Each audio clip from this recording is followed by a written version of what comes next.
Stampeders Game Day on QR Calgary 770. Our CFL Hall of Famer Mark Steven is back with all the action, while Greg Peterson provides instant analysis. Jock Wilson and Dave McIver round out the team, providing in-depth coverage of the game. QR Calgary is also proud to welcome back our title sponsor, your Alberta Ford dealers. Our 90-minute pregame starts right now on QR Calgary and 107.3 The Edge.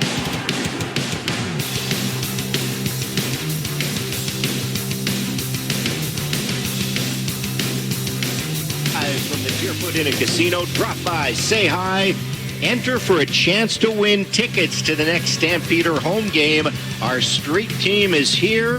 That next Stampeder home game is Saturday. Next Saturday, the Ottawa Red Blacks are in town, the 0-2 Ottawa Red Blacks. But before we get rolling this afternoon on the pregame show, let's take a look back at last Saturday afternoon at McMahon Stadium. A nice way to start off the 2025 season for the Red and White.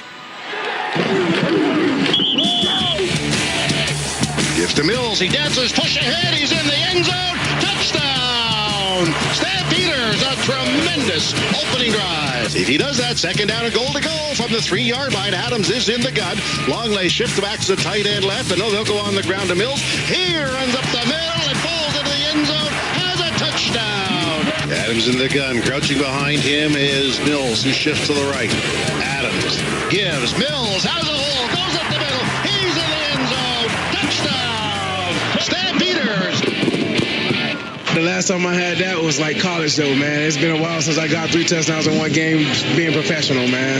Yeah, man. It was a great team win on all phases, special teams, offense, and defense. So we're going to celebrate this one, but it's just the beginning. We got a lot of work to do. It wasn't pretty, by any means, but it's a win, and it's so hard to get wins in this league. We're going to get better, though. We got a really good team. We have a really good team, and once we get it together, get it clicking, I think we're going to be special. Dietrich Mills had 3 touchdowns, rushed for 95 yards. The opening drive for the Calgary Stampeders was so impressive as they took the opening kickoff. They took it 85 yards. They scored the touchdown. You could say, Dave McIver, that maybe they took their foot off the gas pedal a little bit in the fourth quarter. And they allowed the Hamilton Tiger Cats to stick around. Hey, Bo Levi Mitchell threw the ball 51 times. The fact that they did not get a sack on defense, that was a little bit of a point of contention for head coach and general manager Dave Dickinson. But all in all, a passing grade for the Calgary Stampeders in week 1. Anytime you can score 38 points, Jock, that's going to be a recipe for success for the Calgary Stampeders. Can they do it again today? We will see. Hey, this offense is supposed to be good. We've talked about it. Mm-hmm. We expect them to be good. Now, can the defense go out there and have the same kind of impact they had last week, this week? There's tape on these guys now. Toronto's probably going to have a little bit of a different game plan that Hamilton came out with, so we'll see. It is nice, though, coming to the Deerfoot Inn and Casino and thinking, I think the Stamps have a really good shot today. Yeah, I would agree. And Dominic Rhymes wasn't really involved in the offense last week. I'm curious to see if he takes a bigger role in the offense this year, at least this week. And then Damian Alford, the number 1 pick overall in the CFL draft, he did not play last week. He is going to make his CFL debut in this one. And the word we are getting from Toronto and BMO Field, Bryce Bell, your starting center, who is a game-time decision. It looks like he will be able to go. So this is a decimated Toronto Argonaut team. This is not the same Toronto Argonaut team that won the Grey Cup championship last year in Vancouver. The Stampeder offense should be able to put up some points against this team. You look at the already building chemistry between a Vernon Adams and a Clark Barnes, which was nice to see last week. Reggie Bagleton seems to be in midseason form already. Not surprised there. Jalen Philpott, would like to see him get a little bit more involved in the offense. But hey, if Dietrich Mills can go out there and do what he did last week, they're going to be a very tough team to stop, because if you can't stop them on the ground, or you're trying to stop them on the ground, they're going to get you in the air. And defensively for the Calgary Stampeders, as I mentioned, Bo Levi Mitchell threw the ball 51 times. That secondary, we were so curious about how that secondary was going to look. I know Damon Webb is a veteran at that safety position, but other than that, a lot of fresh faces in that secondary. I think they got the passing grade. They definitely got the passing grade. I thought Tyler Richardson was excellent last weekend. How about Adrian Green, who was in there for the injured Ben LaBrosse, who's, not not in the lineup, but he couldn't get fully healthy during camp. So. Yeah, that was our big question mark, right, last week. It's going to be interesting to see at the linebacker position without Gary Johnson Jr., who was excellent on special teams last week, what that will look like. But this is a team that played well last week. Now, new offensive coordinator, new defensive coordinator, young defense. There's tape on them now. So it's going to be interesting to see what the Argos do today. Hey, if you can get to Nick Arbuckle, I think you got a good chance to win this one. Yeah, did they stop the run? I'm not sure they did, because, again, when you throw the ball 51 times, they weren't trying to run the ball, but, the numbers say that they were able to stop the run, and Markel Lee did have 10 defensive tackles in that middle position. Of course, the one change on the defensive line is Miles Brown, who was a free agent signing from the Saskatchewan Roughriders. He is out with a little bit of an injury, more in the injury report coming up.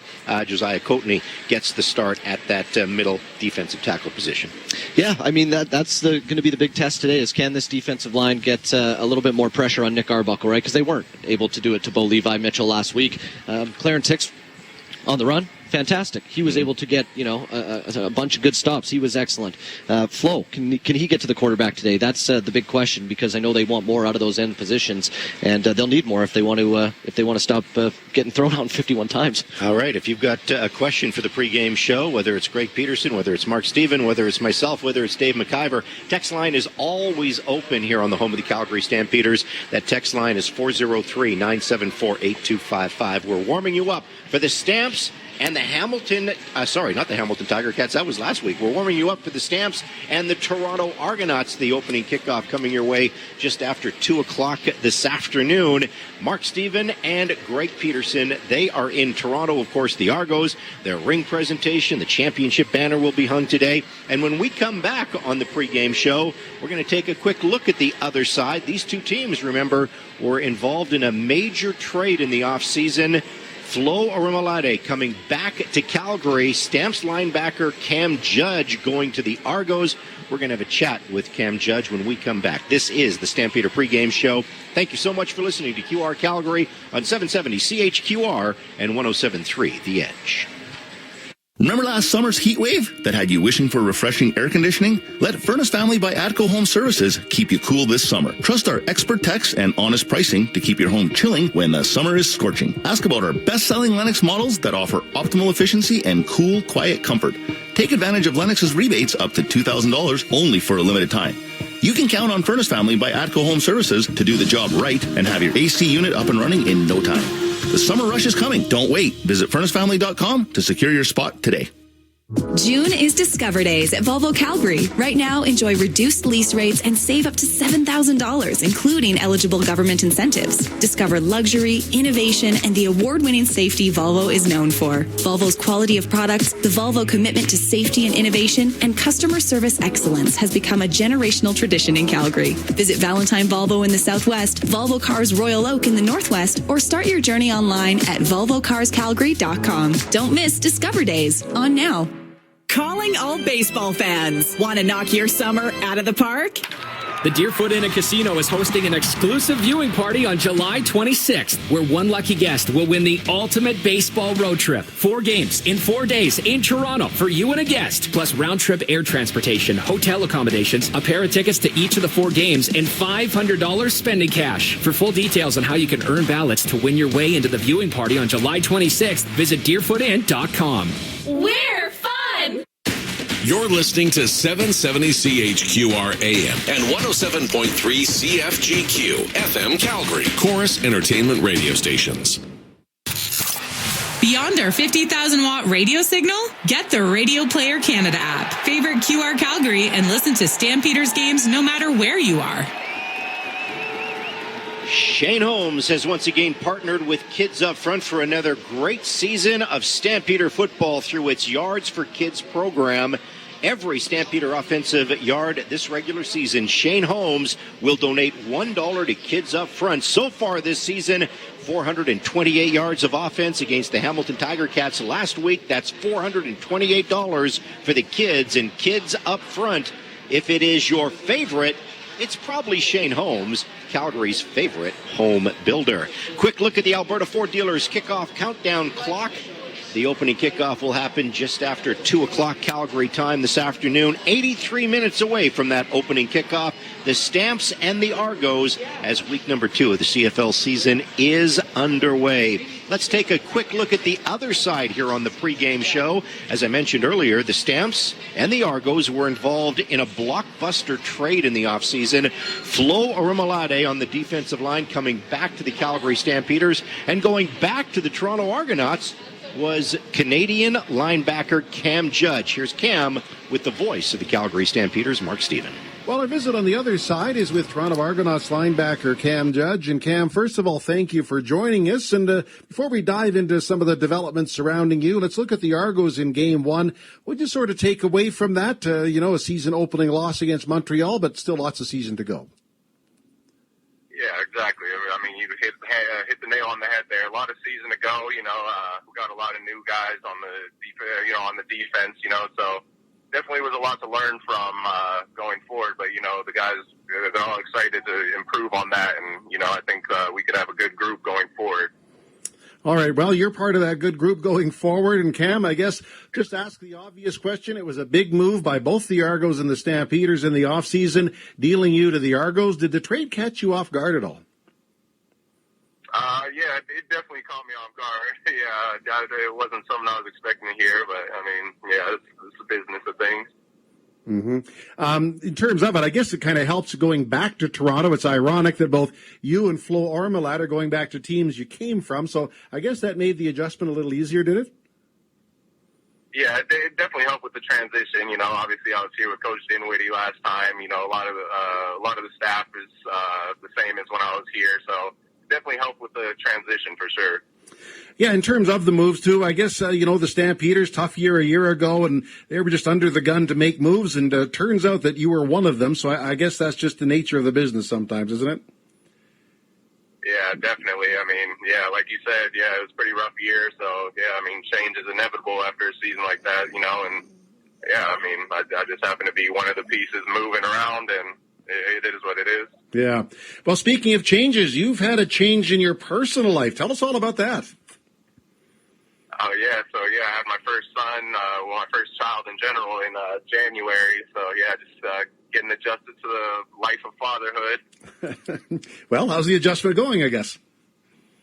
It's going pretty good, I got pretty blessed with my son, he's a pretty well-behaved baby, so, yeah, enjoying it while it lasts, because I heard it doesn't last too long, so. Well, I know he's only 5 months old, but do you see football in his future? Is he growing up to be big like his dad? Oh, yeah, he's a big boy right now, so I could definitely see it being in his future as well. All right. Well, it's good to hear. Just when you hit the field on the weekend, I guess just a lot of handshakes and hugs based on your couple years here with the Stampeders? Oh, yeah. After the game, for sure. Yeah, there's a lot of guys there. I spent a few years with some of them. So, yeah, a lot of good friends on the team. But, I mean, once that whistle blows, it's strictly business. And, we can shake hands after the game.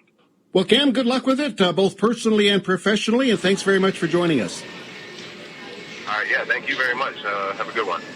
All right, that's Cam Judge on the other side with Mark Stephen warming you up for the Stamps and the Toronto Argonauts. And, I guess having that new addition to your family is always important. Look at Chris Streveler. He has a new addition to his family, and he was able to light it up, this week for the Winnipeg Blue Bombers. But the one thing I will say, Dave McIver, is, the Toronto Argonaut linebacking core is still one of the best in the business. Wynton McManus can still play this game at a very, very high level, and we know what kind of player Cam Judge is as well. I mean, Cam was an absolute warrior for the Calgary Stampeders. A lot of people probably didn't see it because he just kept going out there every single play, but he was basically dealing with a stinger like every single game. He'd come off as, they'd be rubbing his arms and rubbing his neck, and that defense had to go right back out there a lot of times when in the past few years, Jock. So he still brings a ton to the table. You said Wynton McManus. I'm interested to see what this secondary can do for the Toronto Argonauts, because gone is Tunde Adeleke, gone is Deshaun Amos, gone is Royce Mechie. They've got some new faces back there, and if Vernon can kind of get out of that pocket, and maybe I'm sure they'll be spying him at times today and get away from a linebacker. there should be some open players downfield for the Calgary Stampeders. We talk about a rebuild for the Calgary Stampeders. It basically is a reset, and maybe they didn't want to have a reset after winning the Grey Cup championship last year, but they got picked apart in free agency. So, yeah, a new look defensive line, a new look secondary, still a very, very good linebacking core. But maybe the biggest loss, obviously, and I know Nick Arbuckle was the Grey Cup MVP last year, did a miraculous job, a very, very nice job coming in for relief, from Chad Kelly. But, hey, Chad Kelly is a better quarterback than Nick Arbuckle. Let's just call it like it is. And, he's still on the shelf. Yeah, we know that Nick can give you a game here or there, right? And he was able to do that in the Grey Cup last year. Came up big when it needed most. But in terms of overall talent and the consistency of a full regular season, you're obviously going to want Chad Kelly to be back. So the Stamps, they have an opportunity here, Jock, today to take on let's be honest, a backup quarterback in Nick Arbuckle and maybe move to 2-0. Hey, it was a big week for the Calgary Stampeder alumni. 3 members of the alumni got the call to the Hall, the 2025 class of the Canadian Football Hall of Fame, including Jermaine Copeland, receiver, outstanding receiver, defensive back, linebacker Daryl Hall, that really was a trendsetter, because he started that Sam linebacker position, a sort of a hybrid between a DB and a linebacker, and of course defensive back Scott Flagel. We're going to talk a little bit about that when we come back and go around the CFL. Around the CFL is presented by the Furness family. The Furness family is up next as we're going to check in for the first time this afternoon with the Hall of Fame voice of the Calgary Stampeders. Mark Stephen is in Toronto at BMO Field. Mark will join us for Around the CFL for the Furness family when we come back. As the pregame show continues, Stamps and the Argos in the spotlight this afternoon on QR Calgary and 107.3 The Edge. Hi, Andrew Schultz here from the Morning Brew QR Calgary, and I've been having a blast at Wolf Chevrolet GMC Buick, their brand new location. It's got that new car smell throughout the entire dealership. Wolf Chevrolet GMC Buick at 768 101 Street Southwest. Pop on by, and how about this? You're looking for that trade-in? Up to $5,000 over market value with your trade-in. They've got a U.S. buyer on site today. Oh, and you're looking for a new car? Might as well have it pay off for you. The first 5 deals get a $500 gift card. Oh, you're wondering about selection. How about this? Over 350 new vehicles on ground, 92 pre-owned vehicles to choose from, and it is truck month, so it's deals galore. We're talking about 0% on select models up to 72 months and much, much more. The service that you expect and the new ride that you need. Come on down, pop by and say hi. Wolf Chevrolet GMC Buick, of course, the brand new location, 768 101st Street Southwest. Other guys pretend, we deliver the goods. We're the official radio voice of the Calgary Stampeders. Brought to you by your Alberta Ford dealers on QR Calgary 770 and 107.3 The Edge. I definitely had a chance to talk personally with Jermaine. I knew about it, and I'm really proud of him, and I think he's well-deserved. And that's a heck of a group. I don't know if we'll get there, but I know Rambo is just Rick there. It seemed like that was a heck of a group with Henry pulling the trigger. And he had some great years at Montreal as well, so we're proud that he was a Stampeder. Daryl Hall, I've said for years, was one of the most underrated teammates I've ever had. I just thought he was great. One of the best. So I'm super happy for him because his career ended, maybe 25 years ago, maybe more even. Just really happy for Daryl. And I was able to get a hold of him and talk with him and at least text a little bit. And I just feel like he's a guy that gets maybe doesn't get the recognition he deserved, but now he has. And so I'm sure proud that people recognize what he gave to the Stampeders, but also our league. Congratulations to all 3 Calgary Stampeder alumni getting the call to the Hall this week. Jermaine Copeland, defensive back, linebacker Daryl Hall, and defensive back Scott Flagel. That, of course, was Stampeder head coach and general manager Dave Dickinson talking about the Hall of Fame induction earlier this week. The other players going to the Hall, Brian Chew, formerly of the Montreal Alouettes, and Jovan Olafoye of the Montreal Alouettes as well. So a very nice, actually mostly with the BC Lions, but a very, very good Hall of Fame class being inducted in 2025. And it was interesting because Jermaine Copeland was here in Calgary last weekend as the Stampeders celebrated their 80th birthday party. They brought in a lot of former champions. And when the announcement came down on Wednesday, I had Jermaine Copeland on the show. And he said the funnest part of it was getting the news from his little brother, Nick Lewis.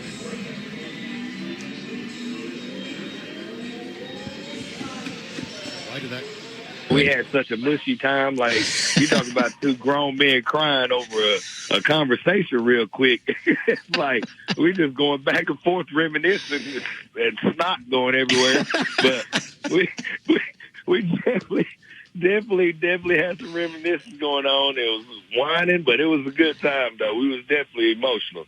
But without question, me and Nick clicked off rip. That was just made to be. You know, you can't stand in God's path a lot of times. That He was put together. He was put there for me, and I think I was put there for him as well. You know, as only Jermaine Copeland could describe, the tears were flowing, the snot was flying. It was a pretty emotional time. Let's go around the CFL for the Furness family here on the pregame show as we bring in the Hall of Fame voice of the Calgary Stampeders, Mark Steven. And, you know, Mark, I look at that Hall of Fame class, and, yeah, 3 very well-deserving members of the Calgary Stampeder alumni getting the call. Well, you certainly got all the inside information from Jermaine there, I can tell you that. But, no, he deserves to go in there. You're sort of the unofficial cutoff is, to be a Hall of Famer is 10,000 yards. He actually played here. This was his last team he played for in Toronto, and he just squeaked over the 10,000-yard plateau. But, the bulk of his great seasons were with the Stampeders, and as you mentioned, with Nick Lewis and Kenyon Rambo, and times there was Romby Bryant and others, but very deserving to go into the Hall of Fame. You mentioned Daryl Hall there. He ran into a couple of things why he was overlooked for so long. First, and as you said, he was playing a new position. What he didn't exist until he started to play it, and now it's standard in the CFL. And during his career, Daryl's a pretty straight shooting guy. He played under the shadow of Alondra Johnson, who certainly took a lot of the oxygen out of the room because Alondra could talk and Daryl doesn't talk as much. So that's some of the reasons why. And Alondra's a great player too. But, Daryl just stuck to his business and probably didn't get the attention he deserved for those reasons. Mark, I will say you and I were ahead of our time back in, I think it was about 2006 when we had the Coping with Nick show. It could have made millions on a podcast. Of course, those two personalities, Nick Lewis and Jermaine Copeland, it was outstanding radio. I loved it. I thought it was some of the best radio we ever did. It was different, so different at the time. Cope certainly remembered it when I was talking about him last week. And the other funny thing is, remember when he was first signed by the Calgary Stampeders? He comes in and he's wearing that white suit and the white hat. And you're thinking, what are the Stampeders getting in Jermaine Copeland? Who is this guy? I asked him, I said, do you still own the suit? And could you still fit into the suit? He says, oh yeah, I could still fit into it. I'm not sure Nick could fit into any of his suits anymore, though. So, he's got a good sense of humor. I love that. Yeah, well, no, and he nailed it. They were just meant for each other. I have no idea how the two of them, ended up. Why were they put together? Because, and that's the only answer I can give. They were supposed to be together, and certainly gave Stampeder fans a lot of memories and laughs. I will say this, coming up on the halftime show, I'm going to play a segment of that interview, and he'll talk about it because he came to Calgary, number one, because Jim Barker called day one of free agency, and, obviously they had won a championship together in the XFL. And he said, I came to Calgary because Nick Lewis was a baller. He was a rookie in 2004. That team was not very good in 2004, but every time I played against him, that was a guy I wanted to play against. He said, I had the comfort food and the comfort zone with Ben Cahoon with the Montreal Alouettes, but I just knew I would have that same kind of relationship with Nick Lewis. So Nick Lewis was a big reason why Jermaine Copeland came to Calgary. Yeah, very perceptive by Cope, and let's remember, too, he did have perceptive. He wasn't just a lot of fun. I mean, he is still a lot of fun. But he coached in 2 different places. He coached for Hamilton for a year, coached with Saskatchewan for a year because, he was regarded as one of the great players at preparing himself for a game, both in terms of taking notes and being aware of what's going on and physically as well. So, yes, he's a lot of fun, don't get me wrong, but he also, when the time was to be serious, he was serious. Without a doubt. And now he's seriously into the concrete business, in Tennessee, his home state, which is kind of fun. All right, let's go around the CFL, Mark Steven, for the Furness family. Of course, week number 2 is underway. The Winnipeg Blue Bombers, they've been to the Grey Cup Championship 5 consecutive years. They've lost the last 3, which isn't great. But, Winnipeg doesn't seem to miss a beat, even though, they lost their number 1 running back in that game against the BC Lions. And that Winnipeg defense still looks very solid because they made Nathan Rourke and the BC Lions, who looked so good in week 1, they made them look pretty average in week 2. And I must confess, I underestimated Streveler. I think we think of him as just a running quarterback and a guy that, hangs out in fur coats in 28 below Winnipeg. But he does a lot more than that. He played very well, so let's give him credit. Brady Oliveira, now that's another question they're going to have to overcome, but so far so good. This is Alberta Ford Dealer Stampeder football. The game last night saw the Montreal Alouettes go into Ottawa, hand the Red Blacks their second straight loss. This is almost Bo Levi-esque what Davis Alexander is doing. He's now 6-0 as a starter. And it's not all because of the quarterback. And Bo Levi didn't have his great start just because he was the best quarterback on the block. He had a great defense. That Montreal defense is for real. I had them number one on my Sports Talk with Jock Power rankings, and I'll still have them number one. I think they're obviously the best team in the East. They may be the best team in the CFL right now. Yeah, very fair comment, and they certainly frustrated Matthew Schultz, the former Stampeder. And, is Drew Brown going to be back when they play the Stampeders next week? I'm not sure. No, Montreal is very good. Look, they won it in 23. They lost the final at home in 24, but they're still a good team. I mean, they're right up there with the best. It was a bold move, I got to say, with Alexander, to move on from a championship quarterback like Cody Fajardo, but so far it's working, and good for them, good for Jason Moss, and they will be a handful. They play in Edmonton this week. And I know that Ottawa was without Drew Brown, Mark, but they had a lot of high hopes coming into this season. I don't think they predicted they'd be 0-2 to get things going. No, they didn't. I agree with you totally. They went out and got some high-powered, established veterans, starting with Lewis, who didn't score a touchdown. Therefore, his touchdown streak ends at 9. Stanback and others. No, this was supposed to be the season they were going to build on. Last year, when they got into the playoffs, they came here to Toronto and lost the East semifinal, but just making the playoffs was a big step. And no, they didn't see this coming. So I agree with you. You have to pick a disappointment. I would say it's them. They've fallen short of the expectations they'd set for themselves. So week number 2 of the CFL season comes to a conclusion today. You've got the early game that we're setting you up for, the Toronto Argonauts and the Calgary Stampeders. More on that in a second, Mark Stephen. But the final game of the week has Saskatchewan on the road in Hamilton. Tiger Cats losing in Calgary last week. High expectations for the Tiger Cats. They're going to have to be better. I think that's going to be an interesting game tonight. Yeah, two things. One, they have to get the run game going. It was non-existent. And I know Bo Levi Mitchell racked up a lot of yards, but a lot of them were in comeback mode and they were well behind, too. Let's not lose sight of that, too. But, he did make it close, or at least put the pressure on the Stampeders. Number 2, speaking with a lot of the people here, veteran CFL, either employees or people at work as minor officials, nobody can recall the Argos and the Cats playing back-to-back on the same day, and it's put a strain on the Argos staff because a lot of them work both games, so they've had to do a lot of juggling because those two games are just one ends, the other begins. So that's the way it goes. But no, Hamilton under the gun as well to get out of the gate. So going into this game today for the Calgary Stampeders, Mark, where's your biggest question mark? Because we saw the offense go out. Yeah, they'd like to clean things up a little bit. A couple picks for Vernon Adams. The defense, who we were all kind of wondering what it would look like, and they kind of surprised us with how well they played. So if you're looking at the Stamps going into this one, what are you looking at in terms of where are your question marks still?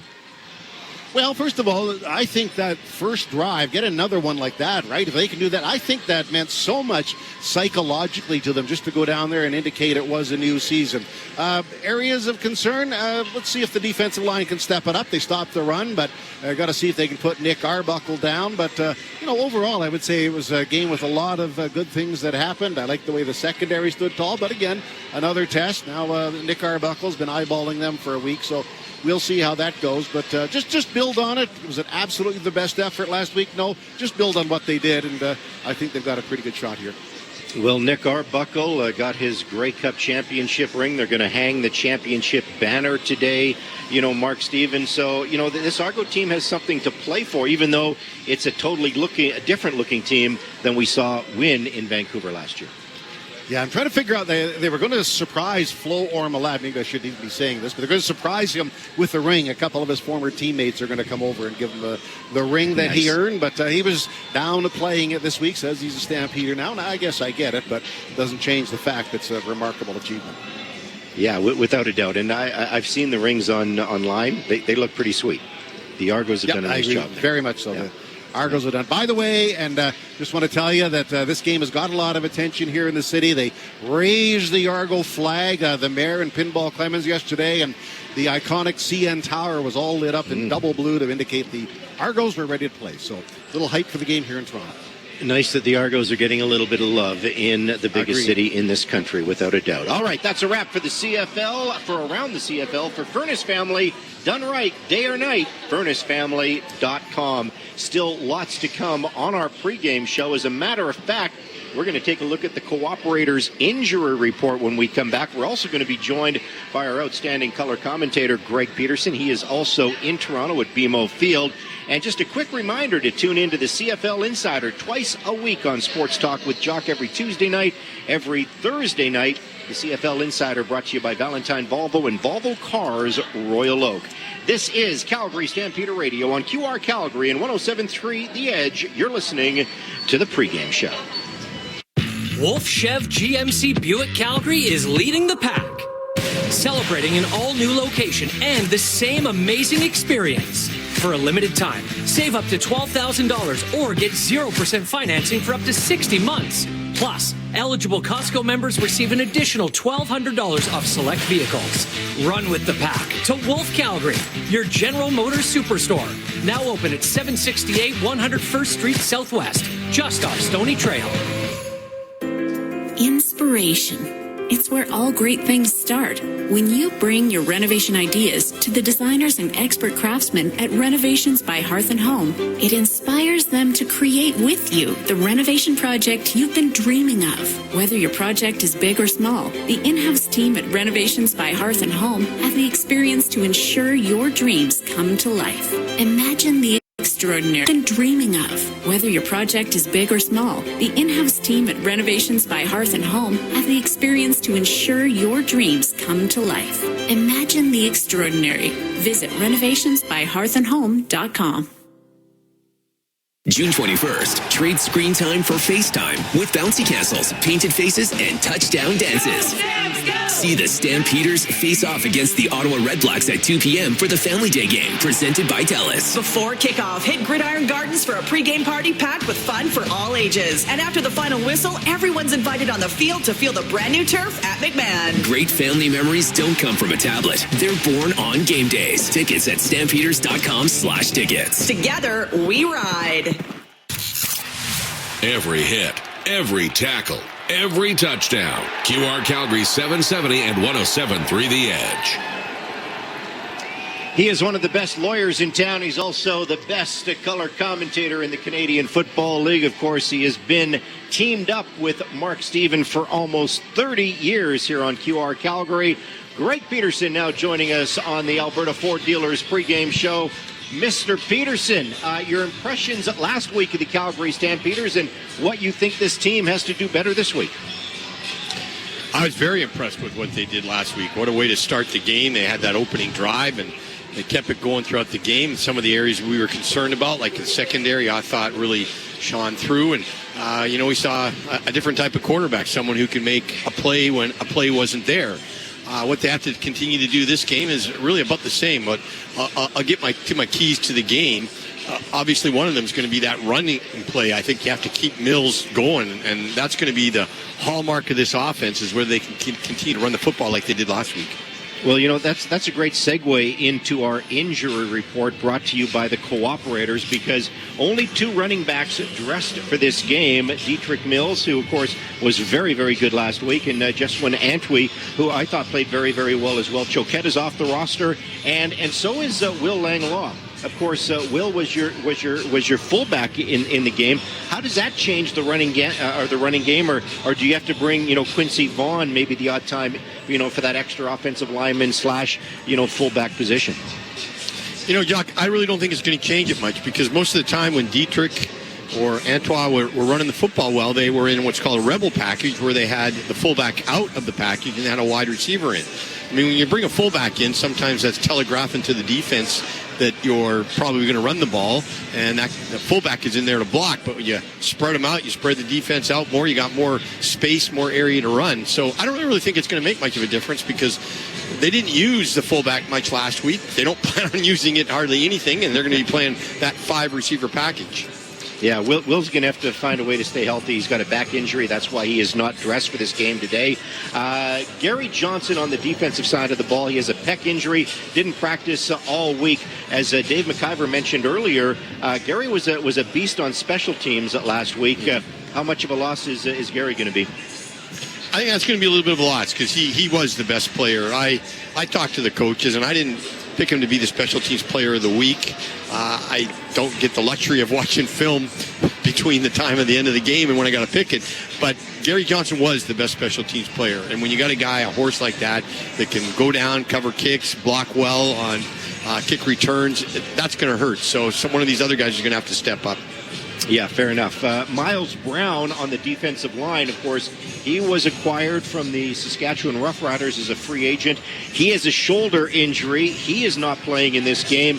Josiah Coatney has some experience. He's been here. He's had starts before on the defensive line. Is that much of a change on the defensive line for the day?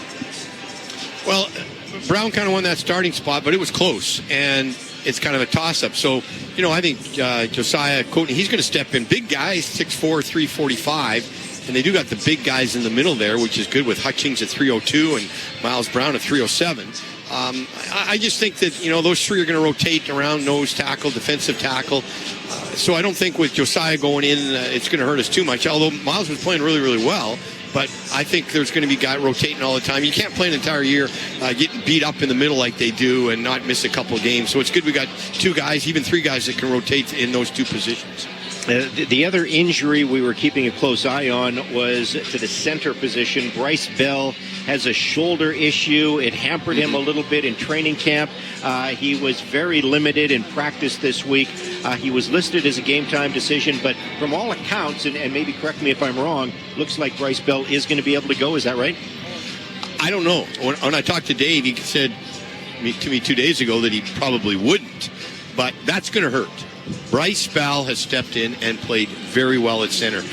Talking to the coaches, he probably was our best offensive lineman. And the guy is great in space, and he can play guard, he can play tackle, but he's really stepped up and solidified that offensive line with that center position. So if he can't go, I think we're going to see Rodim Brown in there, maybe Fortin, but that one's going to hurt because Bryce Bell has really done well.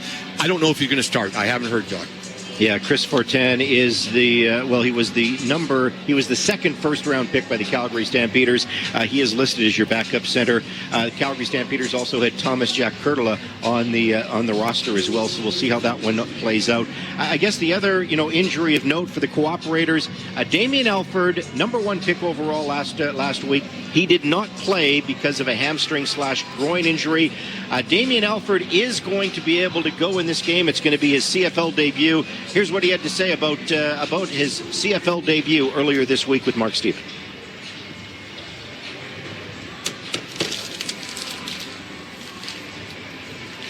I feel good. I feel confident. I feel like I'm ready to go. Just excited. First CFL game for me to go out there and show them what I can do. So a little butterflies, but I'll be all right. I think it's just a bit of a groin pull. You just have to work through and nurse your way through kind of thing? Yeah, but I'm good now, 100% ready to go. So, what would you learn sort of on the sidelines about the pace, the intensity, and everything of a regulation CFL game? It's pretty intense. It can change at any second, the third down situations and stuff like that. So it's different than in college, how it's a little bit of the same environment. It's hostile, it's loud, but I can't let that be a distraction for me. All right, there you have it, Damian Alford and Greg Peterson.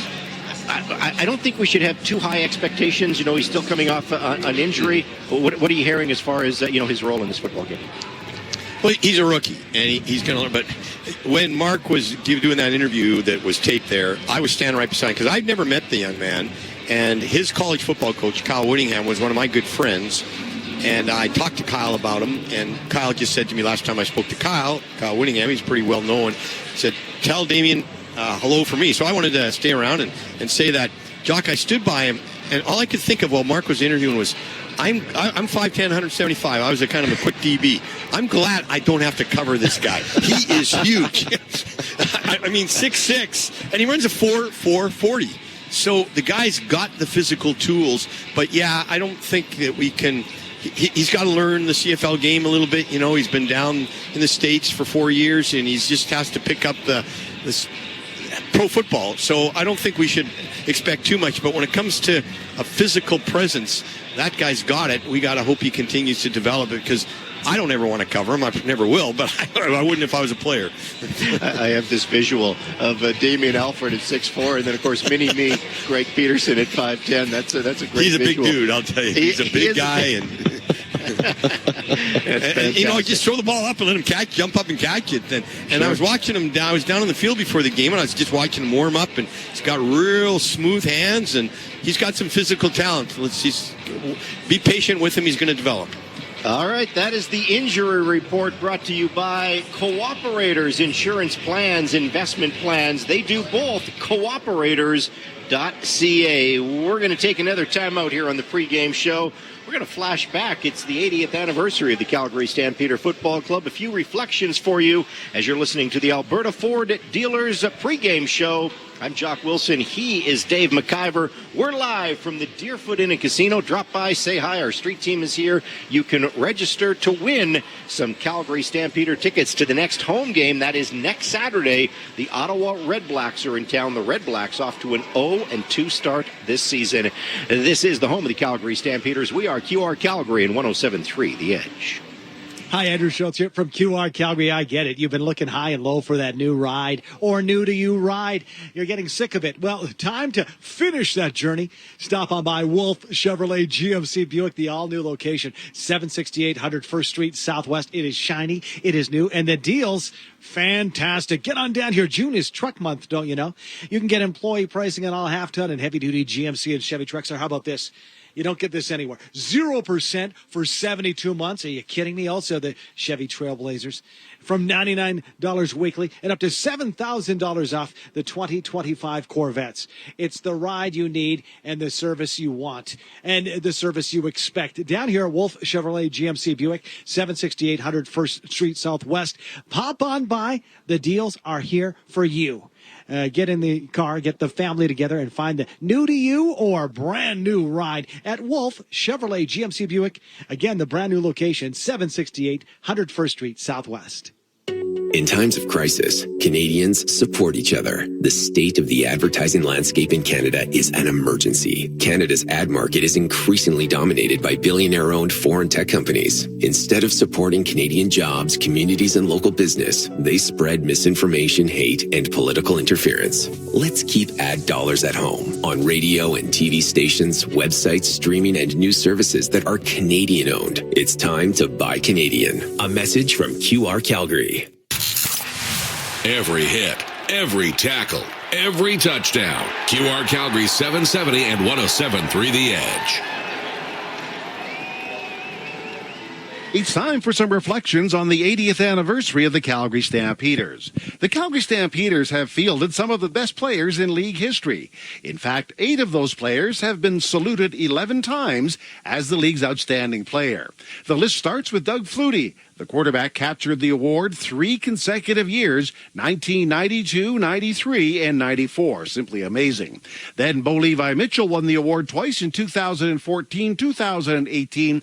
Those are the last 2 Grey Cup seasons. Other quarterbacks to win the award, Henry Burris in 2010, Dave Dickinson in his playing days from 2000, and Peter Lisk way back in 1967. So 5 quarterbacks in all. 3 running backs have been saluted, John Cornish and his huge season in 2013, Willie Burden on a last-place team in 1975, and Lavelle Coleman back in 1964. So 8 players have won the Outstanding Player Award, another reflection of 80 years of Stampeder history.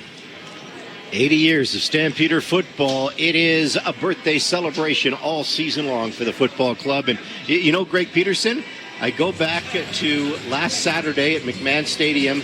It was maybe the best and easiest second quarter you ever had to do because Doug Flutie came into the broadcast booth and basically just did your job for 15, 20 minutes. That was fantastic. Yeah, he gave me a good break. But Doug has lots of experience. He was with, I think, NBC and ESPN, so it was fun to watch Doug and see him, and he did a great job. Yeah, that was a good 25 minutes of radio because we had Doug Flutie and then, of course, the halftime show with Alex Singleton. I loved what the Calgary Stampeders did last week, bringing in some of their stars from their championship seasons, and I know some people are still concerned about the attendance at McMahon Stadium. It was the home opener, but I think fans are still at a show-me-state situation, and this is an important game because if they can show me again that they can win, maybe the fans will say, yeah, okay, I want to get out and support this team. I totally agree with you, Jock. I mean, everybody's kind of off right now, and we're not going until we don't want to go through what we went through last year.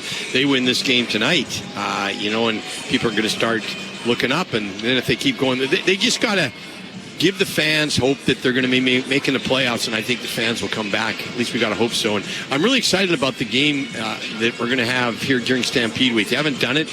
We were always on the road in the Stampede. And I always used to say to myself, Jock, why don't we play during Stampede Week? Because I have a lot of relatives from the States and people I know from the States. And when they come up here to Calgary, they would go to a Stampeder football game. They'd want to see a CFL game. I mean, you can only do so much stampeding. You got one night. Why not go to the game? So I'm really excited for that Stampede game coming up. I think it's going to be a hit. The Stampede Bowl is going to be on July the 3rd. It is going to be the Winnipeg Blue Bombers. And, Jay McNeil, the president of the Calgary Stampeders, was saying it's the hottest ticket right now for all of the games, even hotter than Labor Day. People want to go to the Stampede Bowl. Dave McCott. Greg, it was funny you're talking about Doug and all that. He talked football the entire game. After he left you guys in the stadium or in the booth, he came down onto the sideline and he just talked football with everybody down there. Yeah. He was signing autographs, tossing the little footballs around with the kids. Fantastic. That was a guy that I grew up and became a big fan of the Stampeders watching. It was crazy to see, and like Jock said, that was unbelievable radio. I don't know. Yeah. I missed some plays because I was just listening to you guys. Well, and Doug was that way when he was a teammate, and he was kind of everybody's got their groups that they hang around with and go out to eat with on the road, and Doug was kind of part of our group with Doug and Sponge and Stu and all those guys. And you know what? We couldn't go anywhere back then without Doug getting interrupted or whatever. And I remember one night we went out with our wives and Doug's wife, and my wife came back to me and she said, I feel sorry for the guy, Greg. And I said, why? And why would you feel sorry for Doug Flutie? And goes, because he can't even get a bite in without somebody coming and, interrupting him and wanting his autograph. And I said, but nobody handles it better than Doug Flutie. He doesn't complain about it. He relishes in it. But I know that after that night, Doug was quite tired and wanted to go home because that must have been an exhausting day for him. But Doug Flutie is just a class individual that if you're going to have a superstar, treats everybody great, Doug Flutie is it. Hey, he was a star with the Calgary Stampeders. He was a star with the Toronto Argonauts. When we come back, we're going to get back on track for the game this afternoon. The marquee matchup. What is the marquee matchup of this football game today? Greg Peterson is going to weigh in. He'll do that for Country Hills Toyota. You're listening to QR Calgary. We are the proud voice of your Calgary Stampeders. It's time to upgrade to Claws during the Claws Limited Inventory Sale. Now through June 30th, get 0% financing for 60 months on select Claws Axion tractors or 3.99% financing for 60 months on select Arion tractors. With superior performance, industry-leading support, and unbeatable long-term ROI, it's a deal that's made for more on a tractor that's made for you. Ask your Claws dealer about the Limited Inventory Sale or visit claws.com. That's CLAAS.com. Calling all baseball fans. Want to knock your summer out of the park? The Deerfoot Inn & Casino is hosting an exclusive viewing party on July 26th, where one lucky guest will win the ultimate baseball road trip. 4 games in 4 days in Toronto for you and a guest, plus round-trip air transportation, hotel accommodations, a pair of tickets to each of the 4 games, and $500 spending cash. For full details on how you can earn ballots to win your way into the viewing party on July 26th, visit deerfootin.com. We're fun! It's your last chance to get in and go at the giant Country Hills Toyota. The Get In and Go event ends June 30th, and your Toyota Giant has pulled out all the stops with the best inventory, the best pricing, and the best trade-in values of the year. Take advantage of incredible interest rates as low as 0%, plus up to $2,000 in free accessories with purchase. But you better hurry. The Get In and Go event will soon be gone, only until June 30th at the giant Country Hills Toyota. QR Calgary is the proud radio home of your Calgary Stampeders. And has been for over 3 decades. Stampeders football brought to you by your Alberta Ford dealers on QR Calgary 770 and 107.3 The Edge. It is week number 2 of the CFL season, the first road trip of the season for the Calgary Stampeders. They're in Toronto at BMO Field. We'll have exclusive radio play-by-play action coming your way just after 2 o'clock this afternoon. I'm Jock Wilson with Dave McIver. We're live from the Deerfoot Inn and Casino. Greg Peterson, our outstanding color commentator, he is in Toronto in the Billy Powers broadcast booth. And Greg, let's get to the marquee matchup. The marquee matchup for Country Hills Toyota. What is the one matchup you are looking forward to seeing in this football game today? Well, usually my matchup is also a key to the game, and that's going to be the case today as well. And what I think is I'm really looking forward to watching is the return game contest. And what I mean by that is Toronto are always good at special teams. They have a special teams coordinator, Mickey Donovan. He's very good, and they've just killed Calgary the last couple of years with Janarian Grant and a couple others. And it seems like I went back and I looked, and whenever we play them here, there's always 1 or 2 big returns that kind of are keys in the game and big matchups. I think we're going to have to win that return game contest. Now, Janarian Grant is not in for it. He's hurt. He's out for the Argos, which is kind of a good thing. They're going to be doing it by committee. But I just like to see Calgary win that return game because we never do. And to me, it's a matchup I'm really looking forward to watch. Even last week against Hamilton, the one blip, the Stampeders gave up that 105-yard return. Yeah, and they're momentum changers. They're just big plays, and you could be stifling their offense, and they get big one like that, they're momentum changers. They're just big plays, and you could be stifling their offense, and they get big one like that, and it's just deflation to the defense. So Toronto's killed us here the last 3 years. Whenever we played Toronto on that return game, we can't have it. We just got to be able to shut them down, and let's hope we, with Brooks, get a couple of good returns. I think that's an excellent marquee matchup. My marquee matchup is I want to see our 2 rush ends, Flo Malade and Clarence Hicks, get more pressure on the quarterback. I know Dave Dickinson was disappointed that there were no quarterback sacks when Bo Levi Mitchell threw the ball 51 times last week. Flo Malade, he is returning to Toronto, where he won a Grey Cup championship last year, and he is excited about going against his old team. I mean, I'm excited, but I want to play against them. So that's what I'm most excited for. I am looking forward to getting the ring as well. It's a really, really well done ring. And commemorate a good season. What did you make of week 1, especially how the D-line played? I thought we played well, honestly. And, I think we forced Bo into a lot of errant throws. Obviously, you always want sacks, but I think it was like they had 50 passes, 30 of them he was pressured on, so via PFF. So I thought we did a lot of things to make them uncomfortable. We played the run really, really well, and I think that was something that's a huge focus for us as a team. We're just trying to look to build off of it, trying to get better each year. Each game, sorry. When you look at those 2 championship teams, I wonder if you see signs. I know it's early in the season, but when you look around here, are there any encouraging signs that this team could also be a championship team? Yeah, for sure. I think one I think an underrated sign is the guys like being around each other and having fun together. You have great quarterback play, and you have a good defense. I think we have a good defense, and I think we just have to keep on building. We're still like at the building phase. We didn't even put that much of our playbook in. So he just wants us to play fast, and I think we're doing that. And then also the special teams component comes in. We have a great special teams coach and a great special team player. So as we all work together and play complementary football, I think I honestly do think we have the ingredients to show up every day. Got to show up every day, without a doubt. Flora Malade, and Nick Arbuckle is not the most mobile quarterback in the Canadian Football League. Greg Peterson, not that Bo Levi Mitchell is either, but Bo has the great release, very quick release. I just want to see a little more pressure on Nick Arbuckle in this game, make things uncomfortable for him. I really agree with you. I think that was a good point you made about how getting some pressure off the edge, because Toronto's got one of the bigger offensive lines in the league. If you go down the list of them, they're 6'5", 322 on the outside, 335 on the outside. Big guys sometimes are slow guys. I think our athletic ends have a real opportunity there to make hay on those big guys. So that is a good matchup. I'll be looking at that one as well. That is the marquee matchup brought to you by Country Hills Toyota. Get your best deal during the Get In and Go event at your Toyota Giant, Country Hills Toyota. Still to come in the pregame show, we're going to hear from the coach. We're going to get to our player profile with Adrian Green. We're going to stay on defense when we come back. Markel Lee, 10 defensive tackles in that middle linebacker position. We're going to hear a little bit from Markel as the pregame show continues after this short break. This is Stampeder Football on QR Calgary, a Chorus Entertainment radio station. Andrew Schultz here, and I've had a blast all morning long. Yeah, spending some time at Wolf Chevrolet GMC Buick, 768 101st Street Southwest, a brand new location. And yes, wrapping up here at 1, but they're still wide open until 5 o'clock.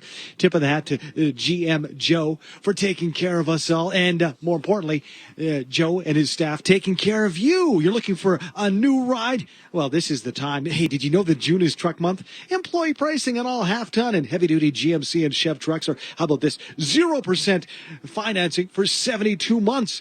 They've got you covered. You've been looking throughout the city. Well, stop the search and get the vehicle you need and the service and the price that you want.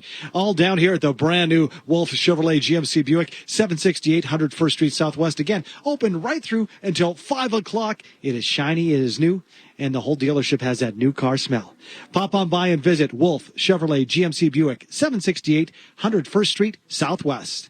QR Calgary is the proud radio home Gord, of your Calgary Stampeders. And has been for over 3 decades. Stampeders football brought to you by your Alberta Ford dealers on QR Calgary 770 at 107.3 The Edge.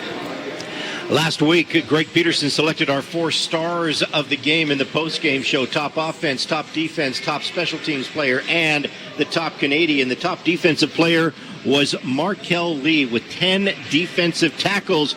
Here's Markel talking about his time last week. Full-time guy in the middle there. Game 1, 10 tackles. I imagine you're pretty happy with the way things went. Happy but not satisfied. I mean, we're always happy with the win. We want to keep stacking those as much as we can week after week, go 1-0. But we still got work to build on, and we know that as a unit, as a defensive unit, and as a team, we still got more to progress, and we still want to show what we can do, prove how good we can be. In terms of it, how much easier is it, or familiar or comfortable, now that you've had a little time under your belt and you're getting a second season here? It's getting down packed for me. I mean, I'm getting it down a little bit better this year. Still have some stuff I got to train my eyes to see better, but overall, I'm all about progression and taking each step that I need to take and being in the present moment. So taking the step each week. Coach Dickey says it as a team, we need to take that next step, and that's what we need to do this week. Looking at the ground game, you really slowed them down. I think that would be a point of pride, about 54 or something yards like that. Yeah, that's what we pride ourselves on that as a defense, a unit. That's one thing Coach Slovic came in and said that we needed to do early is stop the run versus any team that we play each week. That needed to be one of our staples, is stopping the run, and I think we disrupted them very well on Saturday. Greg Peterson, the Stampeders have had no issues filling that middle linebacker position, whether it was Micah Alway, whether it was Jameer Thurman, Wynton McManus, Alex Singleton, and now Markel Lee. Obviously, they are blessed at the middle linebacker position. Yeah, they really have. We've had a middle linebacker, good one, over the last 10 years, and Markel stepped right in, the big guy. He's a big guy at 6'3", 240. Last week had the most defensive tackles in the league. He's leading the league in defensive tackles with 10. What he does really well is, I was amazed at how well he can read plays. He can see the pulling guard and know, okay, if the guard's pulling, that's where I got to go. And it's something you just have to instinctively do. I was quite impressed with how he did that. Coming up last year, he got a little bit of the CFL flavor, and he's just going to get better and better as time goes on. That has a lot to do with the system, though, right, Greg? Like, I know that Davis said in the past that not that these guys aren't talented and haven't been super talented, but their system, the way they work it does reflect on the middle linebacker having a lot of tackles and an opportunity to have a big game. Yeah, the job of the big boys up front is to tie up those big offensive linemen or others so that the linebackers can flow to where the hole is or where the person is, and to have nobody. What you don't want is you want a big guy getting out to the linebacker, and a lot of times it's called chip blocking, where they'll kind of just hit the defensive lineman and then get up to the linebacker. Well, the way our system is, you hit the defensive lineman, and our defensive line is going to stay on him. So he can't get to the linebacker and block him, and that gives the linebacker all that mobility and freedom to make the tackle. But you got to go make the tackle, so you got to really rely on your linebacker to do that. So that's kind of why our linebackers usually get a lot of tackles, but still, you have to have athletic people there to be able to do that. Coming up next, as the Alberta Ford Dealers pregame show continues, we're going to check in with Adrian Green. He is your starting strong side cornerback.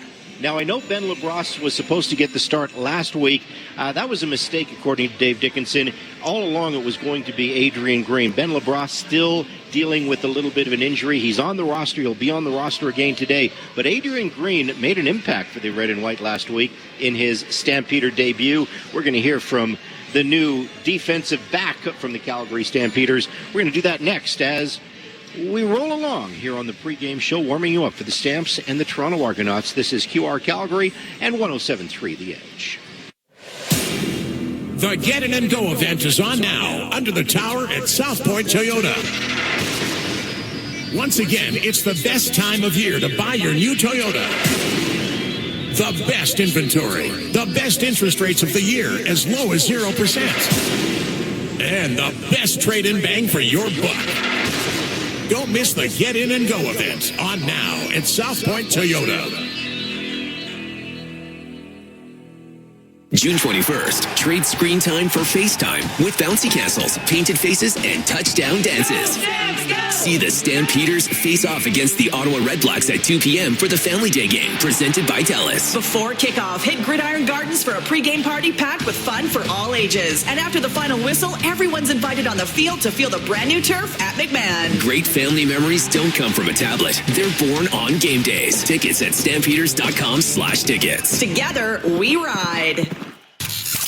Your place for Stampeders football play-by-play. QR Calgary at 107.3 The Edge. Adrian Green was a free agent signing by the Calgary Stampeders in the offseason. His fourth year in the Canadian Football League. First with the Red and White. St. Mary's grad, making an early impact with the Calgary Stampeders in the secondary, as he is your starting strong field side cornerback. And right now he's in the spotlight on the player profile with Mark Stevens. Adrian, you're going home to Toronto, although you have gone home before when you were with the Lions, but is it still special to go home and play in Toronto? It's always great to play in front of family and friends. Ultimately, my main focus going into the game is just what the Stamps are doing and how we're getting prepared for that game. But like I said, being able to go home and play in front of friends and family, it's always amazing. Well, you're obviously prepared as a group for last week's game. I thought you shut them down. I thought the secondary for a bunch of new guys came together pretty well. Absolutely. We just trying to play complimentary football. Get into the film room, watching extra film with each other, and just constant communication and just honestly looking to get better. We push each other in practice. Offense pushes us, we push them, and the coaches get us right with everything, all the tools we need for the game. And ultimately, we just got to go out there and execute. And that's kind of how we approach the game. Let's look at your football journey. When did you first get hooked up with football as a youngster growing up in Toronto? I started around 6 or 7. I played for this community football team called Scarborough Thunder, and me and my older brother started around the same time, and then, the journey started there. I fell in love with the game at that point, and I never stopped since, so I played there all the way through growing up. Then I ultimately went to St. Mary's University in Halifax. Had the opportunity to play for that school and a head coach named Coach Colsey, James Colsey III. He's down at Florida A&M now. It was a great opportunity for me, and then just taking advantage of that, going to the combine, and just kind of starting to make those dreams come true. Getting drafted and away you go. Absolutely. Was there any culture shock going to, Halifax, nice city, but nowhere near the size of Toronto or anything? No, but my mom's side of the family is actually from Cape Breton, Nova Scotia, so a lot of the time growing up, I spent a good amount of time through my summers out there, so the Maritimes is also pretty much kind of home for me as well. So it wasn't really an adjustment. I had some family in Halifax as well, but yeah, it was a great time for sure. Okay, you're a Toronto guy. Let's go through growing up and admiring athletes and all the teams. Favorite Blue Jay growing up? I'll probably say Jose Bautista. you know, he was hitting them out the park, and remember he had that crazy grand slam that kind of went viral with the bat flip and everything. So, yeah. Favorite Toronto Raptor? Vince Carter for sure. Pretty easy. I need that purple jersey, the throwback. Okay. Let's go to hockey. Favorite Toronto Maple Leaf? Growing up, seeing like Matt Sundin, like those kind of guys, and present day, like an Austin Matthews kind of guy, they're elite. So it's always nice to see elite athletes doing their thing. How about with the Argos? Pinball Clemens. That's the crazy house name, you know. Pinball. Growing up as well, he actually used to come out to some of our Scarborough Thunder practices and everything like that. So having him around and meeting him and everything growing up was great and amazing to see. All right. Well, another chance to do some great things. You had a great opening game, and thanks for joining us. Thank you so much for having me. Appreciate it. Kind of nailed it with those Toronto athletes, right? Pinball Clemens, Matt Sundin, Jose Bautista, and Vince Carter. Yeah, that's those are Hall of Famers without a doubt. Hey, a quick look at the Alberta Ford Dealers kickoff countdown clock. Opening kickoff just after 2 o'clock this afternoon, Calgary time. So we are 20 minutes away from that opening kickoff. More Alberta Ford Dealers Stampeder football coming after a short break. Stay with us here on QR Calgary and 107.3 The Edge. June is Discover Days at Volvo Calgary. Right now, enjoy reduced lease rates and save up to $7,000, including eligible government incentives. Discover luxury, innovation, and the award-winning safety Volvo is known for. Volvo's quality of products, the Volvo commitment to safety and innovation, and customer service excellence has become a generational tradition in Calgary. Visit Valentine Volvo in the Southwest, Volvo Cars Royal Oak in the Northwest, or start your journey online at volvocarscalgary.com. Don't miss Discover Days on now. Inspiration.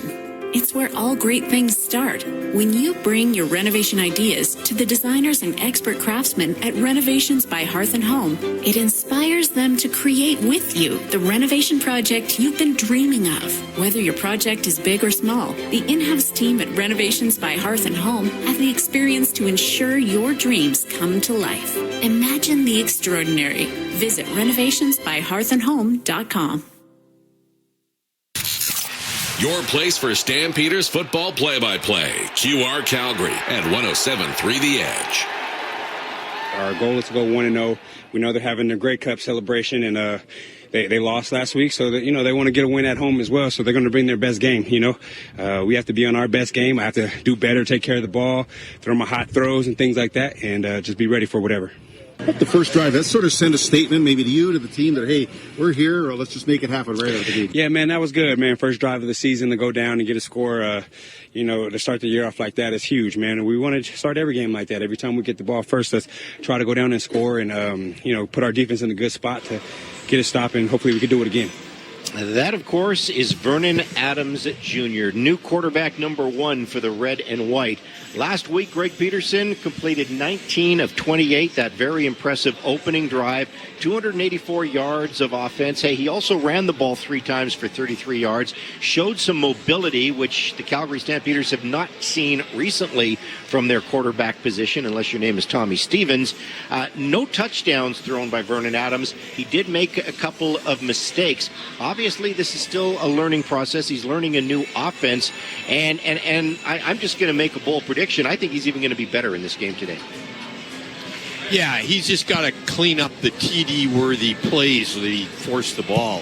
But he can make something out of nothing, and that's just something you have to have in the CFL today. I thought he was very good. He's just got to keep his feet in rhythm with his throws whenever he does that. And what I mean by that is he moves the pocket, and then makes a decision right away whether he's going to run or if he's going to throw the ball. Just eliminate those interceptions, and he almost had a perfect game. I agree with you. I'm hoping he's going to improve tonight. Well, it just speaks to all the options that this offense has, at least had in week 1, Greg, because you look at Dedrick Mills, 17 carries, 94 yards. Vernon ran for 33. Joshua Antry ran for 30. And then, they have great receivers. Clark Barnes caught 4 passes for 112 yards. When he's moving like that, and he made that throw to Clark Barnes, that's something we hadn't seen in a couple of years. I text Jock, I'm like, that was nasty. They have a lot of options on that offensive side of the ball. Yeah, they do. And speaking of Clark Barnes, he's just really playing well. The last 2 games he started, last week he got 112 yards in reception. In the last 2 games, I think he's got like over 200 or something. So they got great offensive weapons there, and Vernon's just got to be patient and just do what he does best, and that's make the quick throws when he has to, go through his read progressions, and take off and run. And when he takes off and run, that's when he makes the big plays like he had to Barnes. And if he gets 3 or 4 of those a game, like he used to do against Calgary, they're just game breakers. And I'm glad he's on the other side doing it for us instead of what I saw the last couple of years doing it against us.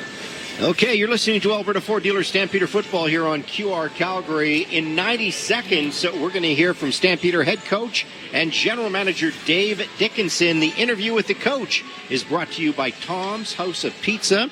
This is Stampeder Football on QR Calgary, 770 CHQR and 107.3 The Edge. Getting a down payment together can be so hard. Shane Homes will match your down payment with a price reduction up to 10% off the price of your new home. Whether you're buying your first home or upgrading, there's never been a better time. Only 5 homes per community qualify monthly, so act fast. Offer ends August 31st. Shane Homes. If it's your favorite, it's probably Shane Homes. Conditions apply. See area manager for details.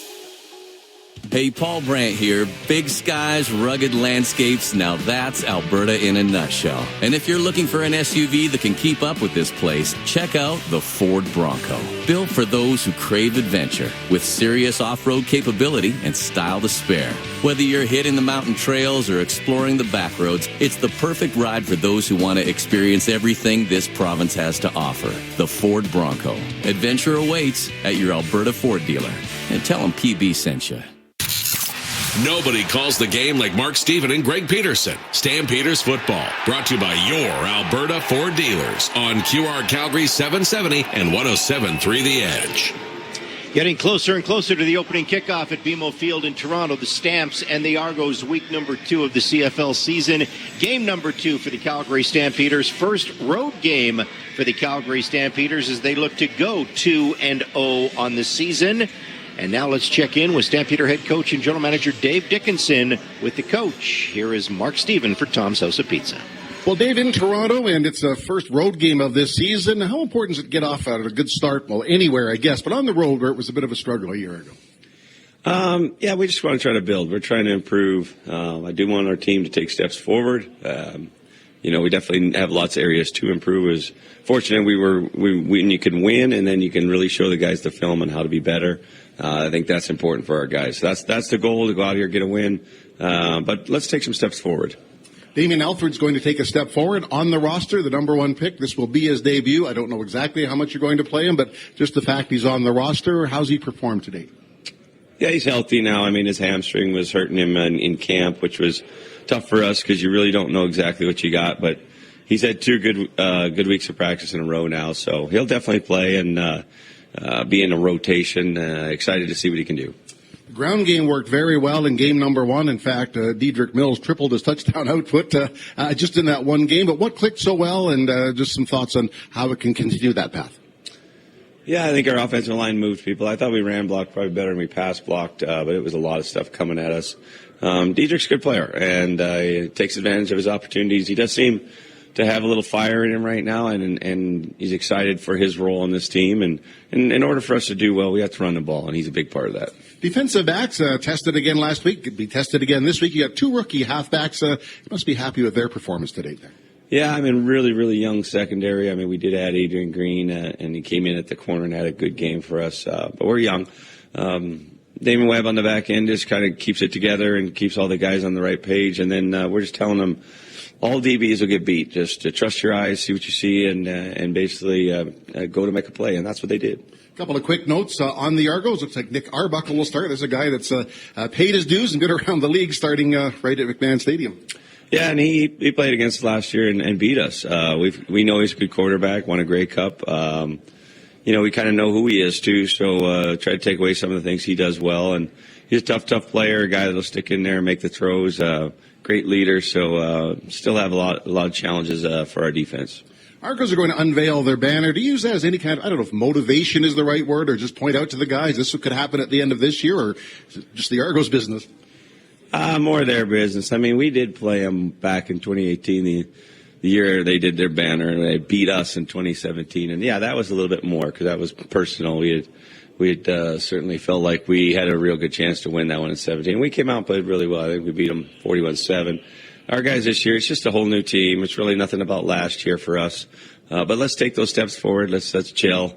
For us, we feel like we got something going here. Let's make sure to keep it going. All right, Dave Dickinson from BMO Field. Thank you. The interview with the coach brought to you by Tom's House of Pizza, serving Calgarians pizza made to perfection since 1963. I don't know about you, Greg Peterson. I'm expecting Dominic Rhymes to be a little more involved in the offense today. Sometimes situation dictates it. I know Reggie Bagleton was certainly involved last week. Clark Barnes had a very, very good game. I just want to see more of that chemistry between Vernon Adams and Dominic Rhymes. Well, I agree with you. I think they only threw to him once or twice, and then you had the other guys. Jones had 4 receptions. Reggie had, I believe, 5, and then, of course, Clark Barnes had a great game. So Dominic Rhymes, it'd be great to get him in there. They have that prior connection with BC. And I think you're right. Some games it's going to be Reggie, some games it's going to be Jones, and other games it's going to be Rhymes. Let's hope maybe it's Rhymes' game tonight. Nice to have some options, without a doubt. Final break on the pregame show. When we come back, Greg Peterson will set up the game as he breaks down his keys to the game. What are the keys to beating the Toronto Argonauts? Well, find out for the Alberta Ford dealers. This is the home of the Calgary Stampeders. QR Calgary, 770 CHQR, and 107.3 The Edge. Remember last summer's heat wave that had you wishing for refreshing air conditioning? Let Furnace Family by Atco Home Services keep you cool this summer. Trust our expert techs and honest pricing to keep your home chilling when the summer is scorching. Ask about our best-selling Lennox models that offer optimal efficiency and cool, quiet comfort. Take advantage of Lennox's rebates up to $2,000 only for a limited time. You can count on Furnace Family by Atco Home Services to do the job right and have your AC unit up and running in no time. The summer rush is coming. Don't wait. Visit furnacefamily.com to secure your spot today. New look, new location. The same luxurious standards. Wolf Cadillac Calgary is now open with incredible grand opening specials. For a limited time, save up to $15,000 on Cadillac Lyric or get 0.99% financing up to 84 months. Plus, eligible Costco members receive an additional $1,200 savings on Lyric Optic and Escalade IQ. Wolf Cadillac Calgary, 756 101st Street Southwest off Stony Trail. Nobody calls the game like Mark Steven and Greg Peterson. Stampeders football, brought to you by your Alberta Ford dealers on QR Calgary 770 and 107.3 The Edge. The Toronto Argonauts are the defending Grey Cup champions. The Calgary Stampeders had the worst record in the Canadian Football League last season, only 5 wins. But both teams have gone through a major reset, a major rebuild in the offseason. The Stampeders out of necessity, the Toronto Argonauts, well, because when you win championships, teams love to steal your top players, and that is exactly what happened to the Toronto Argonauts. So what do we expect today? Your guess is as good as mine, but Greg Peterson, let's get to the keys to the game for the Alberta Ford dealers. If the Stampeders are going to beat the Toronto Argonauts today, what are they going to have to do? Well, my matchup of the game, I said, it's going to be one of my keys to the game, and that's really they have to win the special teams battle. In particular, they've got to win that return game contest. And as I said, Toronto always has good special teams. They got a great punter with John Haggerty, and they got a good kicker with Liram Harulahu, and they've killed us on the returns, but we got to win the special teams battle. Key number 1. Key number 2, protect the football. Last week we had 2 bad picks that took away points. It could have cost us. It didn't. If we keep doing that, it'll cost us, and we need to protect the football, limit the fumbles, limit the picks, and let's protect that football, and that's going to be key number 2. And then we've all been talking about it. The key number 3, and we could have this key probably every game, but I think it's going to be important we do this at the beginning of the year, and that's establish the run. When you establish the run, you open up the pass, you open up Vernon to be able to run the ball better and make some plays out of nothing. Last week we did that, and especially on first down yardage. I think that's going to be key number 3. Back to special teams for a second, because, yes, the Stampeders gave up a 105-yard touchdown return last week. That's the bad. The good is I still go back to that opening play in the second half when, Jeswan Antwi made the play on the kickoff, and, of course, Keelan Thomas picked up the loose ball. That truly was, one of the key turning points of the game. So that was almost a saw-off. But, yeah, you got to be good not only returning the ball, but also on your coverage as well. on your coverage and those big important special teams plays. I know I didn't pick it as my turning point. You did, and in hindsight, Jock, I like you, so I'll let you say that you picked the right turning point. That was the turning point of the game. And yeah, and usually turning points are special teams plays. So special teams play is going to be big tonight. Yeah, without a doubt. All right, Mr. Peterson, have a great broadcast. Thanks so much for your time. Thank you. Mr. Dave McIver, what are you expecting tonight? I think this is going to be a really good game, Jock. I think the Stamps, if they can go out there and get started early, I think that they have a really solid chance to win this game. But like I said earlier in the pregame show, like Nick Arbuckle, yeah, he's a backup quarterback, but every once in a while he just has one of those games. And the Stamps are going to have to get to him early defensively to kind of throw him off, I think. And if they're able to do that, I think this is an opportunity for the Stamps to go 2-0. As Dave Dickinson mentioned, Nick Arbuckle beat the Stampeders last year, also was the Grey Cup MVP in Vancouver. So, yeah, even though he's the backup quarterback, dude still has a little bit of game, and we saw that when he was a member of the Calgary Stampeders. The keys to the game for the Alberta Ford dealers: win the special teams battle, protect the football, establish the run. Can the Calgary Stampeders do that against the Toronto Argonauts? We're going to find out, because that is a wrap for the pregame show. Up next, 4 quarters of Stampeder football action with Mark Stephen and Greg Peterson, including the Stampeders' opening drive, brought to you by Claus Tractors. But first, Mark is going to take a look at the starting lineups on QR Calgary and 107.3 The Edge. June is Discover Days at Volvo Calgary. Right now, enjoy reduced lease rates and save up to $7,000, including eligible government incentives. Discover luxury, innovation, and the award-winning safety Volvo is known for. Volvo's quality of products, the Volvo commitment to safety and innovation, and customer service excellence has become a generational tradition in Calgary. Visit Valentine Volvo in the Southwest, Volvo Cars Royal Oak in the Northwest, or start your journey online at volvocarscalgary.com. Don't miss Discover Days, on now. June 21st, trade screen time for FaceTime with bouncy castles, painted faces, and touchdown dances. See the Stampeders face off against the Ottawa Redblacks at 2 p.m. for the Family Day game, presented by TELUS. Before kickoff, hit Gridiron Gardens for a pregame party packed with fun for all ages. And after the final whistle, everyone's invited on the field to feel the brand new turf at McMahon. Great family memories don't come from a tablet. They're born on game days. Tickets at stampeders.com/tickets. Together, we ride. You're listening to 770 CHQR AM and 107.3 CFGQ FM Calgary, Chorus Entertainment radio stations. Every hit, every tackle, every touchdown. QR Calgary 770 and 107.3 The Edge. And welcome back to your Alberta Ford dealer. Stampeder football on QR Calgary. Let's look at your starting lineups as the Argos run on the field. They'll soon have a Grey Cup banner unveiling for their championship in 2024. But the here and the now, here's the Calgary Stampeders. Offensive line left to right, Murray, Zach Williams, Bell, Christian Canu, and Josh Coker. Vernon Adams, the starting quarterback. Dedrick Mills is the running back. Dominique Grimes, Tevin Jones, Reggie Beggleton, Jalen Philpott, and off his first 100-yard game as a pro, Clark Barnes. The ends for the Toronto Argonauts, Derek Parrish and Andrew Chatfield. Inside, DeMarcus Christmas and Jordan Williams. That front four was stripped clean in free agency.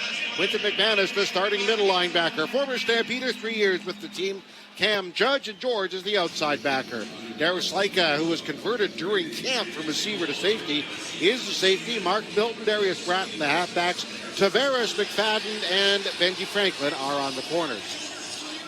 For the Toronto Argonauts, their offensive line, left to right, George Moore, Sage Stocksetter, the University of Calgary's Peter Nicastro, Anthony Vandal, and the lineman of the year in the CFL last year, Brian Hunter. We should point out the U of C's Darius Sirocco not playing this week, but John Bolson, another UFC product, is on the roster in his place. Demonte Coxey, Damaris Daniels, 2016 Rookie of the Year. DeJean Brissett, Kevin Mattal, and David Ungerer are the receivers. Deontay McMahon is the starting running back, and Nick Arbuckle is the starting quarterback. Clarence Hicks and Flo Ormalat are on the end for the Stampeders. Josiah Coatney and Jalen Hutchings are inside. 10-tackle man Mark Lee, the starting middle linebacker. Micah Tights and Derek Moncrief, the outside backers. Damon Webb is the starting safety on the corners. Tyler Richardson and Adrian Green, our pregame ghost. Sheldon Arnold and Jaden Grant, will be the team's halfback starting today. The forecast improved today, and it's actually a very nice day here in Toronto. Temperature 20 degrees with a bit of a wind. The forecast was for rain, maybe later, I don't know, but it looks tremendous right now as the Stampeders and the Toronto Argonauts are set to play game number 2 for their respective teams. All right, our play-by-play broadcast only moments away on QR Calgary, 107.3 The Edge on QR Calgary. It's almost here. We're 90 seconds away from the opening kickoff on QR Calgary 770 and 107.3 The Edge. Mark Steven and Greg Peterson bring you all the action just as they have for over a quarter century. Call it a wrap on the pregame show. Up next, it's game time. Calgary Stampeders football, brought to you by your Alberta Ford dealers. On QR Calgary 770 and 107.3 The Edge. Sometimes great pizza leads to problems, like you don't want to commit to just one kind of pizza, or maybe you want an extra slice when the pizza's done. Tom's House of Pizza has your back with their all-you-can-eat pizza buffet. Monday to Friday from 11:30 to 2, enjoy all-you-can-eat pizza and salad for $11.95 with beverage purchase. Available in the pub at Tom's House of Pizza's McLeod Trail and Okotoks locations. Unlimited slices, so much pizza to choose from. Discover the legendary lunch buffet at Tom's House of Pizza. It's your last chance to get in and go at the giant Country Hills Toyota. The Get In and Go event ends June 30th, and your Toyota Giant has pulled out all the stops with the best inventory, the best pricing, and the best trade-in values of the year. Take advantage of incredible interest rates as low as 0%, plus up to $2,000 in free accessories with purchase. But you better hurry. The Get In and Go event will soon be gone, only until June 30th at the giant Country Hills Toyota. Here we go, Stamps fans. The moment you've all been waiting for. Every hit, run, pass, and touchdown. Right here on your Alberta Ford Dealers Stampeders football. Kickoff is now with Mark Steven and Greg Peterson on your home of the red and white for over 30 years. QR Calgary 770 and 107.3 The Edge. And we're coming to you live from the South Point Toyota Billy Powers broadcast booth. Get your best deal during the Get In and Go event under your Toyota Tower at South Point Toyota. And welcome, football fans. It's the time, it's the place for another edition of Calgary Stampeder football. QR Calgary in the Canadian Football League are proud to bring you today's game featuring your Stampeders and the Toronto Argonauts. We'll bring you all the drama and excitement from our broadcast location at BMO Field in Toronto. In the booth, Mark Steven and Stampeder All-Star Greg Peterson forming the longest broadcast team in CFL history. Greg, your thoughts for today? Well, Mark, we're off to a pretty good start after a year we all want to forget last year, but let's just keep it going. If the Stampeders can go to 2-0, that's great, and they got to spoil the ceremony that's taking place right now, and that's the Toronto Argonauts getting celebrated their Grey Cup win, so Stamps got to go out there and beat them tonight.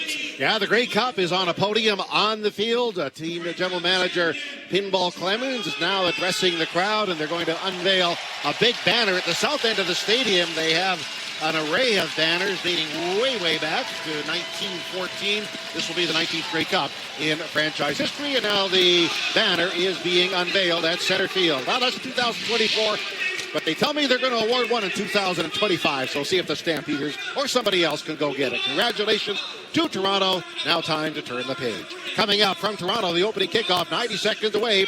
More great Stampeders football on your voice of the Stamps, QR Calgary. Hey, Paul Brandt here. You know, Alberta's a special place. From the Rockies to the Plains, it's a land of hard work and big dreams. If you're going to tackle it all, you need a truck that can keep up. That's why I can't say enough about my Ford F-150. It's more than a truck. It's a partner. Rugged toughness, serious capability, and smart features that make your life easier, like available Pro Power onboard. The Ford F-150. Get yours today at your Alberta Ford dealer, and tell them PB sent you. Calling all baseball fans. Want to knock your summer out of the park? The Deerfoot Inn & Casino is hosting an exclusive viewing party on July 26th, where one lucky guest will win the ultimate baseball road trip. 4 games in 4 days in Toronto for you and a guest, plus round-trip air transportation, hotel accommodations, a pair of tickets to each of the 4 games, and $500 spending cash. For full details on how you can earn ballots to win your way into the viewing party on July 26th, visit deerfootin.com. We're fun! Getting a down payment together can be so hard. Shane Homes will match your down payment with a price reduction up to 10% off the price of your new home. Whether you're buying your first home or upgrading, there's never been a better time. Only 5 homes per community qualify monthly, so act fast. Offer ends August 31st. Shane Homes. If it's your favorite, it's probably Shane Homes. Conditions apply. See area manager for details. Hey, Stump fans. This is Joshua Antwi, running back. Keep it right here on QR Calgary all season long.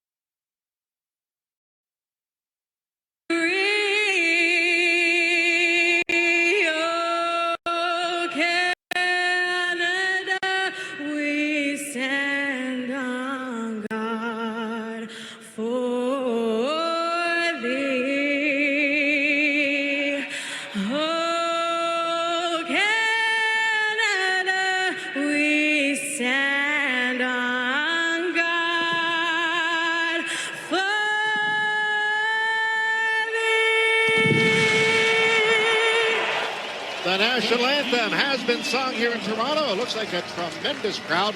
They tell me they're up 25% over the opener from last year as the Argos open up the home portion of their season. They're bringing flags off the field now as they bunch them up all together. The Grey Cup banner has been unveiled and will get ready to play football. I should tell you, in a pregame ceremony, Flo Ormelad did receive his Grey Cup ring. Huge smile, understandably. That's behind them, and get ready for the game here today on what looks like a really nice day for football. Yeah, it's always a little bit windy, so I think the wind is going to be a factor, but can't see a cloud in the sky, Mark. And it's one time they were predicting rain, but no, it's a beautiful day here in Toronto. Toronto always, the last 5 years, have played very well against these Stampeders. It's the only grass field in the CFL. You don't see hardly, teams don't even practice on grass fields anymore, but we'll see if that really makes a difference. It's beautiful down there, the turf though, but a little bit different for the players. You get so used to playing on that artificial turf in today's world. The only grass field, as I said, that they're going to be playing on this year. They are. Yeah, we're close to the shores of Lake Ontario. Not right on the shores, but close to it. We get a lot of those breezes coming off the lake, and that's exactly what is going on here. But as we say, looks like a really nice day for football. Stampeders and Argos early in this season. The captains are at center field exchanging hugs and handshakes as we're getting ready to get this ball game going. Had some of those red-clad Mounties on the field with the Grey Cup. That's still the best trophy celebration in all of sports. CFL logo is heads. Team logo is tails. Calgary, it's your choice. Heads is the call. Andre, please do the honors. Heads is the call. It is a head. Calgary, you've won the toss and you want the ball. As we are. Have a great game, captains. Calgary said they're going to be going, I think, into that win, Mark, but you know what? Let's take the ball. We're going to do exactly what we did last week. We got to hope that's the case, because that opening drive last week was an incredible way to start the year. Totally. I think it gave the team a huge psychological boost, and they carried that on to victory. These teams split their 2 games last year. Both teams winning at home. They played twice in the same week. Stamps won 27-23 at home and lost 39-25 here. All-time Stampeders 23-28-1 in Toronto as the Argos and the Stampeders huddle up around their coaches, and we'll get this game underway. Glad you're with us. If you're in your car driving around in Calgary, Southern Alberta, wherever you are, we're glad you're here with us, and thanks for making us a part of your afternoon in Toronto. Yeah, nice crowd. The south end is quite full. Our side on the west side is quite full. Well, one thing it is a little bit different, Mark. The Argos, last couple of years, have had always lots of former Stampeders. Last year, they had 13 former Stamps on the team. This year, I went down the roster, and because of free agency, because of trades, because of cuts, there's only 4 prior Stampeders, a little bit different. Well, all I can say is the Stampeders found out in years past when you're on top, people come looking for your players and your coaches, and Toronto found out the same thing. They've won 2 of the last 3 Grey Cups, so yeah, they're going to have a lot of people looking at their roster. Well, and I guess when you're having a year like last year, nobody's coming looking for you anymore, so you don't get as many free agents. But in fact, I think the big one was picking up Flo.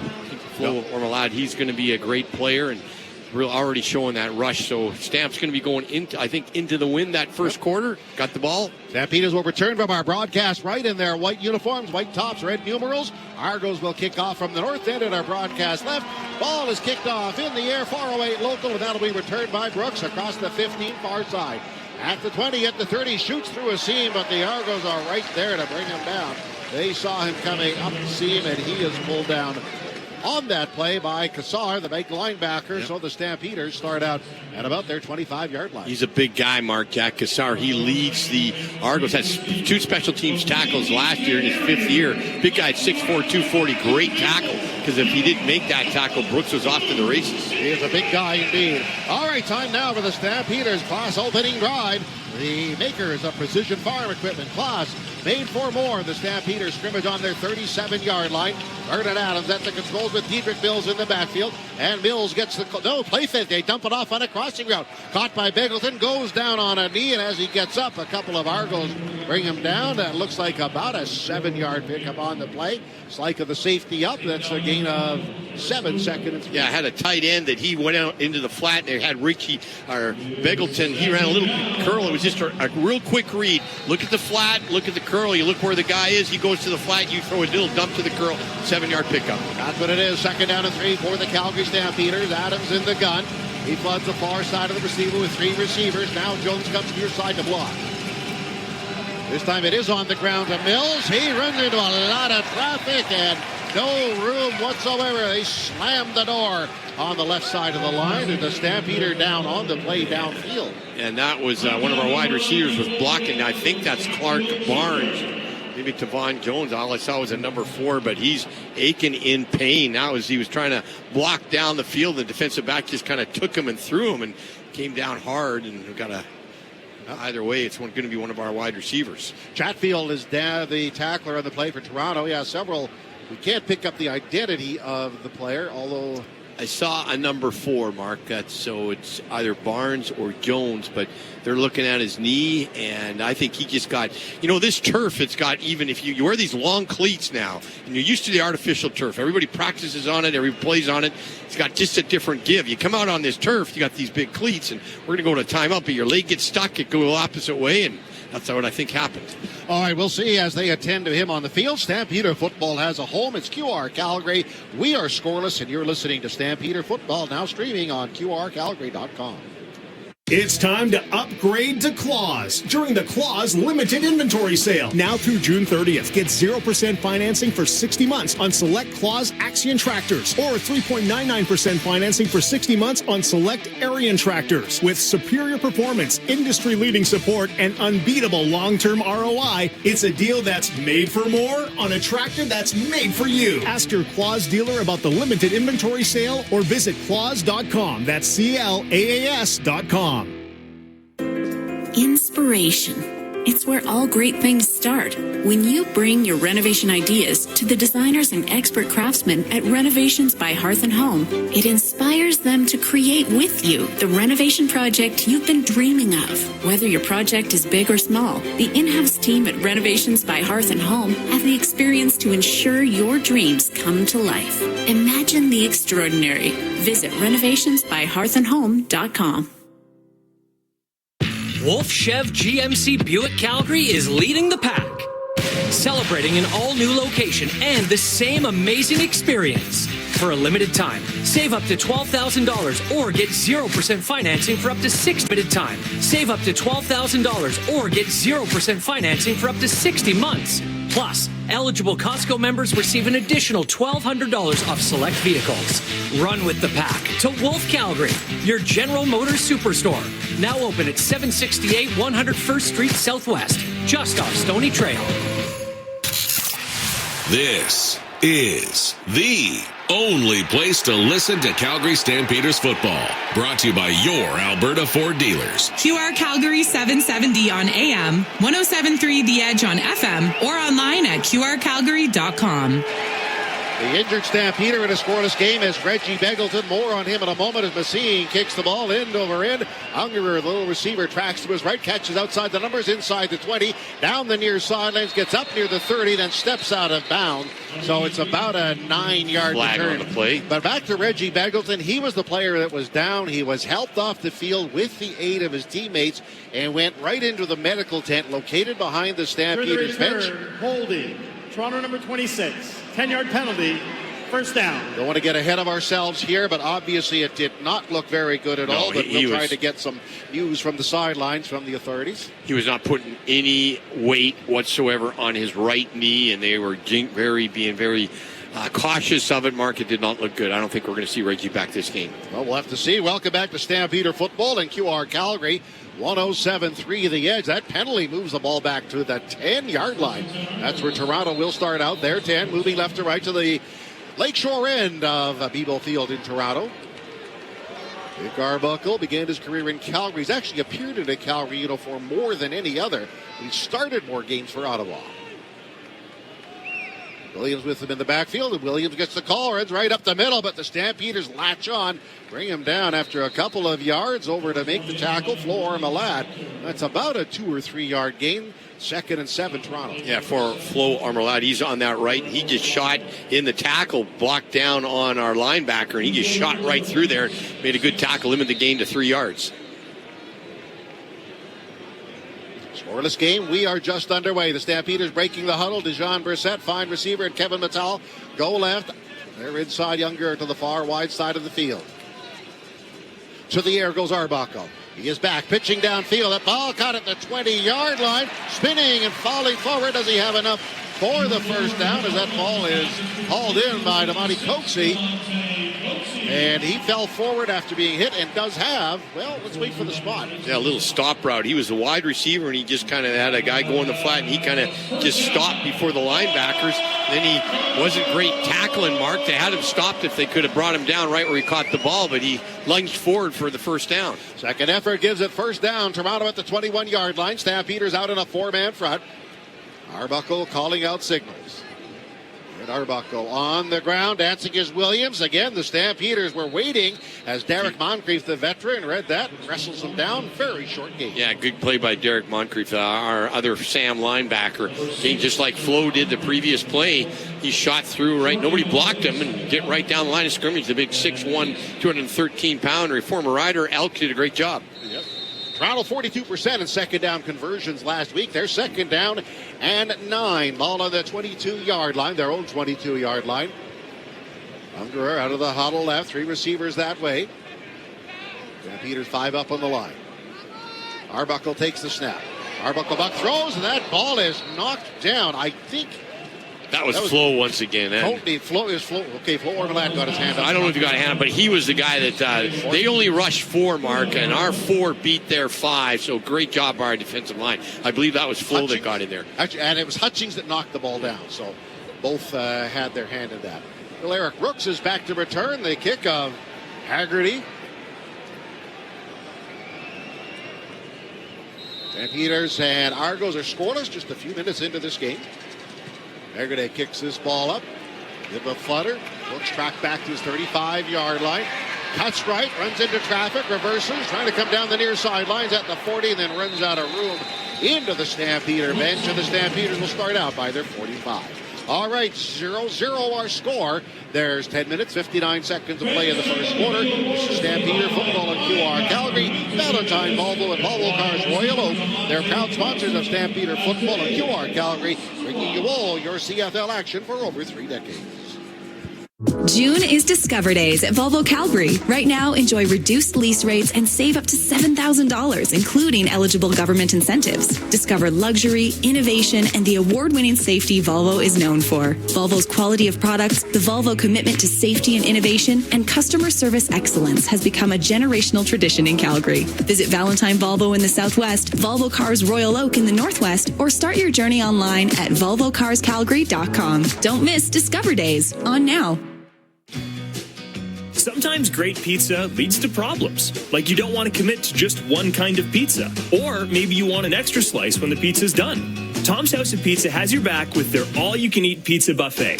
Monday to Friday from 11:30 to 2, enjoy all-you-can-eat pizza and salad for $11.95 with beverage purchase. Available in the pub at Tom's House of Pizza's McLeod Trail and Okotoks locations. Unlimited slices. So much pizza to choose from. Discover the legendary lunch buffet at Tom's House of Pizza. June 21st, trade screen time for FaceTime with bouncy castles, painted faces, and touchdown dances.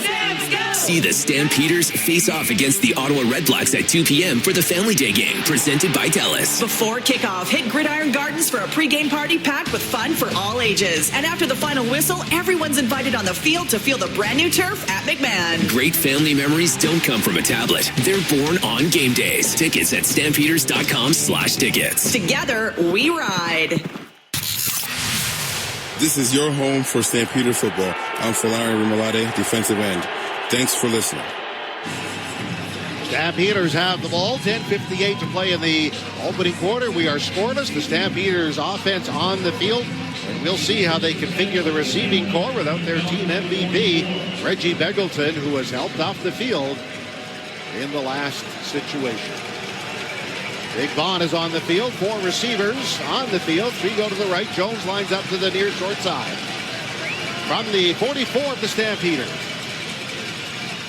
Adams to the air. Play fake. Looks wide side. Then steps up and is ridden down. Thrown down back at the 35-yard line by Winton McManus. A sack and a loss of 9. Yeah, that time, Vernon Adams had no chance. He tried to look downfield. He's only 5'11", 5'10" mark. He couldn't see, so he tried to step in the pocket. But before he could even do that, he had 2 guys on him. Not good blocking that time. So the Stampeders will be second down, and let's make it 17 yards to go. Little Eric Brooks now in as the 5th receiver for the Stampeders. Stampeders must get near the midfield mark for a first down. Scoreless game. They break out of the huddle. Rhymes and Jones split wide right. The far short side of the Calgary Stampeders. In the gun is Adams.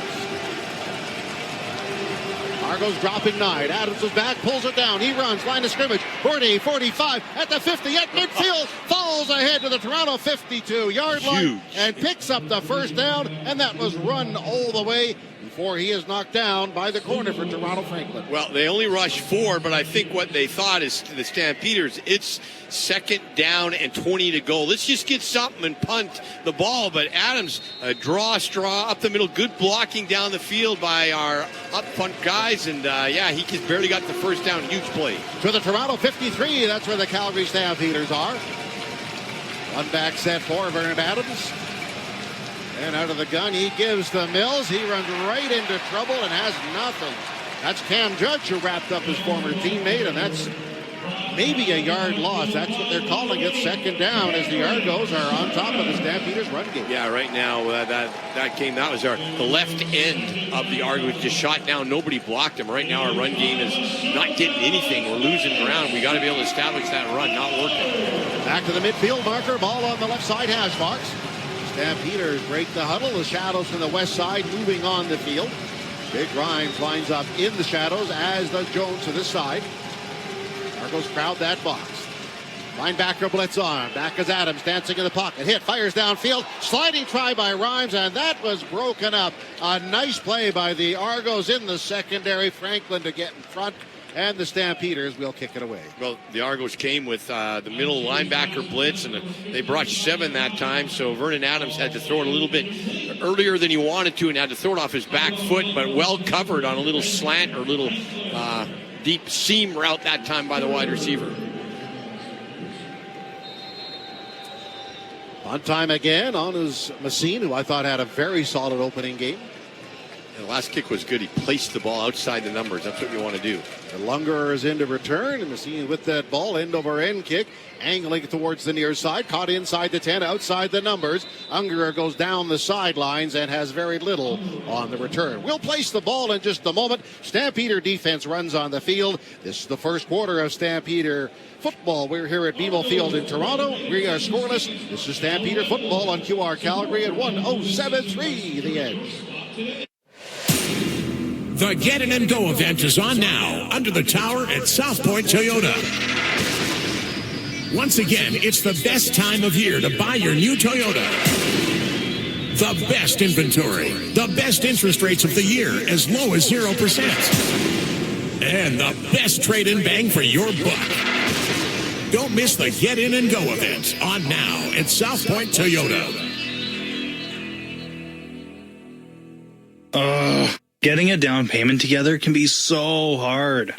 Shane Homes will match your down payment with a price reduction up to 10% off the price of your new home. Whether you're buying your first home or upgrading, there's never been a better time. Only 5 homes per community qualify monthly, so act fast. Offer ends August 31st. Shane Homes. If it's your favorite, it's probably Shane Homes. Conditions apply. See area manager for details. Your place for Stampeders football play-by-play. QR Calgary. The Toronto Argonauts in a scoreless game will start out at their 14-yard line. Ball on the near left hash mark. And obviously the Stampeder defense on the field. We'll see what they do. We'll try to get some news, if there is any, on Reggie Beggleton, who left the game earlier in this game. So far, both defenses are stifling the running game. That's making it, Stampeders got to get that running attack going. They're second. They've got 2 rushes now for 2 yards, minus 2 yards. So it's not going to work unless they can run the football. And now you got Reggie Beggleton out for probably the rest of the game. Well, others are going to have to step up. Right now, the defenses are dominating this game. 8 minutes, 14 seconds of play in our opening quarter from BMO Field in Toronto. Good sun-splashed afternoon with a bit of wind. You get a bit of a windbreaker here. A lot of people have that. I see a bunch of, I'll get to that in a second. From the 14-yard line, this is where Toronto's going to go with the ball. Arbuckle calls off the cadence, sends in a new play. Play fake, he dumps it downfield, looking, I'm not sure exactly for whom. Kevin Mattal, I'm not sure. See a couple of Vaughn jerseys below us, red and white. Of course, Quincy Vaughn, we're up here, so I'll take a shot at his family members. Yeah, that time a little read pass option and not well executed by Arbuckle. He didn't really do a very good run read. That way the Stamps could see it was going to be a pass, and he just kind of threw it in the dirt. Welcome back to Stampeder Football on QR Calgary, brought to you by your Alberta Ford dealers. On the 14-yard line, second down and 10 for the Toronto Argonauts. Stampeder show a 4-man front. They send for it. Back passing as Arbuckle sends the ball to the far side, going down on a knee, making the catch, and then being pushed out of bounds. Ungerer, and that was a nice throw across the field. First down, Toronto. Yeah, Unger has been a good receiver. He had 4 catches last game, Mark, and that's the hole in the zone. Calgary playing a deep umbrella zone in that wide side out. You really don't cover that area, and if the quarterback sees it, the wide receiver sees it, he stops, and good play by Arbuckle to read it right away, and that's a good long throw to the first down. It is. Ball's on the 27-yard line on the far hash marks for the Toronto Argonauts. We're in a scoreless game. Powerful Williams in the backfield to the right of Arbuckle. Arbuckle now calling a new play at the line. Takes a snap and gives to McMahon out of the backfield, that is, and he danced right into the waiting arms of the Stampeders' Justin Sambu. Yeah, good play by Justin Sambu. He was drafted by the Argos back in 2004 in his second year. And right now our defensive line are really doing good on the run, both defensive line. But they're rotating those defensive linemen. And now they're bringing, I think that's Courtney coming out. Yeah. But, they're rotating them to give him a little rest. Good job by the D-line so far this game. Second down and 9. Ormelad and Hicks are the ends. Inside, it's Hutchings and Sambu. Toronto's second down and 9. The 28-yard line. Again, Arbuckle in his draw. Throws a crossing route out of the backfield. That is caught. Turning it upfield. Grabbed by Webb, the safety, across the 35-yard line to about the 37. Right, and we'll await the spot. I think it's going to be first down. Excellent call. Little screen pass, Mark. And Calgary had him on the rush. They rushed 4, and they thought they had him. And a little dump off to the left side with a bunch of big guys in front of him. Excellent call. Well, Toronto moves the chains. Clock moves. 6:16 to play in our opening quarter. Ball's at the 37-yard line. Neither offense has really found their gear just yet. Now the Stampeders rotating in personnel again. Hutchings is out. And they want to have those two, Flo and Hicks, both in at that end position. Toronto breaks out of the huddle. Monty Coxey on the line of scrimmage.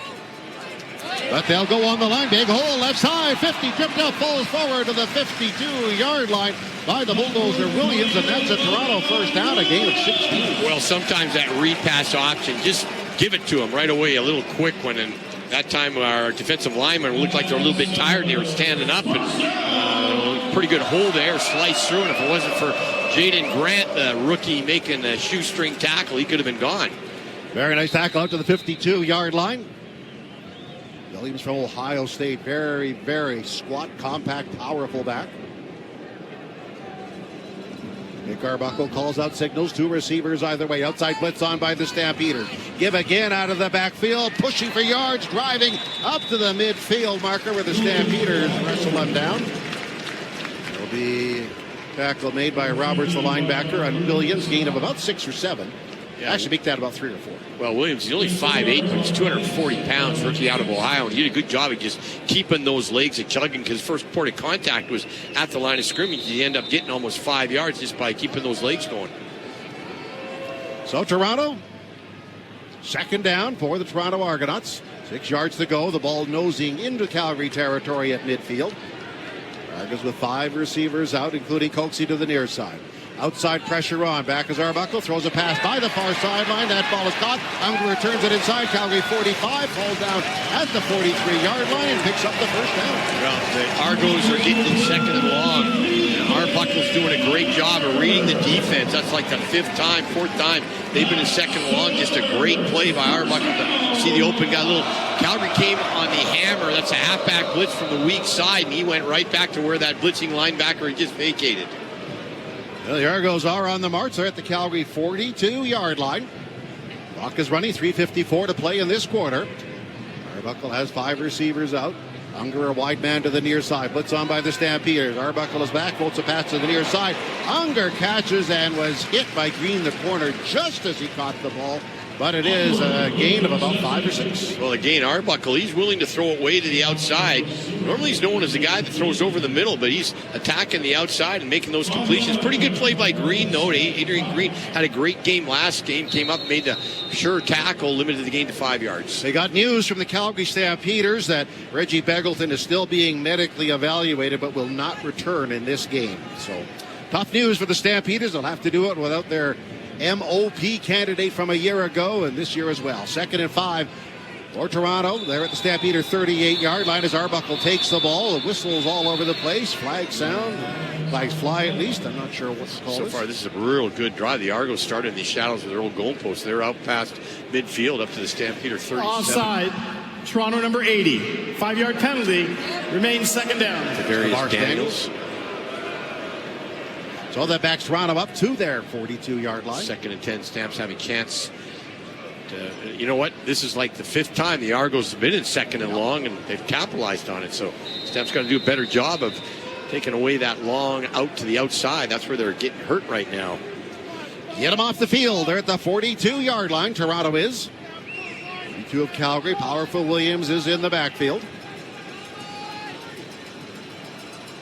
Stampeders send 4 as Arbuckle's back passing. Arbuckle fires across the middle. That ball is caught inside the Calgary 40. Ball ahead to the 35-yard line as in on the tackle is Moncrief. Kevin Mattal, first-round pick a couple of years ago, is knocked down at the 35-yard line, and Toronto's going to send on the kick.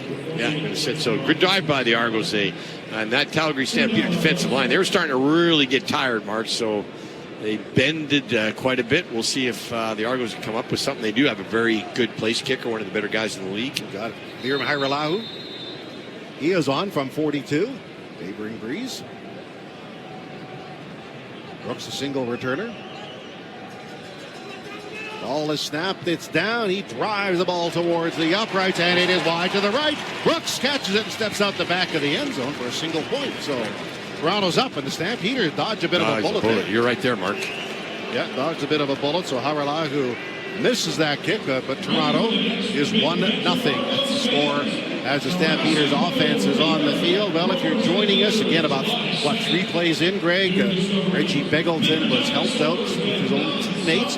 They did have a medical tent at the field level. It's been collapsed. So I don't know if that's a sign of anything, but obviously... Yeah, I don't think he's not coming back. No. And it did not look good. But Stampede offense got to get that running attack going. I know they're maybe being a little bit predictable by going on first down every time, but they've got nothing. Unlike prior game where they were slashing through there, getting 6-7 yards on each one of the runs, so far they haven't been able to establish Diedrich at all. Nope. So the Stampeders, juggling their receiving core a little bit. Bond has been in there. The Stampeders will scrimmage on their 40-yard line. Want to see Dominic Grimes pick it up and see if he can perform at levels he's always performed at. And also Tevin Jones is in as well. Adams looking back at the bench for a sign.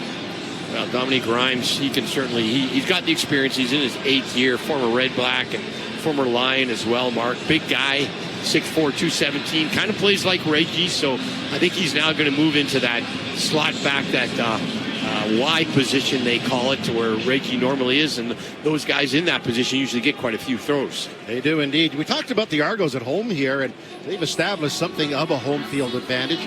Ryan Dinwiddie, the former Stampeder assistant coach, is 27-7 since he came here. That's very impressive. Good. Yeah, that's also 2 Grey Cups in 3 years, I guess. Well, if you look at their offense, it's really kind of like the Stampeder offense. Why not? He was there with the Stampeders, and I don't want to say, he learned under Dave Dickinson and took that offense here to the Argos and kind of put his own little wrinkle on, but it's a lot like the Stampeder offense. And it's performed at a high level with a rotating cast of quarterback. McLeod, Bethel Thompson, Chad Kelly, and now Nick Arbuckle. I mean, Arbuckle was almost out of football last year. He was debating whether he should call it a career when the Argos called, and look what that did.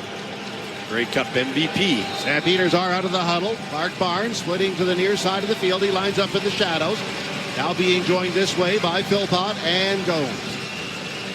Play fake into the line. Adams is back, dancing, throwing a strike down the near sidelines. Caught at the Toronto 50 by Rhymes at the 45, 40, down to the 35. Then the ball comes loose. It's in the hands of Clark Barnes, who takes it to the 25-yard line. So out of disaster, the Stampeders get additional yards, and the ball is on the Toronto 25. Well, a well-run football play. They acted like they had Rhymes acting. He was a tight end, and he shot out as if he was going to block, and everybody thought he was going to throw a Higgs screen. That's what they wanted everyone to think, and then Rhymes just kept running up the field down the sideline. He was wide open. On the field, was down by contact at the 35-yard line. Okay. He was wide open because it was a fake Higgs screen and a big play for the Stampeders. Good call. Well drafted up football play. Now, the ball did pop loose, but he was already down, or so they say.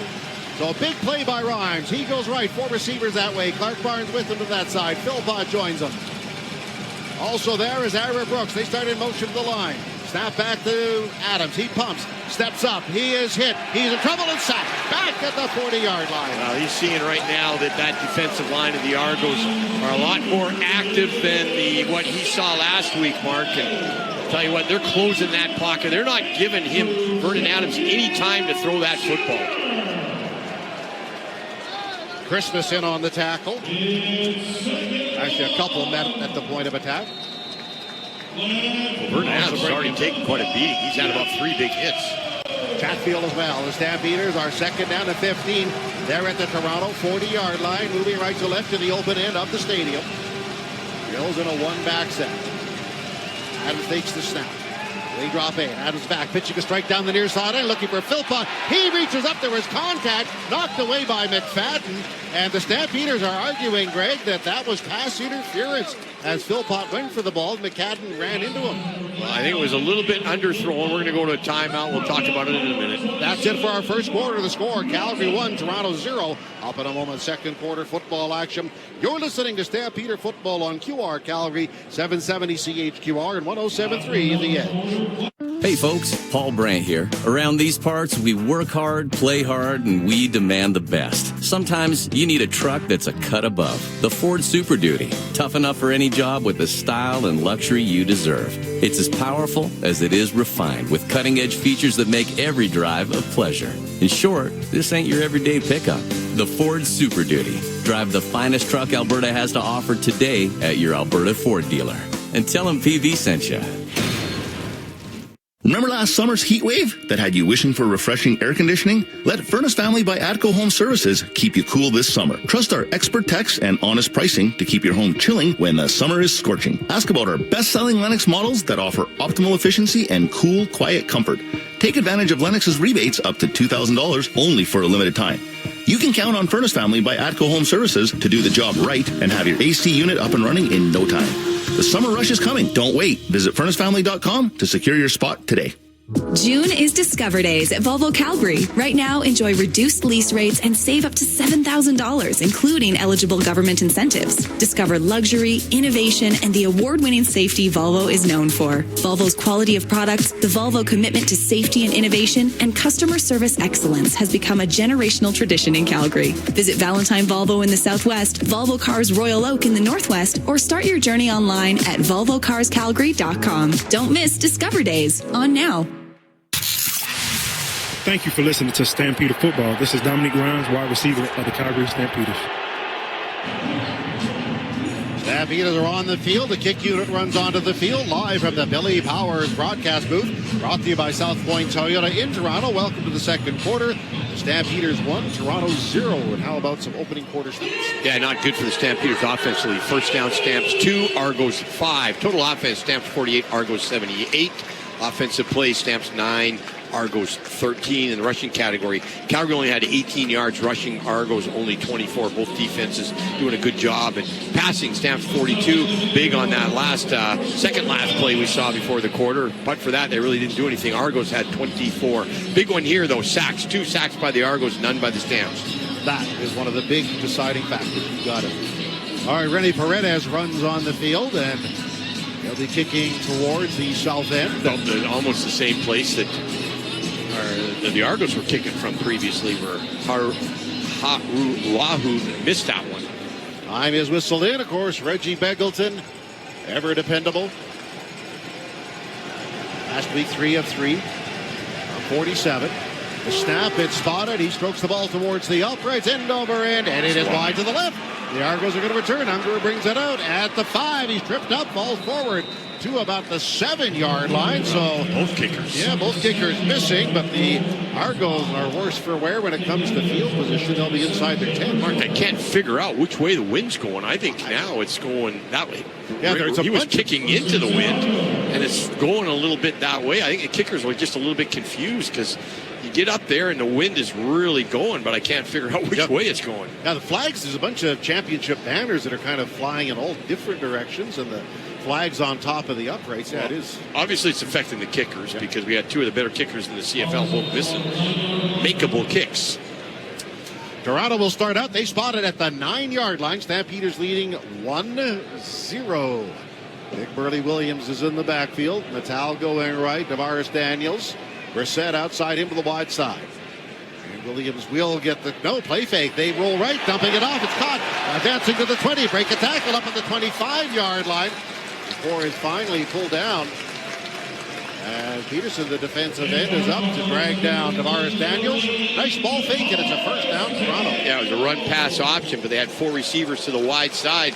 Man-to-man coverage. Nobody covered the third man in, doing a little stop route. Guy goes in the flat, that opens up a little dump pass, and then sloppy tackling for another 15 yards on the yak yards. They did. Toronto advancing. Ball's on their 27-yard line. One back set. Williams will get the call. Huge hole. Bursts up the right side before the Stampeders swallow him up. Hicks is over to knock him down. Hutchings as well. That's one thing we got.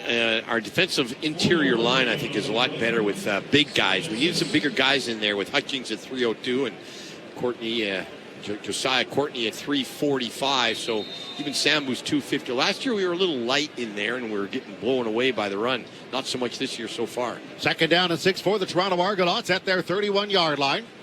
They come right out of the hollow. Natal and Ungerer, pair of Canadians, go right. Wide man to the far side is Jean Brissett. Stampeders outside blitz is coming. Back is Arbuckle. Throws it in the left flat. That ball is caught out of the backfield. Williams has it. Nowhere to go. 1, 2, 3 Stampeders surround him, starting with Markel Lee and Webb, the safety. Very little gain, so the Argos punted away. Well, great play by Moncrief, though, because he was going to blitz, Mark. or I think, no, that was Damon Webb. Good job by Webb, because he was going to blitz, but if he sees as a safety and you're going to blitz, but you see a guy leak out of the backfield, you got to pick him up, or they're just going to throw the ball, and he's going to be wide open. So excellent heads-up play by our safety Webb. Brooks is a single returner. I'm not sure he's kicking with or into the wind, but there will be some wind. Brooks awaits inside the Calgary 25. Haggerty punts it away. Bit of a flutter on the kick. Caught at the 35-yard line. Brooks goes straight ahead at the 45. Tripped up, falls forward to the 47-yard line. Kassar in on the tackle. He's a tremendous special teamer for the Argos. The score, Calgary 1, Toronto 0. You're listening to Stampeder Football, racking up another great season of football, something we've been doing for over 3 decades. This is COR Calgary 107.3 The Edge. It's your last chance to get in and go at the giant Country Hills Toyota. The Get In and Go event ends June 30th, and your Toyota Giant has pulled out all the stops with the best inventory, the best pricing, and the best trade-in values of the year. Take advantage of incredible interest rates as low as 0%, plus up to $2,000 in free accessories with purchase. But you better hurry. The Get In and Go event will soon be gone, only until June 30th at the giant Country Hills Toyota. It's time to upgrade to Claws during the Claws limited inventory sale. Now through June 30th, get 0% financing for 60 months on select Claws Axion tractors, or 3.99% financing for 60 months on select Arian tractors. With superior performance, industry-leading support, and unbeatable long-term ROI, it's a deal that's made for more on a tractor that's made for you. Ask your Claws dealer about the limited inventory sale or visit claws.com. That's CLAAS.com. Hey everyone, it's Ben Mulrooney and welcome to my brand new YouTube channel. You have probably heard me on the radio. I hope you've heard the podcast. Well, now you can join us and see us right here on YouTube. Fearless conversations with voices you won't hear anywhere else. Topics that range the gamut from politics all the way back to pop culture like I used to do. So join us right here on YouTube. Don't forget to subscribe and welcome to the Ben Mulrooney Show. Listen to Stampeders play-by-play in high-definition radio, brought to you by your Alberta Ford dealers. 105.1 FM, Channel 2, QR Calgary 770. 1-0 Stampeders as the action resumes. The Stampeders, after that punt return, start out on their 47-yard line. They have a tight end left, maybe to counter some of that pressure. Adams in the gun. Adams retreats. He dances in the pocket, and the Argos swallow him up again. That is Toronto's third sack. I think that Winton McManus they're going to credit. Doesn't matter, as the Argos are swallowing up the Stamps. Yeah, they're just killing. They came with 5. They came with a blitz up the middle. Good job, though, by Mills to pick up the blitz, but they're just pushing back. Adams is not having any chance to see downfield. He's trying to step into the pocket, and they're just collapsing that and getting him every time. And now it's 2nd and 15. That's what it is. The Stampeders back to the 42-yard line. They're out of the huddle. Clark Barnes, a local product, goes left. Brooks and Philpott join him to the wide side of the field. Argos show 3 on the line of scrimmage. Adams takes the snap. Adams has time. Pats the ball, pitches down the near sideline. He's looking for Alford. He goes up. He pulls it in. Then is bumped out of bounds, and that's why you draft the 6'6" guy with the first overall pick. What a superb grab. First down, Stampeders. Well, great play by the rookie. We talked about him in the pregame. 6'6". Throw the ball up. He was well covered, but he's on a 5'10" defensive back, and he can just reach up and get the ball at his highest point. Good throw, good catch. It was as the Stampeders advanced the chains to the Toronto 37-yard line. Jones puts right out of the huddle. One back set for the Calgary Stampeders. Adams will give. Here's a sweep to the right. The ball is taken out of the backfield, but no room whatsoever as the Argos are there to put Mills down as Winton McManus advises the Stampeders on how well he's playing. We got another injured Stampeder, Mark, and I don't know who that is. I think is that Bryce Bell? But we can't get anything going. We're kind of not doing a quick hit, or it's more of a read type thing where they're trying to go down the line, but the fast linebackers of the Argos are just coming through and making tackles. It is Bell and Christian Fortin, another first-round pick, who would slide into center. Remember, Rodin Brown is on the one-game injured. He's holding his wrist. He's coming off. Hopefully, so far it's been a bad game for the Stamps when it comes to injuries. Reggie Begelton is finished for the game. Don't know about Bell, but Fortin, the young man from Connecticut, they like what they've seen of him, but this is a whole different circumstance to be the center, the number one guy at this time. Second down and 11 for the Calgary Stampeders. They're at the Toronto 38-yard line. Bell's off holding that wrist. Reggie Begelton already removed from this game due to injury. He goes into 10th. That is none other than Bryce Bell. So Fortin's over the ball. All on the near hash marks for the Stampeders. Alford isolated one-on-one on the near side, and Adams is back. Adams looking to the far side. Leans back, pitches a strike, incomplete. I think he completely overthrew Rhymes in that situation, and there was no other Stampeder in the area, so here comes Rennie Paredes with another try. Well, same place almost he was last time, and where we had 2 missed field goals already by the kickers, but Vernon Adams, if he's going to throw that away, throw it out of bounds. That almost could have been picked away, but it looked like nobody, he's back in the pocket, but he really, big guys can't see what's down the field, Mark, and right now, Stampeders got to be able to establish that run, or they're not going to be able to get anything done. Here's from the 46-yard line. Rennie Paredes out, missed his first kick of this year earlier. Looks like the wind's died down a little bit for this kick. Machine the holder, puts the ball down. Paredes steps into the kick. Lots of authority behind this kick and splits the uprights with room to spare. And the Calgary Stampeders extend their lead. The score, Calgary 4, Toronto 0. This is second quarter CFL football action on QR Calgary at 107.3 The Edge. Calling all baseball fans. Want to knock your summer out of the park? The Deerfoot Inn & Casino is hosting an exclusive viewing party on July 26th, where one lucky guest will win the ultimate baseball road trip. 4 games in 4 days in Toronto for you and a guest, plus round-trip air transportation, hotel accommodations, a pair of tickets to each of the 4 games, and $500 spending cash. For full details on how you can earn ballots to win your way into the viewing party on July 26th, visit deerfootinn.com. We're fun! Getting a down payment together can be so hard. Shane Homes will match your down payment with a price reduction up to 10% off the price of your new home. Whether you're buying your first home or upgrading, there's never been a better time. Only 5 homes per community qualify monthly, so act fast. Offer ends August 31st. Shane Homes. If it's your favorite, it's probably Shane Homes. Conditions apply. See area manager for details. The Get In and Go event is on now under the tower at South Point Toyota. Once again, it's the best time of year to buy your new Toyota.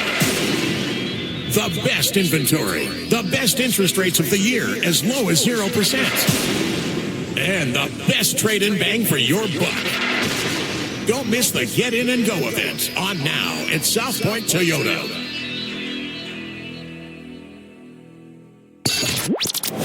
This is Derek Moncrief, Sam linebacker. Thanks for listening to the Stampede Football on QR Calgary. And welcome back. I think I got my single points mixed up. It's the Stampeders 3 and the Argos 1. The score far more akin to a Calgary Flame Toronto Maple Leaf game. Mark. That's what nobody can seem to get the running attack going and score a point. Yep. 2 missed field goals. Lots of no running abilities. So, yeah, it's a low-scoring game.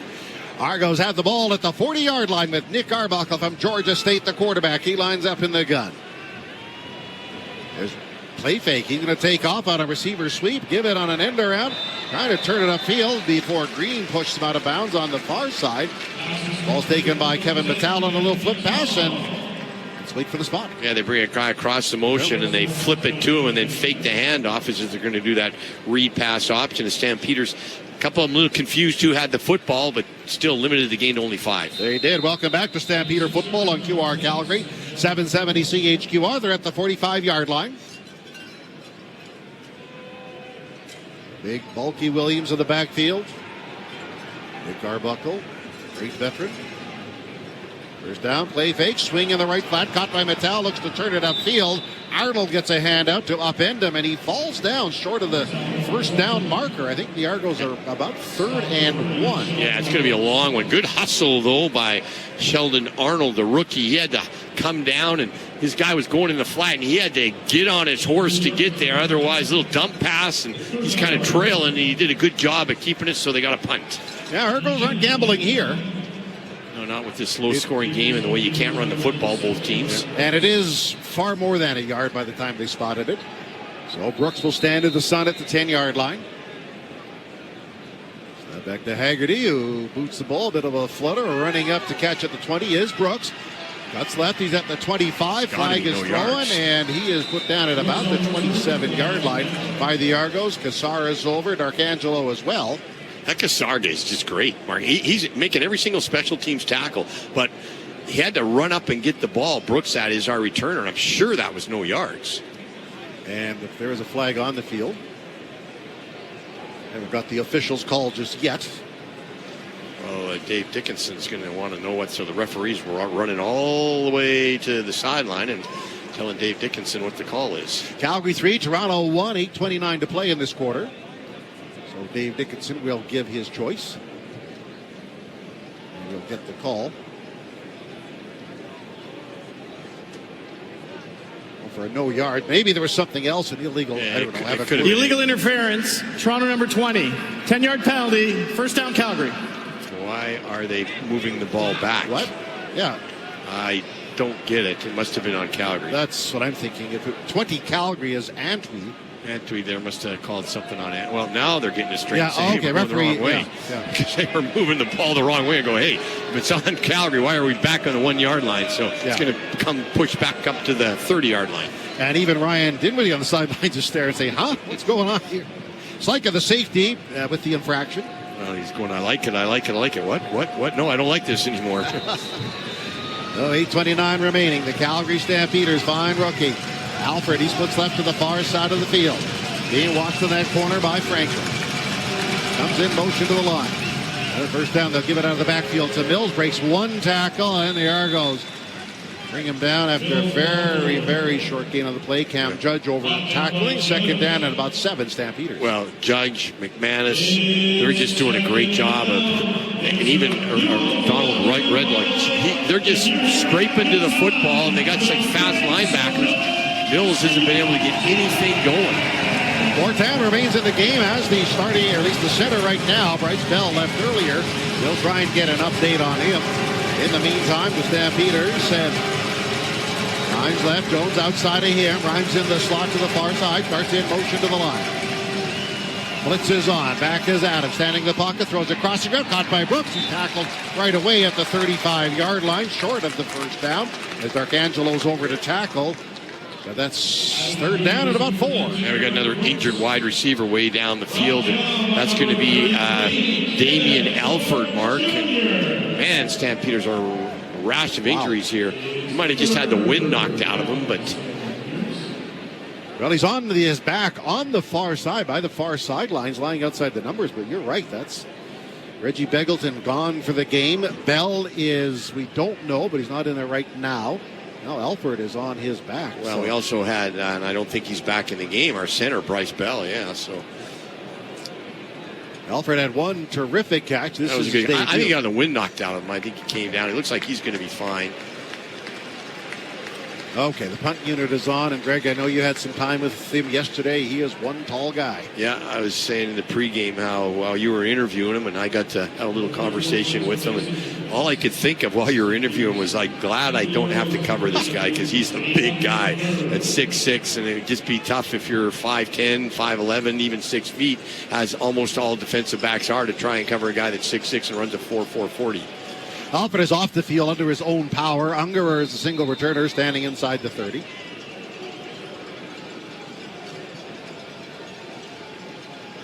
Well, the punters certainly are getting their work cut out. It's been a punt game. 3-1 is our score. 7:01 to play in the first half. Put it away by Messine. Good hang time here. It flutters. Ungerer catches inside the 25.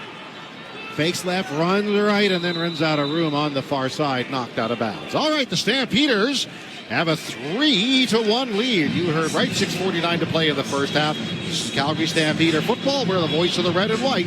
QR Calgary 770 CHQR. Well, we got nothing. Sometimes great pizza leads to problems, like you don't want to commit to just one kind of pizza, or maybe you want an extra slice when the pizza's done. Tom's House of Pizza has your back with their all-you-can-eat pizza buffet.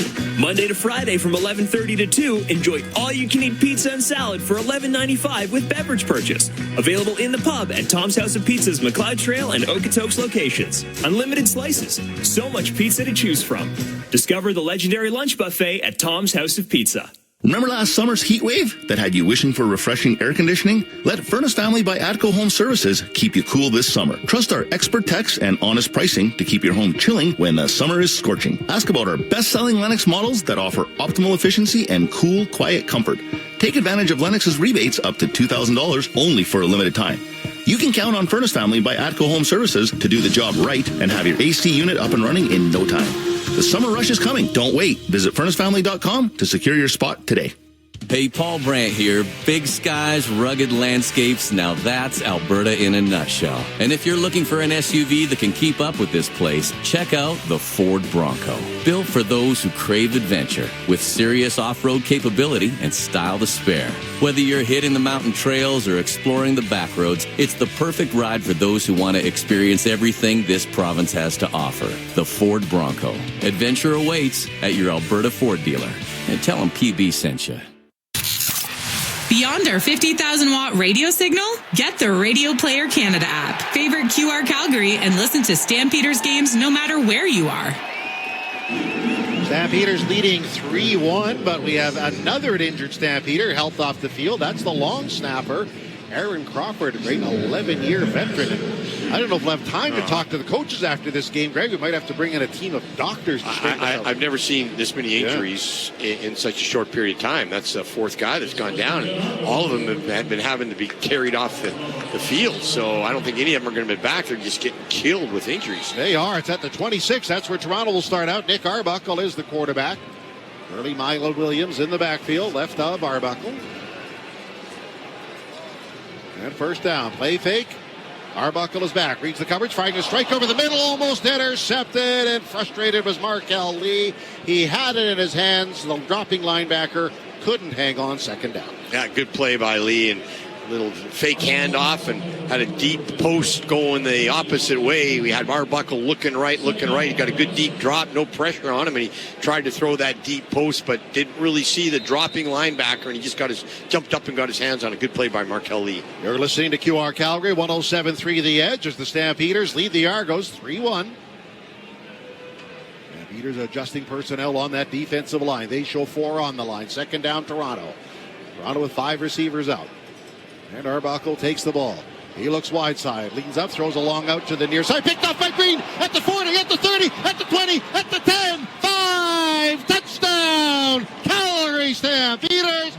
Green in his hometown pulls it in for a touchdown. What a great pickup Green has been, Mark. And you go to the well too much and you're going to get burned. And Arbuckle, another fake handoff, and thinking, okay, I've completed that wide side out about 5 times to bail me out a second and long. This time Green sat back in his quarter position, read it perfectly, stepped in front, and that was just a smooth sail into the end zone after that. Good play by Green. In his hometown of Toronto, he told us pre-game he's got a lot of friends and family here, and why wouldn't he? So Adrian Green takes the ball into the end zone for the Calgary Stampeders, and they take the lead on a 40-yard return. The score, pending the extra point, is 9-1.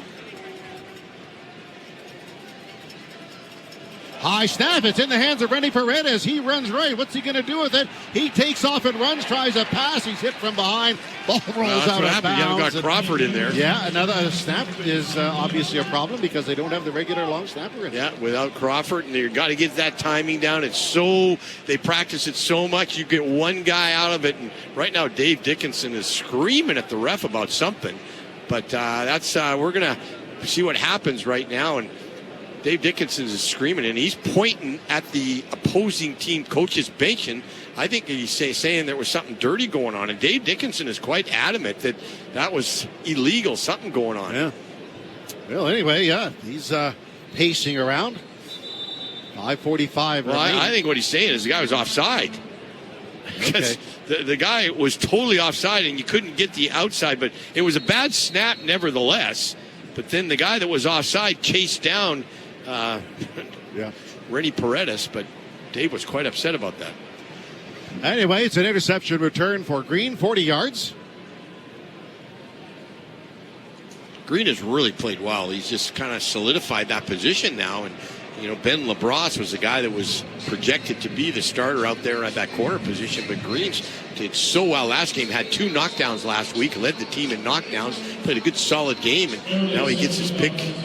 Good play by Green. Van Peters will kick off from the 30-yard line. Herzl to return her to the nearest. To the far side, Herzl. Near side is Ungerer. Reda steps forward, chips the ball downfield. Unger will catch inside the 20, near side.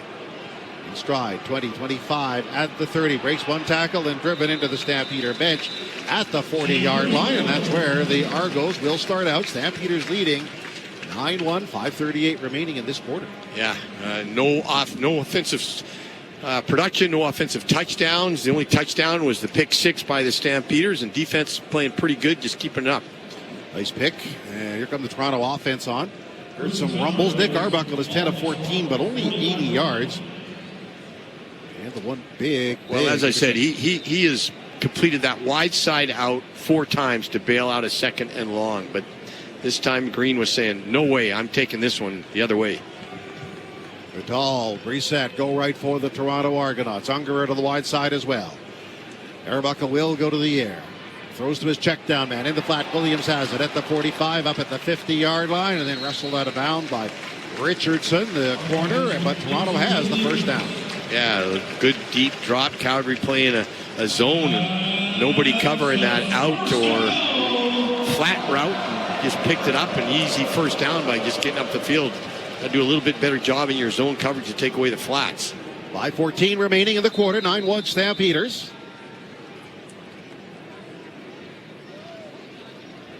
They'll break the huddle. Coxie and Daniels. They split to the near short side of the field. 4-man front by the Stampeders. Arbuckle takes the snap. Arbuckle, quick release on a stop route downfield. That's caught at the Calgary 50. Then driven right back almost immediately. Stampeders are over Micah Tights on Kevin Mattal. Gain of 5. Arbuckle's got great vision right over the middle, and he gets the ball out of his hands really quick. So it's hard to, he just reads, gets the ball there, but you got to do a good job of making sure there's no yak yards. Good job that time by the Stampeder defense, limited that to 5 yards. Yeah, they're at the Stampeder 51-yard line, breaking the huddle. Here they come. Williams, who played so well in training camp, they let Kadeem Carey go. He lines up to the right of the quarterback. Outside linebacker blitzes on. Arbuckle is back, throws a crossing route. That ball is caught, then driven down, and I'm not sure the receiver has enough for the first down, as over was Josiah Coatney. The other tackle was Williams. Well, and Tyler Richardson came up and had the original hit, and he couldn't make the tackle, but they're going to give him great forward progress. I don't agree with that, Mark. He was still on his feet, and then he went back, and they tackled him. And what a brutal call that is by the referees in my mind. And Dave Dickinson agrees. I just think that's terrible. He wasn't tackled, and then they tackled him 5 yards short of the first down, and they gave him forward progression. You got to be kidding me, Ref. Dave Dickinson is hot. He's got the flag. Well, he's going to throw it. Well, I don't blame him. He wasn't tackled. He was hit. He kept his feet, got pushed back another 5 yards. Then they tackled him, and they're saying it was forward progression on a tackle. That's just a brutal call. Well, we'll see if the CFL Replay Center, which is just a few miles away, agrees with us here. 41-yard line. So I can't see how they would say that was forward progression. There's no way. Here's the call. Calgary received extra information, has chosen to pick up their challenge flag. There'll be no challenge. Well, I don't know. Okay. I have no idea what went on with the conversation between Dave and the ref, but. Well, I think he had reason to challenge, but here we are. They're at the 46-yard line. That's where Toronto is. First down and 10.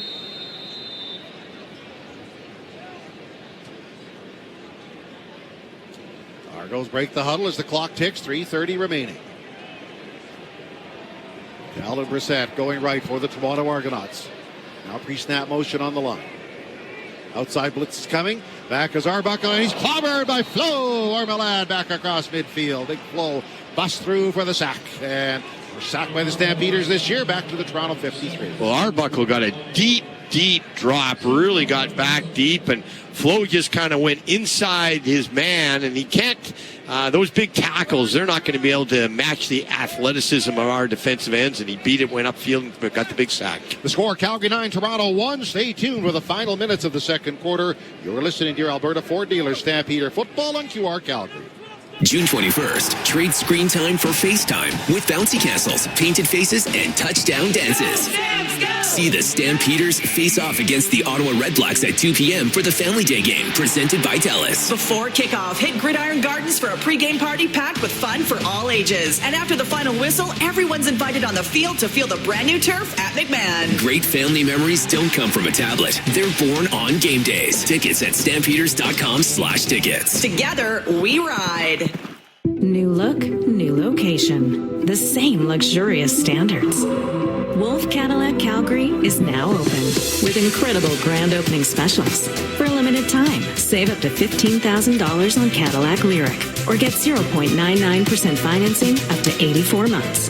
Plus, eligible Costco members receive an additional $1,200 savings on Lyriq Optic and Escalade IQ. Wolf Cadillac Calgary, 756 101st Street Southwest off Stony Trail. It's time to upgrade to Claws during the Claws limited inventory sale. Now through June 30th, get 0% financing for 60 months on select Claws Axion tractors or 3.99% financing for 60 months on select Arian tractors. With superior performance, industry-leading support, and unbeatable long-term ROI, it's a deal that's made for more on a tractor that's made for you. Ask your Claws dealer about the limited inventory sale or visit claws.com. That's CLAAS.com. This is number 21, Bailey Devine Scott, defensive back. Thanks for listening to Calgary Stampeders football. Go Stamps. Stampeders leading 9-1 as we're at the 3-minute warning. Ball's on the midfield stripe.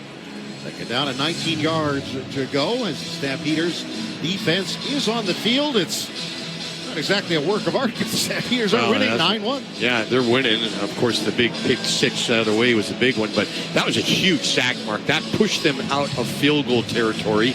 So good flows, doing a good job so far. It was, I think the Jock said in the pregame that what he was going to be watching was our ends, and they're doing a really good job with their athleticism, beating those big tackles right now. Argos in a passing down, second down and 19. 4 receivers come wide left for the quarterback, Nick Arbuckle. Williams stays in the backfield to block. Stampeders dropping 9. Arbuckle retreats, steps up in the pocket, leans back, firing a strike down the far sideline. Jump ball caught and then dropped at the 15-yard line. Incomplete, putting his hands out to pull it in on the far side. And Coxie couldn't squeeze it. It's incomplete. Well, Sheldon Arnold had man-to-man coverage. It was Arbuckle steps into the pocket and just launched a deep one, 50-50 ball. And the receiver came back, and our defensive back didn't see it. It should have been caught. He just dropped that. I guess that was Tyler Richardson. So Toronto on to punt the ball away. Haggerty gets the ball away. A bit of pressure, end-over-end kick. 5'7" Brooks catches inside the 10, fakes right, moves left, gets across the 15, up near the 20. And a whole wave of blue jerseys pull them down at that time. So long field for the Stampeders. And well, this is an important drive because they're in the shadows of their own goalpost on the 20-yard line. So they've got to move the ball a little bit because you can't get the ball back to the Argos with a little time left in that half. At a minimum, Mark, they want to be able to kill the clock and go in with that 9-1 lead. Fortam remains in the game at center. Bryce Bell left earlier in the game. One of several big injuries by the Stampeders. Well, the rookie from Connecticut is over the ball. First down. Edric Mills, 100 yards last week, is in the backfield. To the right of the quarterback. They fake to the line. Adams has the ball on the roll to the wide side. Dumps it off to his check down man. That ball is caught. Getting up 30, 35. Stays on his balance. And finally, Philpott is knocked down at the 40-yard line. But it's a 20-yard gain. That was all a great second effort. Well, it was. And you know what? Vernon Adams, a little, he was rolling out to his right, and he could have ran the ball himself. But I said to myself in my head, just dump it off and let the wide receivers do the bumping and the tough run. And that's what he did. And a good job. He ran over 2 guys. Good play. Philpott goes left. Lines outside him to the wide side. First down, Stampeders. They're at their 40-yard line.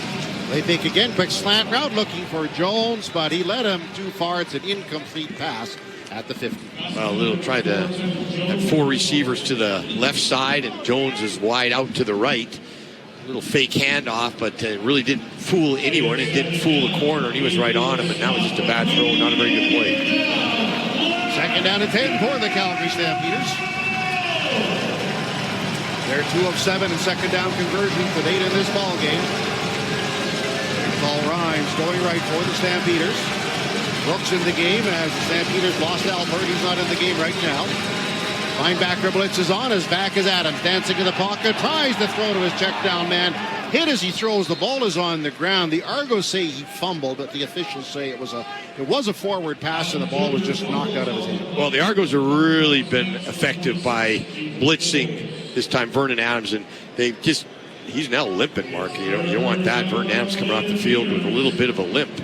And he's taken a beat, but he's not been able to step into the pocket because they've been rushing 5. Calgary's not been able to stop that. They call it a dog. Well, Aaron Crawford, fortunately, he's back on the field. He was helped out. Good. He's the regular long snapper. We missed him on that last convert. Unger is a single returner for Basine.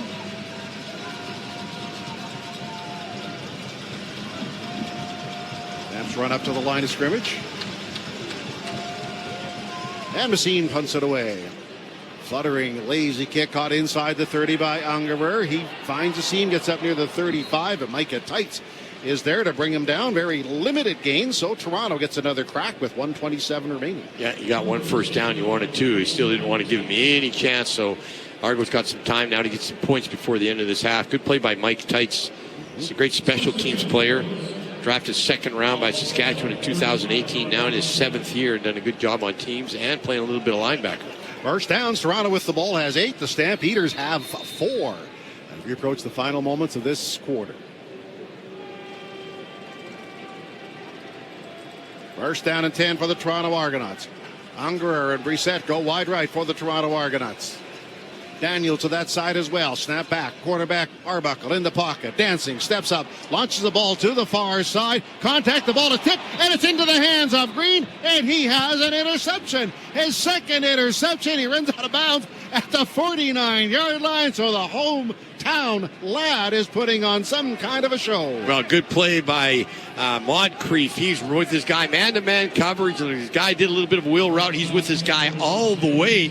The ball was thrown up again, 50-50 ball, and it popped out, and there right behind him was Adrian Green picking up his 2nd interception. 2nd of the half. That's amazing. So the Stampeders are at the 46-yard line. Can they get something on the board with 1:19 to play in this quarter? We'll see. Peters had Philpott, Barnes, and Rhymes on the right side. All of them lining up in the shadows. Adams is in the sun.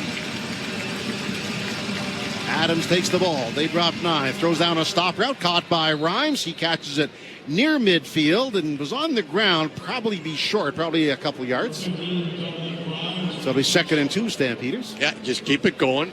You know what? They're a hurry-up offense now. You don't have to get all the way. Just 5-yard routes each time. All right, Rhymes leaks out of the backfield to the far side. Jones outside him. And Peters stay with it on the ground. Mills plows into that line. But the Argos push right back. We'll see where they spot it. I think they have the first down. Have the first down, but not by much. But where our O-line just hasn't been able to move that line of scrimmage like last game. Good job by the Argo D. Down to the 53-yard line. 1 minute and 4 seconds remaining in the half. Dan Peters sending 4 receivers right. 1 back set. Adams takes the ball. He is back, throws a stop route, caught by Philpott, gets up to the 50, breaks a tackle at the 40, and 2 Argos finally have to bring him down, including Bratton, the halfback, but it's a first down, and in the absence of Reggie Beggleton, Philpott has emerged. Yeah, 3-4 receivers to one side. Just stop routes. Just that's easy. Everybody go and stop 5 yards. Vernon, you find the open guy with him. Just dump it to him right away and let him get some yak yards. First down, Argo 38-yard line. Argo sending 3 as Adams is back. Pitches across the middle. That ball is tipped and out of the hands of Philpott. He was open on a post pattern, but the ball was tipped at the last minute and he couldn't corral it. Yeah, tip drill, and you know, if that was a good defensive middle linebacker play, a little tip, and I think that's it. You know, that ball just goes a little bit of a different direction. The receiver just can't come up with it. He was open.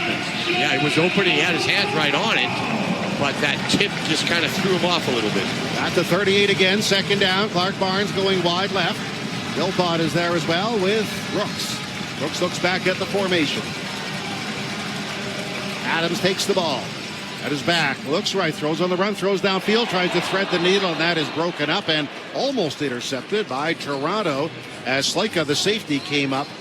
And the Stampeders are down. It's third down now, and they'll try, let's see, about a 46-yard field goal. Yeah, still they got it with that big play. A couple of good plays by Adams. That time he tried to put it where he couldn't. There was just no room whatsoever in that window. But right now, and right, you got Crawford back on, but Mark, I was watching him. After he snaps the ball, he's limping. Okay. So they're saying, get the snap. We don't even care if you make a tackle. You're there to get the good snaps. 46-yard try by Randy Paredes, who's 1 of 2 today. On the near hash. It's snapped, it's spotted. He strokes the ball. It's going. It's got a chance. It's wide left. Paredes has missed 2 in this game. The Argos Unger returns. He's out 15 to the 20 where he's tackled. And the Stampeders, Felici and Yalavici, one of the newcomers, brings them down. So the Argos, with 30 seconds remaining, we'll see what they do here. But the wind is obviously acting up for both kickers. Yeah, both kickers. And it's all been kicking towards the south end. Yeah, and 3 missed kicks, 2 by Rennie and 1 by the Argos. So I think the wind has something to do with it. Argos just probably want to get out of this half.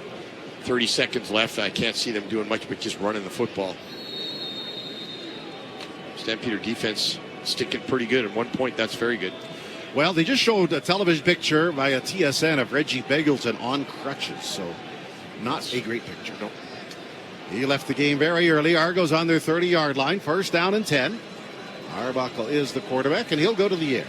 Arbuckle scrambling right. Pitch out of the backfield. Williams catches, gets up. 25 at the 30. Has the first down before there's a boot top tackle as he's pulled down by the Calgary Stampeders. Roberts, first down Toronto. 23 seconds remaining. Yeah, he did it.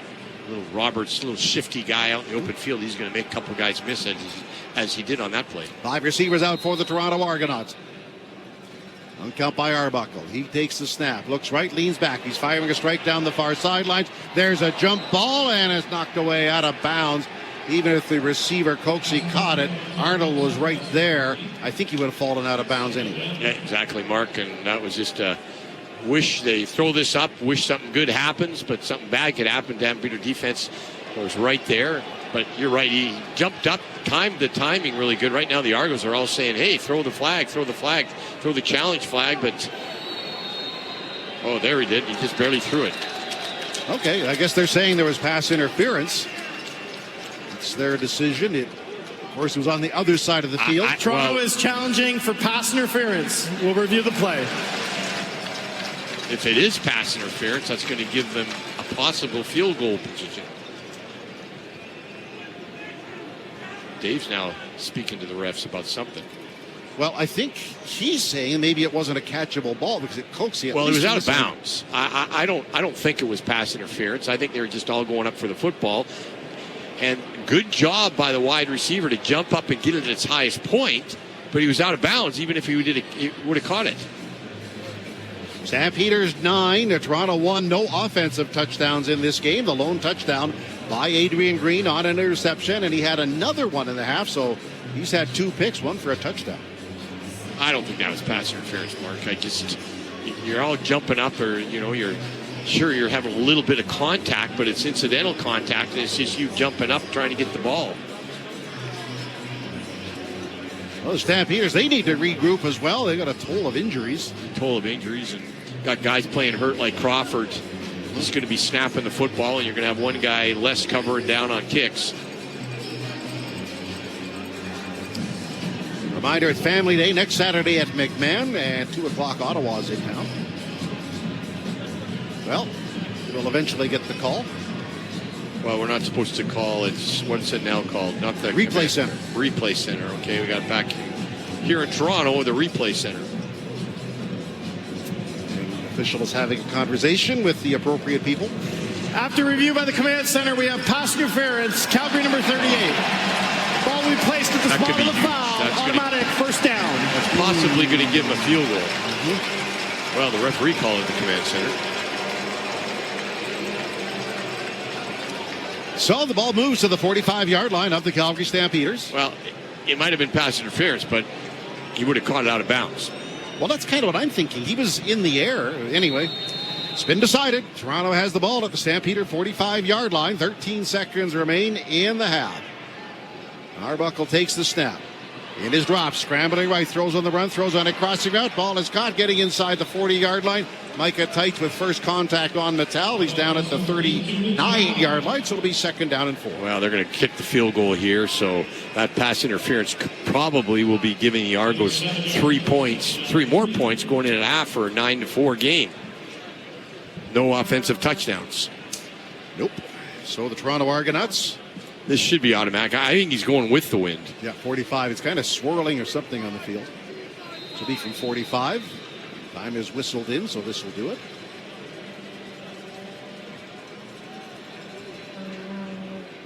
Here's the snap. It's down. Hiralau steps into it. It's going, and this one splits the uprights to end the opening half of our ball game. Well, we'll go to the dressing room. The Calgary Stampeders 9, the Toronto Argonauts 4.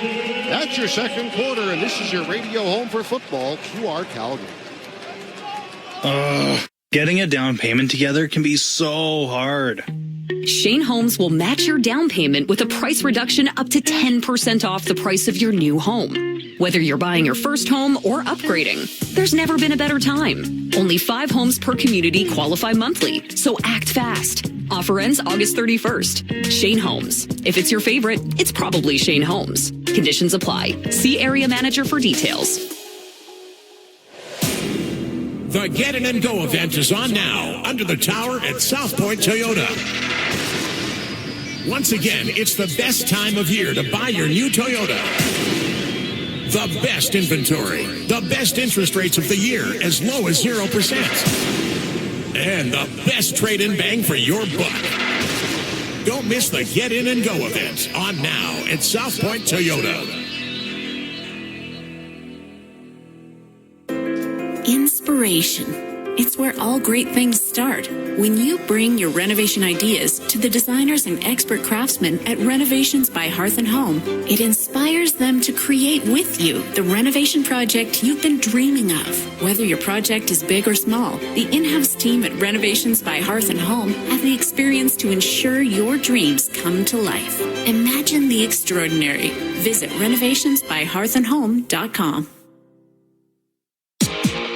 We're halfway done the game, but plenty more action is to come on your Alberta Ford Dealers Stampeders football. But first, QR Calgary is your halftime haven as we break down what's taken place and predict what will happen next. It's the Stampeders Halftime Show with Jock Wilson and Dave McIver on QR Calgary 770 and 107.3 The Edge.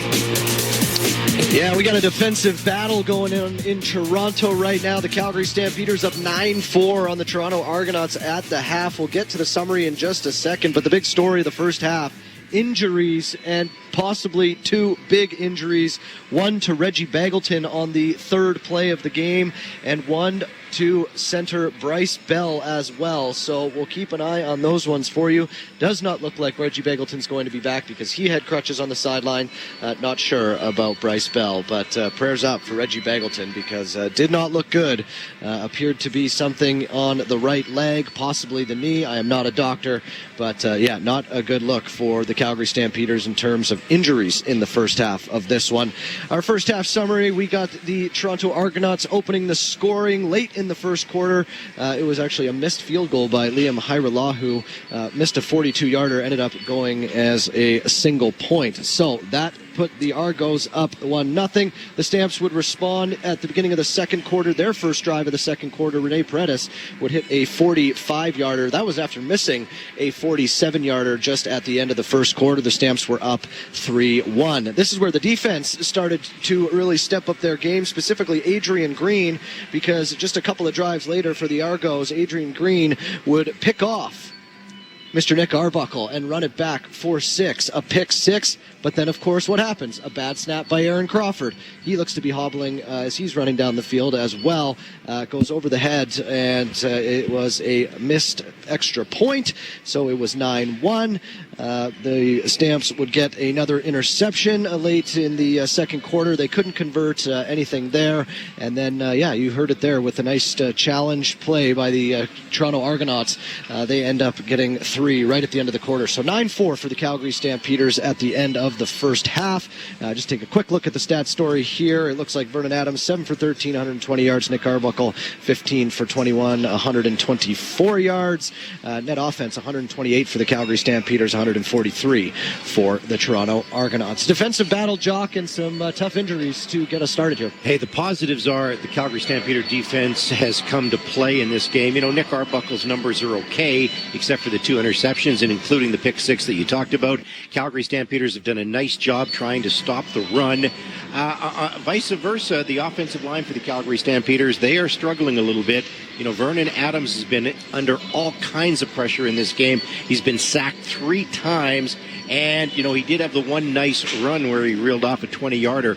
But other than that, the offense has not been clicking. And you know, I go back to the watching it on television and just the hug that Vernon Adams gave Reggie Bagleton. I'm not a doctor either, but that was a hug that said Reggie's going to be out for a while. Yeah. And that's and did that affect the offense of this team? Maybe a little bit. But right now you have the lead. Let's see if they can hang on in the second half. Yeah, see if you can turn it around, right? You get that half to maybe game plan. See if you can pick up that blitz, Jock, because that is the biggest problem right now for the Calgary Stampeders. Hamilton did it last week. They blitzed an absolute ton. It seems like Toronto's blitzing on almost every play. So we'll continue to see if the Stamps can fix this one. We have to take our first break here on the halftime show. Proud sponsors of Stampeder Football on QR Calgary, Valentine Volvo and Volvo Cars Royal Oak. They proudly supporting our community in the Stamps since 1946. When we get back, we're going back to a little earlier this week because Jock Wilson chatted with new Hall of Famer Jermaine Copeland on Sports Talk earlier this week. I'm Dave McIver. We are going to be back right after this. You're listening to QR Calgary and 107.3 The Edge.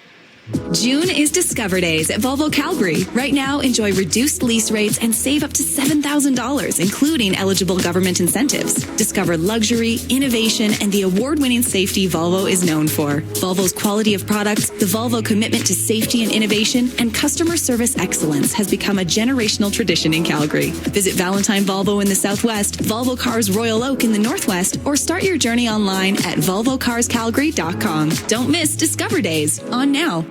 Calling all baseball fans. Want to knock your summer out of the park? The Deerfoot Inn & Casino is hosting an exclusive viewing party on July 26th, where one lucky guest will win the ultimate baseball road trip. 4 games in 4 days in Toronto for you and a guest, plus round-trip air transportation, hotel accommodations, a pair of tickets to each of the 4 games, and $500 spending cash. For full details on how you can earn ballots to win your way into the viewing party on July 26th, visit deerfootin.com. We're fun! You're listening to 770 CHQR AM and 107.3 CFGQ FM Calgary, Chorus Entertainment Radio Stations. Other guys pretend, we deliver the goods. We're the official radio voice of the Calgary Stampeders. Brought to you by your Alberta Ford dealers on QR Calgary 770 and 107.3 The Edge. Welcome back to the halftime show. We're live at the Deerfoot Inn & Casino. Dave McIver with Jock Wilson.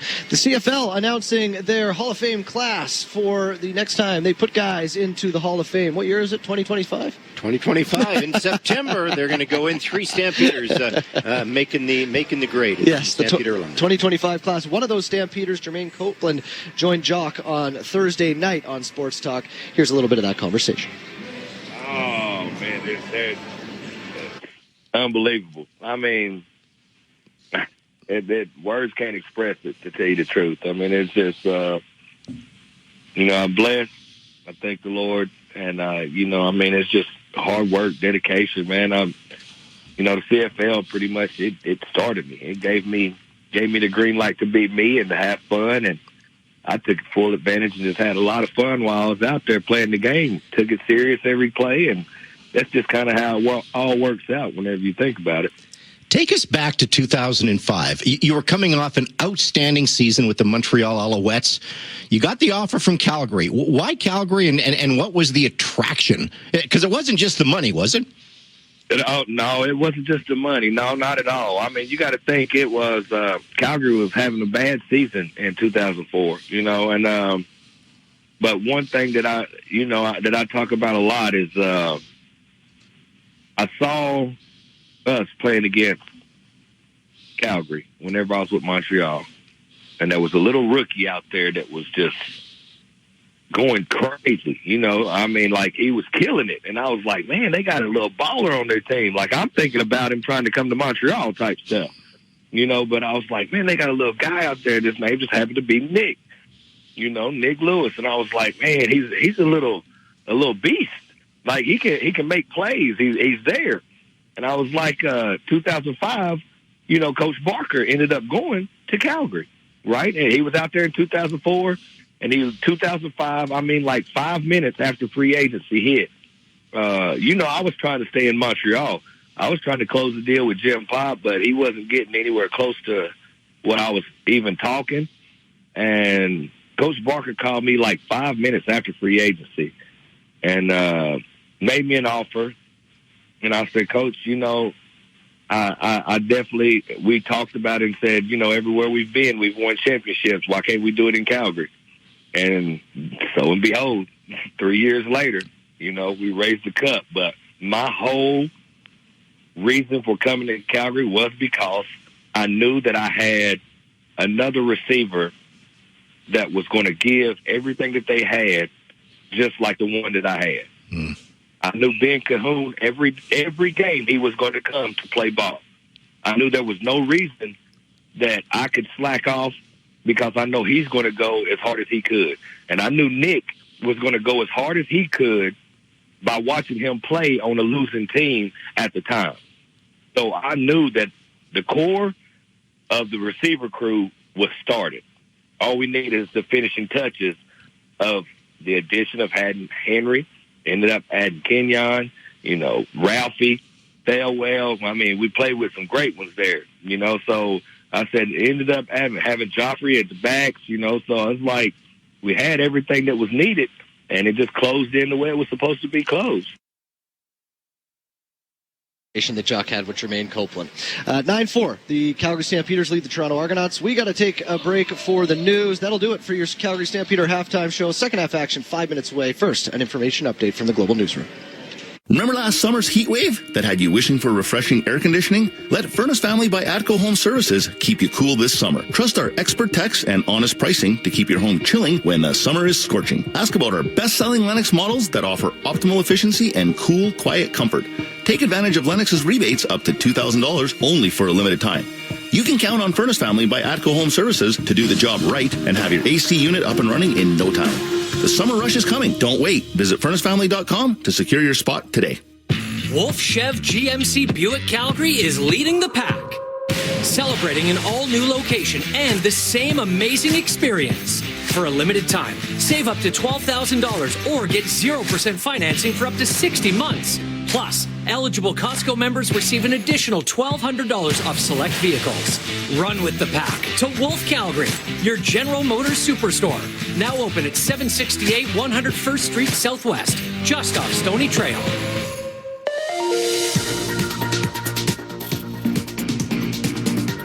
With Global News at the half, I'm Thomas Dias. World leaders will be in the province tomorrow for the G7 Leader Summit, which our Premier says is the perfect time to pitch Alberta as the energy solution. Speaking this morning on QR Calgary's Your Province, Your Premier, Danielle Smith said that world leaders want more energy, and we can solve that problem. Every one of them is talking about how they wish that they could get more supply of energy from a reliable supplier like Canada. There is a business case. We just have to get the pipeline networks built so that we can get them to market. And so I think this is a wonderful opportunity to showcase Alberta to the world. Smith says the gathering is perfect timing as the conversation around traditional energy is coming into a new light. And with the G7 starting tomorrow, there will be road closures coming into effect around the Calgary airport. Police say from tomorrow until Wednesday, you'll need to plan for some extra travel time if you're heading to the YYC airport. The airport trail tunnel will be closed with traffic restricted on McCall Way. The off-ramp from 19th Street Northeast to eastbound airport trail will also be closed.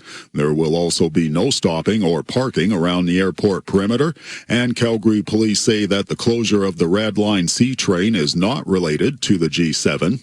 It's been done at the direction of Calgary Transit. And no surprise here, the federal government says Canadians should avoid traveling to Israel amid the recent surge in violence across that region, with tensions boiling in the Middle East.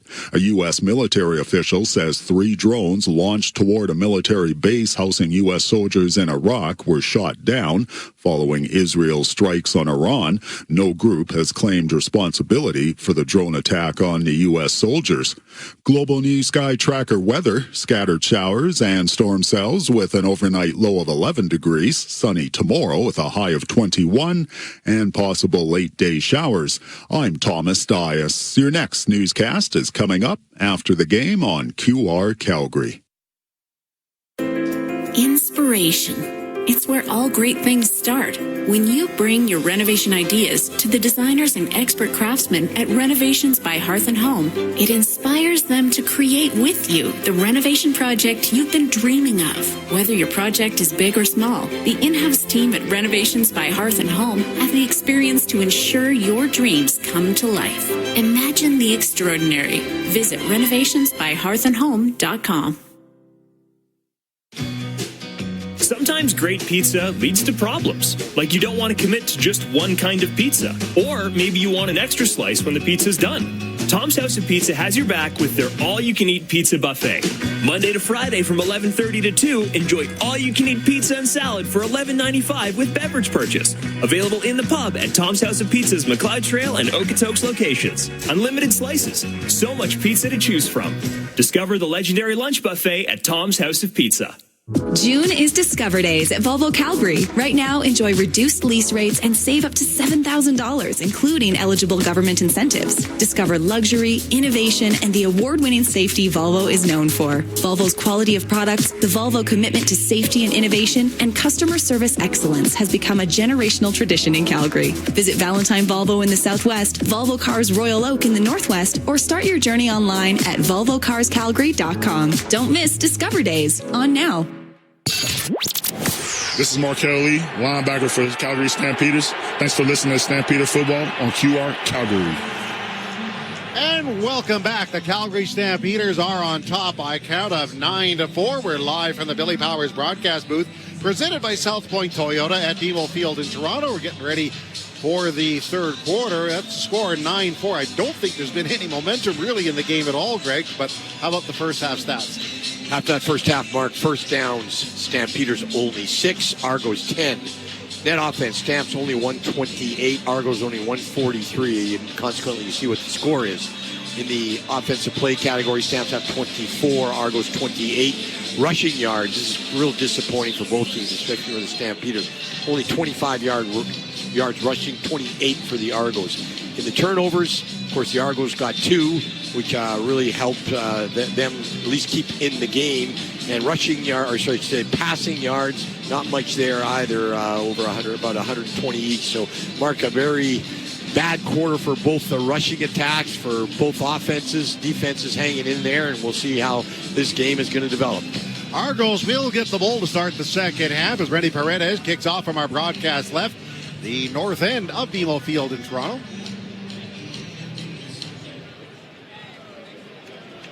Two returners back, and Unger will catch right on the numbers at the 20 near side. He's in full stride, 30 up near the 35, and then he is tripped up and brought down by the Calgary Stampeders. Sheldon Arnold, the halfback, wraps him up And Toronto will try to get some offense going from their 38-yard line. Yeah, and they're going with the wind, I believe. Who knows what the wind's doing? Yeah. It's just swirling everywhere. I had a chance to talk to one of the Stampeder coaches at halftime, and I just said, what's going on with the kicking? And they said, well, the wind is just all over the place. Yeah, some of these flags at the south end are blowing in different directions, towards the lake, away from the lake. It's weird. The one end is open, so that's where some of the wind comes in as you look into downtown Toronto. Arbuckle outdoor, ready to go from the 38-yard line. That's where it is. He'll give a deep handoff to Williams, picks up a block, runs right, shuffles his feet, and the Stampeders are right there. Hutchings brings him down. First contact by Lee, cleaned up by Tight. So it's did he gain anything? He didn't even gain anything. If you have to stop your momentum as a running back, you get the handoff, and you got to stop your feet at the line of scrimmage, and then try to go down the line of scrimmage. In the CFL, with how quick the linebackers are, even the defensive ends, there's no way you're getting nothing on that play. Second down, 10 yards to go for Toronto. Ungerer, Brdcst, they go right. Long count by Arbuckle. Stampeders drop 8. Back is Arbuckle setting up. He throws a crossing route, and that is broken up. Nice play by the dropping linebacker to knock the ball down, and it's on the ground. That's great play by the dropping Moncrief. Good play by Moncrief. He's had himself a real good game, Mark, and he's playing that Sam linebacker position, and another deep out. And Arbuckle really looking like he's pushing the ball to the outside. Stampeders that he was effective first part of the first quarter, but now they're starting to get onto that and make those knockdowns. Punt time as Haggerty punts the ball away. Brooks is going to track a catch across the 20 between the hash marks. He tries to bust it outside. He's at the 30, tries a reverse, but the Argos are waiting, and they pull him down. And return of about 12 or 13 yards on the play. You know, Brooks has lots of speed. He caught it. He should just keep going. He can't stop your feet. Once you stop your feet, you're not going anywhere. I thought he maybe could have tried to get the edge. If he didn't, he could have probably gathered about 5 yards, but he stopped before he got to the sidelines. Once you do that, you get all the pursuit coming down, and really didn't get much of a gain. Time now for the Class Tractors Stampeders opening drive. The makers of Precision Farmers Equipment, plus maybe more. And here come the Stampeders from the 33-yard line. Their first possession of this half, moving left to right to the lakeshore end of the stadium. One back set for Mills. And first down, Mills will get the call. Follows a hole, there's room. Gets to the secondary level before he's brought down at the 43. And that'll be pretty close to a first down, pending our spot. Well, that is the best run play they've had this game. And it was a quick hitter, and they brought in an extra offensive lineman. They had 6 offensive linemen in that game, 2 big tight ends, and just a quick hitter up the middle, some trap blocking, so a good run. It is a first down to the 43. George, the linebacker, peels back with a tackle. By the way, Bell not expected to return in this game at center, so it's all up to 4-10. He's out and over the ball for the Calgary Stampeders on first down. Adams has the ball, slings it underneath on a quick route, caught by Brooks. He gets ahead to about the 53 before he's tackled. And pending the spot, he could have a first down. Well, that's what happens when you got the threat of the run. So you just had a good run play, a little fake there, and we're going to way behind the play. The head referee. But then that makes the linebackers kind of stop their feet and wait to see if it's really a fake or not. Then you run a little quick slant just outside the zone of the linebacker, and looks like Stamps are going to even get... Major foul, roughing the passer. Oh, that's Toronto really number 33. 15-yard penalty, first down. A big break for the Stampeders. Yeah, big break. So just as... Because right now, Vernon Adams doesn't get much of a drop. He just kind of has that fake at about 7 yards and then a quick snap on a slant. And he got hit just after it. At the Toronto 41-yard line, see the Stampeders are starting to string things together here. They send 4 receivers right. Brooks, Philpott, Rhymes, and Barnes. Linebacker blitz is coming. Gives the Philpott on an inside handoff. He bulldozes his way inside the 40 to about the 37-yard line as they try that every once in a while. Bring him from the side and have him plow into the middle. Christmas makes the tackle. Gain of 3. Yeah, they brought Philpott into the backfield from a slot back, and they just kind of ran a off-tackle play to him, and then they had a bunch of guys just push it forward. Neither offensive lines being able to move that line of scrimmage anyway. So at the 38-yard line, second down and 7, the Calgary Stampeders leading 9-4. 11:52 to play in this half, third quarter at least. Philpott, Barnes, and Brooks, they split to the sunny side of the field on the far side. Everyone else in the shade. Caught by Adams. Linebacker blitz is coming. Adams in the pocket. Fires a strike. Diving for the ball. Makes the catch at the 20-yard line. Dominique Grimes as he links up with his pal Vernon Adams. Big first down Stampede. Yeah, huge play, Mark. 3 receivers to one side, 2 to the other, and Vernon Adams just standing right behind the big guys. Again, not getting much of a drop, but he's got thrown over the linebackers on a quick slant in front of the secondary, and he put it right in that window, but a good call, good catch, I should say, by Rhymes. Yeah, big 6'4", big catch radius. If you're wondering, you haven't heard Reggie Beggleton's name. He left the game very early with an injury. He will not return. We'll try to get more later. Stampeders are out. They line up in a tight end right. Adams calling out signals. Mills in the backfield. And Mills gets the call, runs right down the line, but the Argos were waiting. No gain on that play as Toronto stands him up. In on the tackle from his end spot, Chatfield. Actually a loss of half a yard. Yeah, Mills just can't get him going, Mark, except for that one run that they got at the end of, or start of this half. But he's now got 7 carries for 12 yards. At the 21-yard line, the Stampeders will be second down at 11 yards to go. Coming to you from BMO Field in Toronto. Rhymes goes in the slot right. Outside him, Jones to the near side. Adams calling out signals. Grimes in motion to the line. Adams is back, steps up in the pocket. He's at the line of scrimmage. He will run, slides across the 15. There's also a flag right in front of the Calgary bench. Let's get the call. Well, it's going to be offside on the Argos, so I think Vernon Adams knew that. He picked up 5 yards, but it's going to take the penalty and make it second down and 5 instead of third and 5. Alford returns. Offside. Toronto number 94. 5-yard penalty. Repeat, second down. Big break for the Stampeders. Second and 5, and this time at the 16. Alford in the game. He left a little injured earlier. He had one big catch. Let's see what happens here.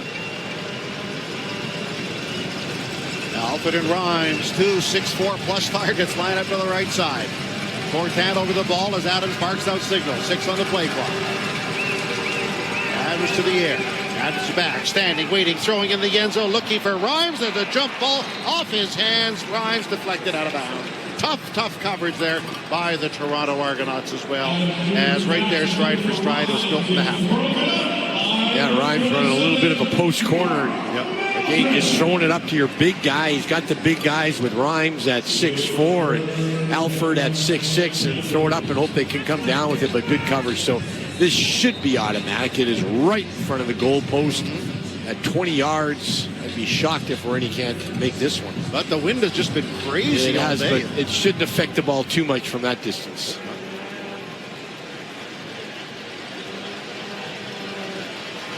From 23, Massine the punter is the holder. Ball is down.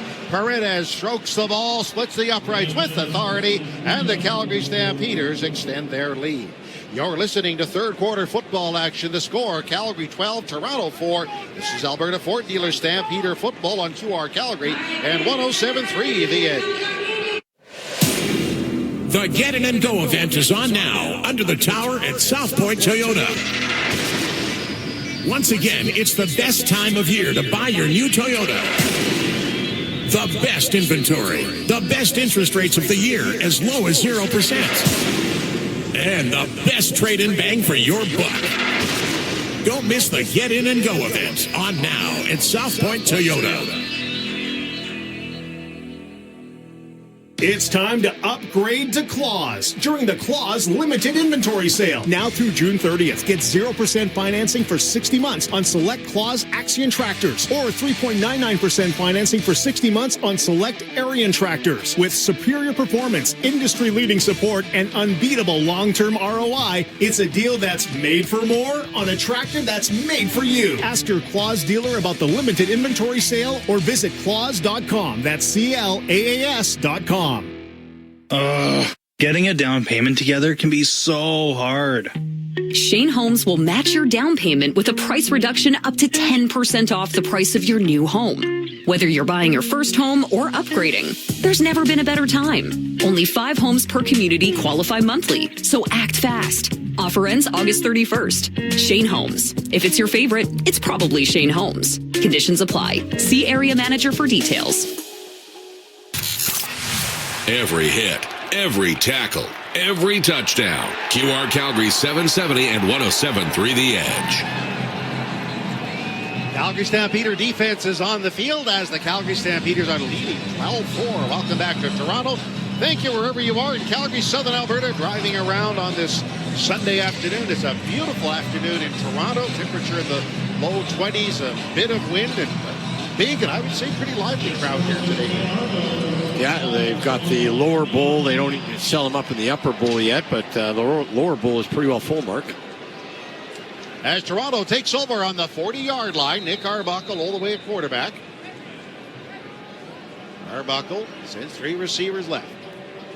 And Peters send 4. Arbuckle is back, snaps it to the right flat. That ball is caught. Trying to turn it upfield, tackled about the 48-yard line, then throwing out of bounds, still fighting for yards on the far side is Devarius Daniels and Markel Lee. Yeah, he's slow to get up. But Mark, looks like Lee's going to be out. He's now taking a knee. So Roberts comes in. Just if you've tuned in late, I got to tell you, it's been a staggering injury toll with Reggie Beggleton gone. We did see him on crutches. We'll get the post-game analysis. Bell, the starting center, is gone, and now Lee is. Well, if Lee goes out, that's really going to hurt. He's been one of their stalwarts. He's their leader on that defense. It looks like it's something to do with his arm. Don't know. Toronto picked up 8 on the play. Tonight's broadcast team, Mark Stephen and Greg Peterson here from Toronto. Jock Wilson, Dave McIver at the Deerfoot Inn. All got from TSN 1050 here in Toronto. Our engineer operator on site, Gord Bailey, manning things at our 17th Avenue Palace. We're back home in Calgary next week, Saturday the 21st, against Ottawa. 12:30 pregame show and a 2 o'clock kickoff. I like afternoon games. So do I. And I don't like seeing all these injuries. No. I don't think in a long time I've seen this many injuries by one team in a game. And the Argos haven't been injured at all. It's all been Stampeders. Wadey bringing the players to the sidelines. So, go for the 47-yard line. Again, a really good crowd here in Toronto. They unveiled the Grey Cup banner. But right now, the Argos have bigger things to worry about. Williams comes in motion to the backfield, lines up behind the quarterback. Arbuckle for Toronto. Will give to, no, play fake. Arbuckle is back, loads up, throwing to the far side. That ball is broken up, tipped, almost intercepted. Oh my goodness. Stampeders on the far side. Webb was over to tip the ball in the air. Richardson almost brought it down as the 2 defenders converged on the ball. It's incomplete. Well, lots of time to throw the football, and he had a real good fake, and he looked left, and didn't like what he saw. A good man-to-man coverage down the field, so tried to go back to the right side, threw it into coverage, and deflected ball. Good coverage by the Stampeder secondary. Yeah, secondary's played well. Really well. On to kick the ball is Haggerty. A big high kick. Lots of leg under this one. Lands on the goal line. Bounces out the back dead ball line for a single point. So the crowd is cheering. Yeah, it's a point. But they gave up a lot of field position. They're being a little bit sarcastic right now to the Argos getting a point. Welcome back to Stampeder Football on QR Calgary and 107.3 The Edge, where the score is Calgary 12, Toronto 5. This is third quarter Stampeder Football. The score 12-5 Stampeders. On HD Radio, tune us in to 105.1, Channel 2 for high-def radio global. Calling all baseball fans. Want to knock your summer out of the park? The Deerfoot Inn & Casino is hosting an exclusive viewing party on July 26th, where one lucky guest will win the ultimate baseball road trip. 4 games in 4 days in Toronto for you and a guest, plus round-trip air transportation, hotel accommodations, a pair of tickets to each of the 4 games, and $500 spending cash. For full details on how you can earn ballots to win your way into the viewing party on July 26th, visit deerfootinn.com. We're fun! Remember last summer's heat wave that had you wishing for refreshing air conditioning? Let Furnace Family by Atco Home Services keep you cool this summer. Trust our expert techs and honest pricing to keep your home chilling when the summer is scorching. Ask about our best-selling Lennox models that offer optimal efficiency and cool, quiet comfort. Take advantage of Lennox's rebates up to $2,000 only for a limited time. You can count on Furnace Family by Atco Home Services to do the job right and have your AC unit up and running in no time. The summer rush is coming. Don't wait. Visit furnacefamily.com to secure your spot today. Hey, Paul Brandt here. You know, Alberta is a special place. From the Rockies to the Plains, it's a land of hard work and big dreams. If you're going to tackle it all, you need a truck that can keep up. That's why I can't say enough about my Ford F-150. It's more than a truck. It's a partner. Rugged toughness, serious capability, and smart features that make your life easier, like available Pro Power onboard. The Ford F-150. Get yours today at your Alberta Ford dealer and tell them PB sent you. Thanks for listening to Stampeders Football. This is quarterback PJ Walker. All right, now Vernon Adams at the controls as the Stampeders hold a 12-5 lead over Toronto. They're at the 40-yard line after that Argo single, and Adams all the way at quarterback. Goes to the backfield. The ground game is yet to establish itself in this game.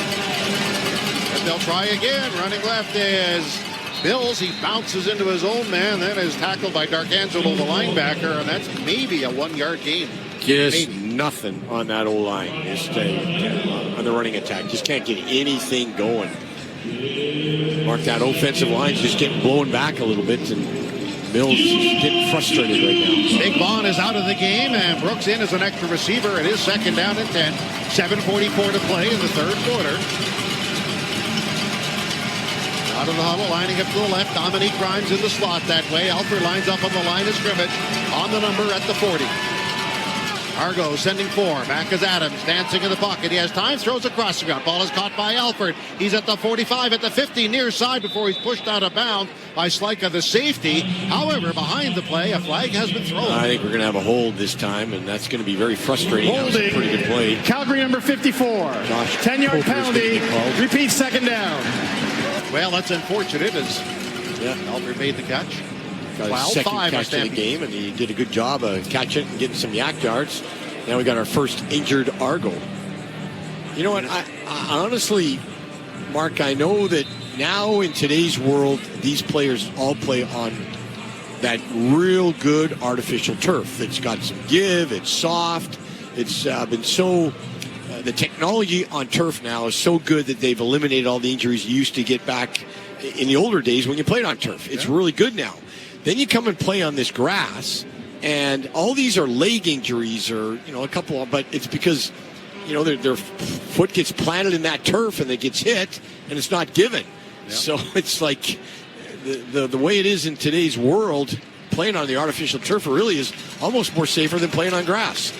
Welcome back, by the way, to Stampeder Football. And after the game, that's next Saturday, be sure to get up close to the team in Stamps House. Entertainment, live music, and your favorite Stampeder. I think I'll stick my head in there and see what's going on with Stampeder fans. But right now, the Stampeders are second and 20. That was DeMarcus Christmas out of the game for Toronto. Argos show a 3-man front in this passing situation. Snap back to the quarterback, Adams. Adams dancing, scrambling left. Now he pulls it down, and he will run. Slides across the 30, gets to about the 33, and no more. So the Stampeders will be punting it away. Yeah, they're going to have to punt it away, Vernon. I think he's got to get out of the pocket quicker now, Mark. He hasn't been able. At least he got out of there and got something, but he's been trying to stay in that pocket a little bit too long, and that Argos have been bringing him down now with, they got 4 sacks in this game, but that time he got out, couldn't get anything good. Hustled to the ball by the Argos. Cam Judge led the way for Stampeder, product of UCLA. Crawford is out and over the ball, and that was in dispute earlier. He came off with a bit of an injury, but he's back on. Well, as I said, he's limping down the field, so his job is just to do what he does well, and that's just get the ball back to the punter. Seen to punt it away. Waiting at the 35-yard line is Unger. Seen with a nice kick, some carry to this.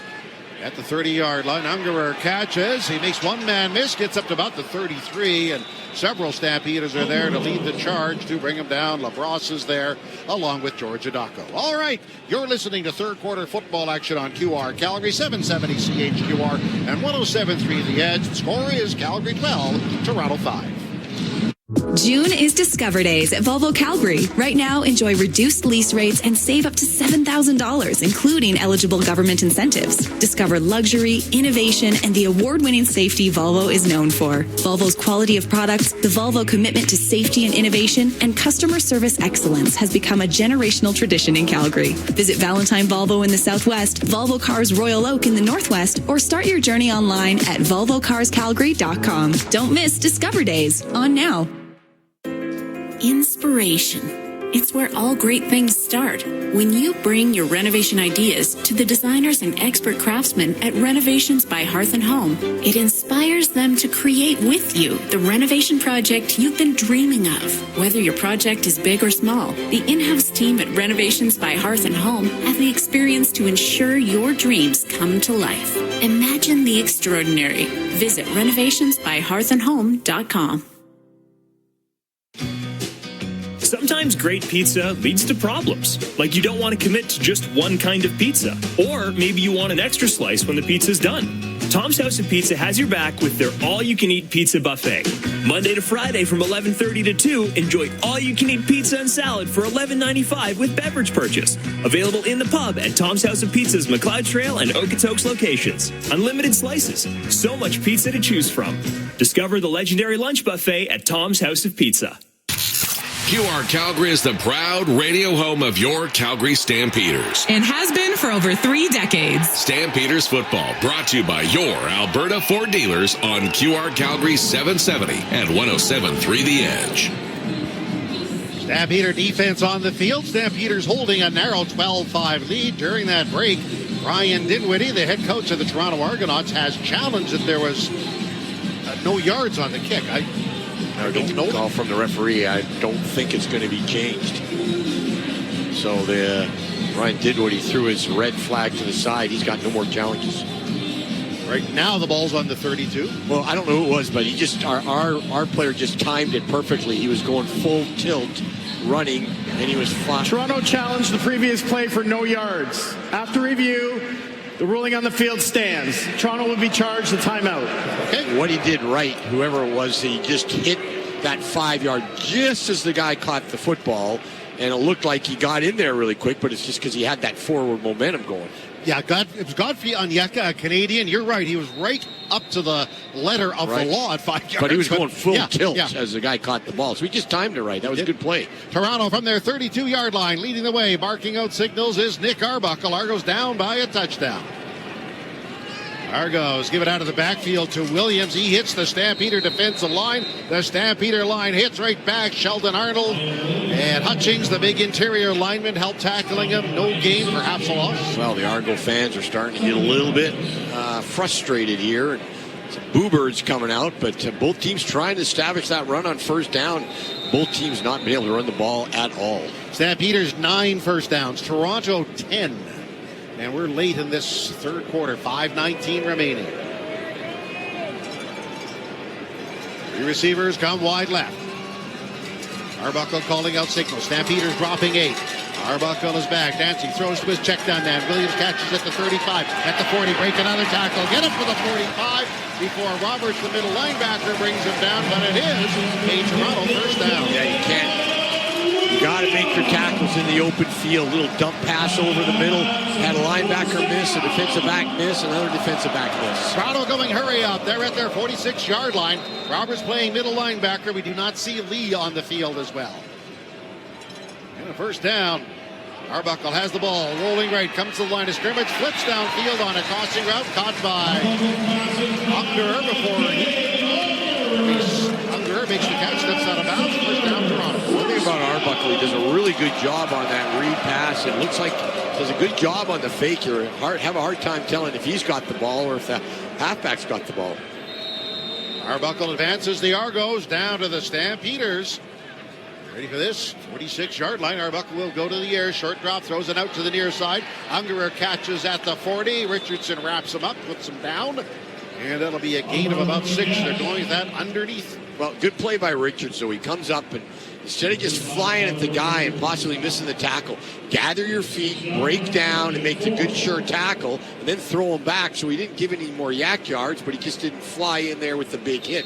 Sometimes you just want to make the sure tackle. He did that on that play. They did. It's second down for the Toronto Argonauts. 4 yards to go at the Stampeder 40-yard line. Clock moves. 3:54 to play in the third quarter. Here comes Arbuckle calling out signals.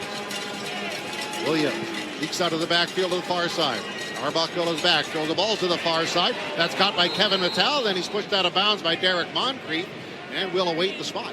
Well, that's how you do it. Good play by Moncrief because he took away the curl. He's that Sam linebacker. They're playing zone. Don't give him the cheap curl. Make him throw that deep out, go out and make a good, solid hit to push him out of bounds before he's there for the first down. That was a great play by Moncrief. And they are short. It's 2 yards short where he bumped him out of bounds at the 38. So, in the battle of kickers, Haralahu was on. He's 1 of 2. This from 45, and looks like he has a favoring breeze, but that breeze has been swirling all game. They're chipping their way back into this game, though. Stamp's got to get something going offensively. Here's the snap. It is down. Haralahu drives the ball towards the uprights and kicks it through with room to spare. So Toronto cuts into that Stampeder lead. Scoreboard shows the Calgary Stampeders 12, the Toronto Argonauts 8. Your Alberta Ford dealers, Stampeder football on your Stampeder football station, 12-8 Stampeders, and we'll be back in a minute with more third quarter action on Stampeder football. This is QR Calgary and 107.3 The Edge. New look, new location. The same luxurious standards.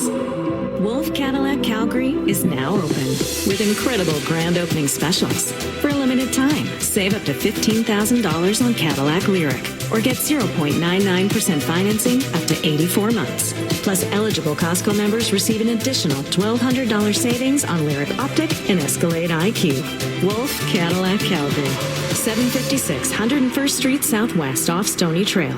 As a business, you rely on advertising. Buying media is a partnership. When did a tech billionaire buy a product from you or support your community? Ask how business is going. The advertising landscape in Canada is in crisis. Instead of supporting Canadian companies and jobs, Canada's ad market is dominated by foreign tech platforms that spread misinformation, hate, and foreign interference. Keep ad dollars at home on radio, TV stations, websites, streaming, and news services that are Canadian-owned. Buy Canadian. A message from QR Calgary.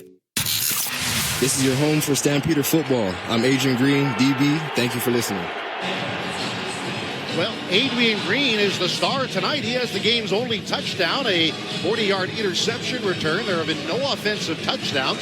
The Stampeders are leading 12-8. There's 2:54 to go in the third quarter. Welcome back to Stampeder football on QR Calgary. And so glad you're with us on this game number 2 of the football season 2025. Stampeders actually, 3 of their first 4 are at home. This is the only one on the road.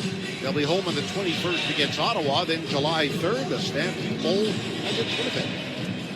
Yeah, I look forward to that. Yeah, this game, I was just commenting, this is a weird football game so far. You know, with defensive struggle, injuries all over the place. It's just been a different football game. We'll see if it can turn the tide here a little bit for the Stamps. Well, as awkward as it's been, the Stampeders do hold the lead as Vernon Adams lines up in the gun. Vaughn in the game as a tight end. He lines up right.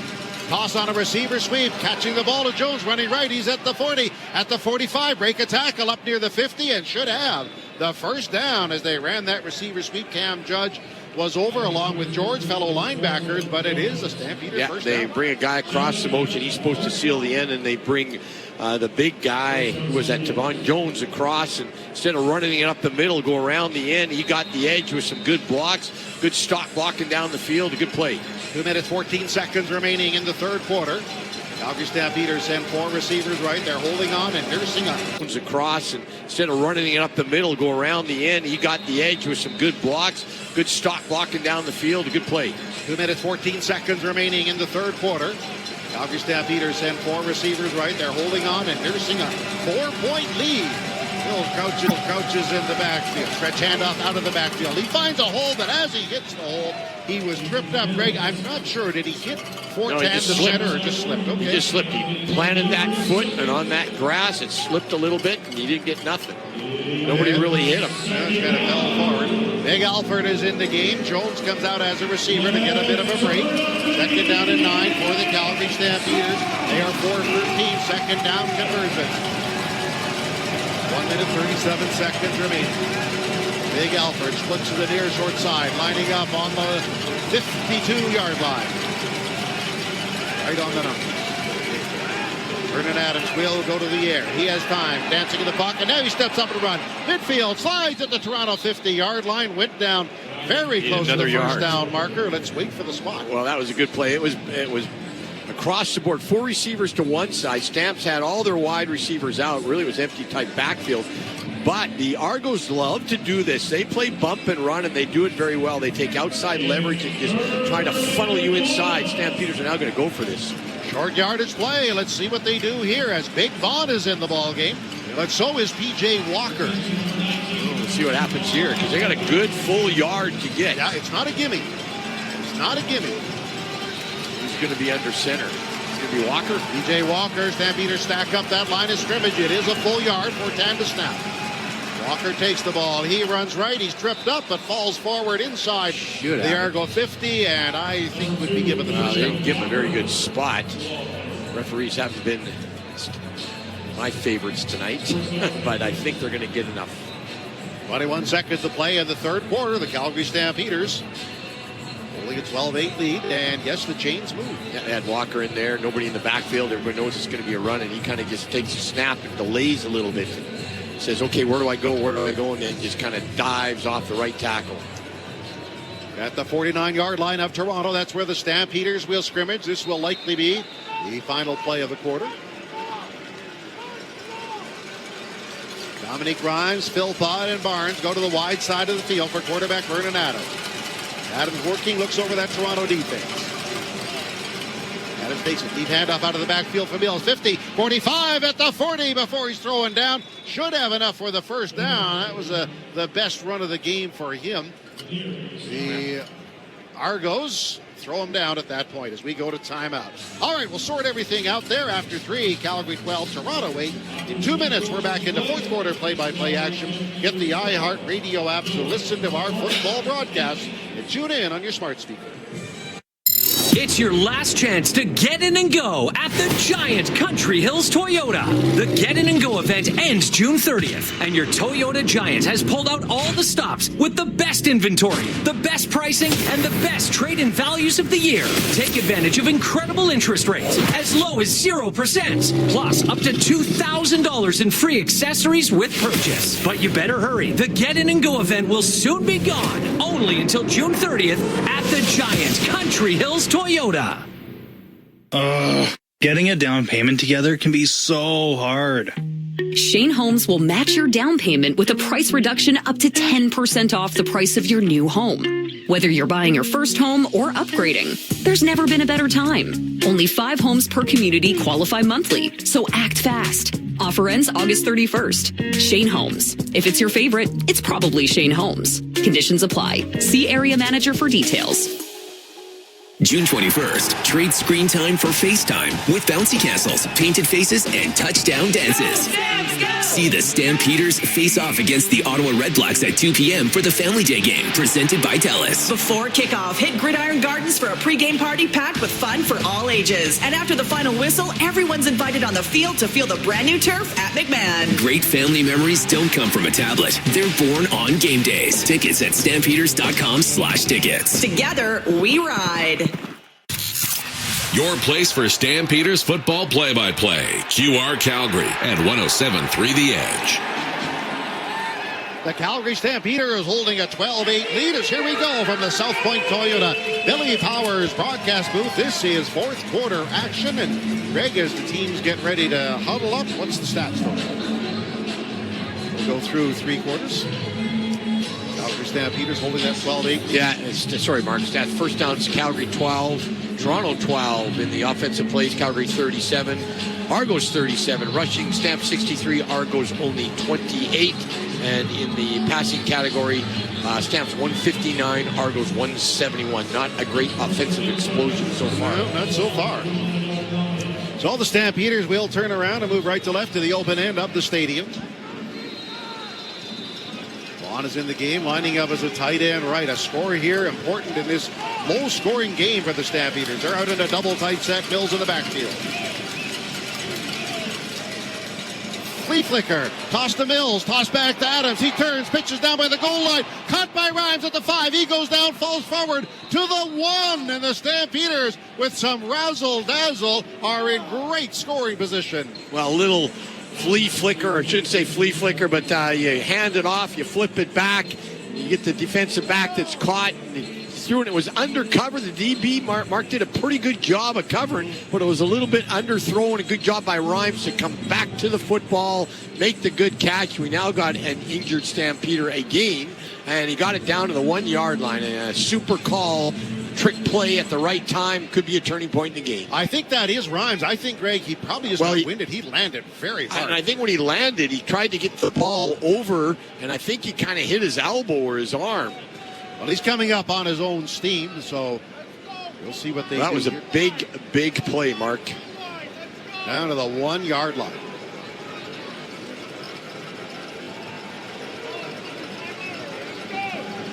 So the Stampeders, let's see what they can do here.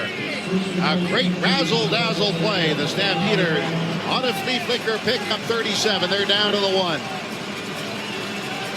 Adams remains in the game. Mills is in the backfield. Adams in his count. Adams gives to Mills. He runs left, pushes ahead. Did he break the plane? The Stampeders say he did. There's a pile up. Nothing yet. No, they're saying he didn't get in.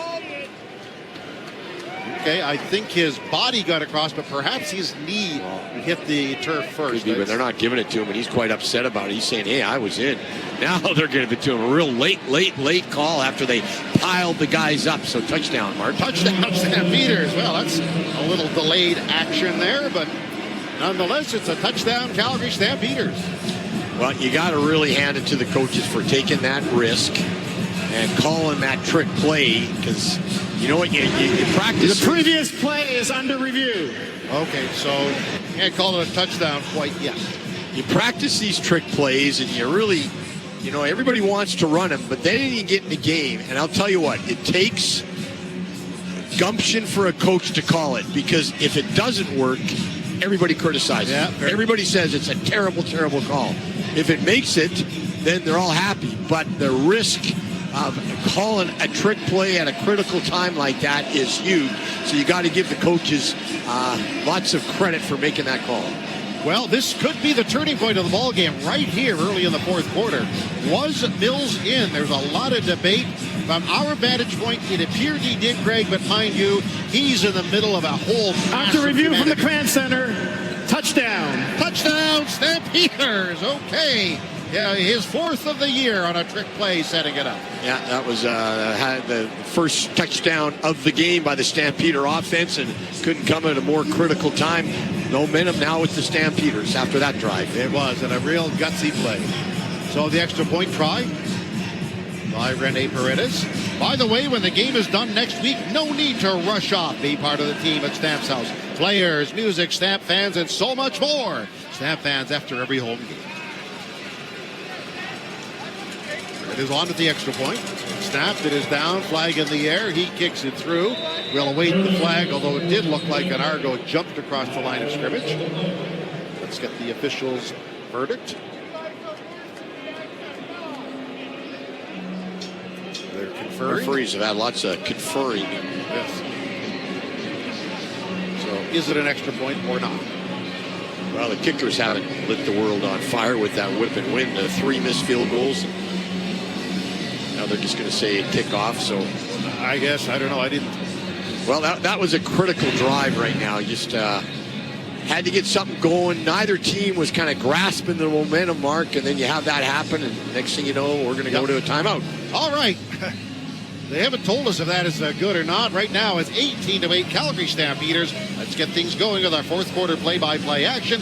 Valentine, Volvo, and Volvo Cars Royal Oak are proud sponsors of Calgary Stampeders football, and you are Calgary. Inspiration. It's where all great things start.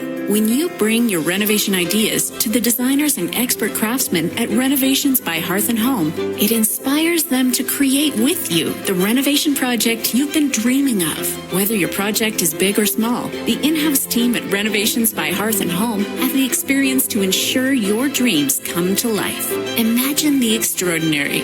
Visit renovationsbyhearthandhome.com. Calling all baseball fans. Want to knock your summer out of the park? The Deerfoot Inn & Casino is hosting an exclusive viewing party on July 26th, where one lucky guest will win the ultimate baseball road trip. 4 games in 4 days in Toronto for you and a guest, plus round-trip air transportation, hotel accommodations, a pair of tickets to each of the 4 games, and $500 spending cash. For full details on how you can earn ballots to win your way into the viewing party on July 26th, visit deerfootinn.com. We're fun! The Get In and Go event is on now, under the tower at South Point Toyota. Once again, it's the best time of year to buy your new Toyota. The best inventory, the best interest rates of the year, as low as 0%. And the best trade-in bang for your buck. Don't miss the Get In and Go event, on now at South Point Toyota. Thanks for listening to Stampeder Football. This is DB Jaden Grant. After protracted discussion, they give the Stampeders the extra point, and the Stampeders are leading Toronto 19-8, 13-24 to play in the fourth. Glad you're with us. If you're driving around or out at the lake or on the highway to and from somewhere, glad you're with us. Love to have you here. Well, Rene Paredes will kick off from the 30-yard line. 9-4 Stampeders at the half. They lead 18-8, right? 19-8 right now. Paredes kicks off in the direction of Unger, who catches at the 10-yard line, far side. Comes middle of the field at the 20, at the 30, spins off a tackle, and then is stacked up just across the 30. Several Stampeders down. Galen tackle. Peterson, defensive lineman. Also Federico. So the Stampeder defense is on. Federico can play a little linebacker, but both those guys, good young defensive linemen, played well in preseason, now playing on special teams and doing the job. Look into that Stampeder defense. Markel Lee left the ball game earlier, and he has not returned. It's Roberts in the middle. Toronto starts out from their 32. Listen, the Argos haven't done a lot today, but they only need a score to turn the momentum of this game around. It's a great situation as Arbuckle will go to the air. He looks to the wide side, steps up, dancing in the pocket, shuttle pass, dumps it off underneath, 40, up at the 45-yard line before the tackle is made as Herslow grabs the ball, the rookie, and picks up enough for the first down. We got a flag by the side judge. Late throwing of the flag. Usually they just call the offside. Illegal contact, Calgary number 48. That penalty be declined. Play results in a first down. That was a great play by Nick Arbuckle because he was in the grasp of a couple of defensive linemen. They were going to bring him down, and he just shuffled the ball forward to his guy to make his guy pick up some yards. Toronto out to their 48-yard line. Ball on the left side, hash marks. Four down linemen for the Stampeders, and they send for it. As Arbuckle is back, fires a strike to the far sidelines, looking back into the sun, makes the catch before he is knocked out of bounds. DeMont Coxey, and it's very close to first down yardage. Yeah, Coxey, 7 catches now, and they're going to go hurry up offense. In fact, it is a first down to the Stampeder 52-yard line. Argos on the march, 12:39 remaining. Stampeders leading by 11. Arbuckle calls out signals, one back set. Arbuckle will go to the air. He throws on a slant downfield. Ball is caught. Tavares Daniels has it. Then he is stacked up by the Stampeders at the Stampeder 45-yard line. We'll make that a 7-yard gain, 2nd and 3. Well, rebel formation, that's 2 receivers one side. Tavares Daniels just saw that his defensive back was playing way off in zone coverage, so he goes down 5 yards and just turns around and stops. Nick Arbuckle picked that up and just threw it to him, and easy pitch for 7 yards. Stampeders have to be a little bit tighter. Big play here with the Stampeders. Defense, it's on the field. Toronto, 2nd down and 3 at the Stampeder 45-yard line. Williams, the big burly back, lines up to the left of the quarterback. Arbuckle on 2nd down, though, will go to the air. He steps up, he's dancing, scrambling in the pocket, throws to his underneath man. And that ball is caught. A great grab by Williams. He had to pick that off the turf, make the catch, get a first down. Roberts, the linebacker, with the tackle, but it's a first down, Toronto. Well, Arbuckle now starting to really move around in that pocket and buy himself a little extra time and make some good throws. Stampeders are like 1 second from getting to him, but he's doing a good job of moving in the pocket. Toronto driving to the Stampeder 39-yard line. They'll go on the ground. Williams dances in the middle, drives the legs, pushes ahead. 35 to about the 32 before the whistle goes. Stops his progress at that point. Calgary came on the blitz from the outside. The Argos ran it the other way, away from the blitzing guy, so got a pretty good 5 yards on that first down carry. They are at the 35-yard line of the Stampeders. They're on a drive right now, and they're getting themselves back into the game. The Argos break out of the huddle. Ungerer comes to the near side. Breslow with them as well, along with Brissett. Clock is at 10. Arbuckle takes a snap. Linebacker blitz coming. Arbuckle in the pocket, scrambling right. Nobody open. He dances back at the 40, and down he goes. Hutchings with the sack to sack him. Great coverage downfield by the Stampeders. Nothing was there for Arbuckle, and the sack results. Yeah, and Arbuckle's not going to be like our guy Vernon Adams, being able to scramble and get some yards. He's going to just kind of try and move the pocket, but a little bit too much dancing, and he was refusing to throw it. And that almost I thought they were going to put the punt unit on, but this is where Rennie has missed, exact spot almost where Rennie's missed too. And at that end as well. Yeah, it's going the same way, so we'll see what the wind does with the football this time. There's a 47-yard kick. Aralahu has made a couple. Ball is down. He steps into this one. It's going, and it is good. So Toronto at least gets something out of that big, long drive. Hey, make sure you join Jock and Greg after the game for the fifth quarter call-in show. The score, Calgary 19, Toronto 11. You're listening to Alberta Ford Dealer Stampeder Football on QR Calgary, 770 CHQR and 107.3 The Edge. Remember last summer's heat wave that had you wishing for refreshing air conditioning? Let Furnace Family by Atco Home Services keep you cool this summer. Trust our expert techs and honest pricing to keep your home chilling when the summer is scorching. Ask about our best-selling Lennox models that offer optimal efficiency and cool, quiet comfort. Take advantage of Lennox's rebates up to $2,000 only for a limited time. You can count on Furnace Family by Atco Home Services to do the job right and have your AC unit up and running in no time. The summer rush is coming. Don't wait. Visit furnacefamily.com to secure your spot today.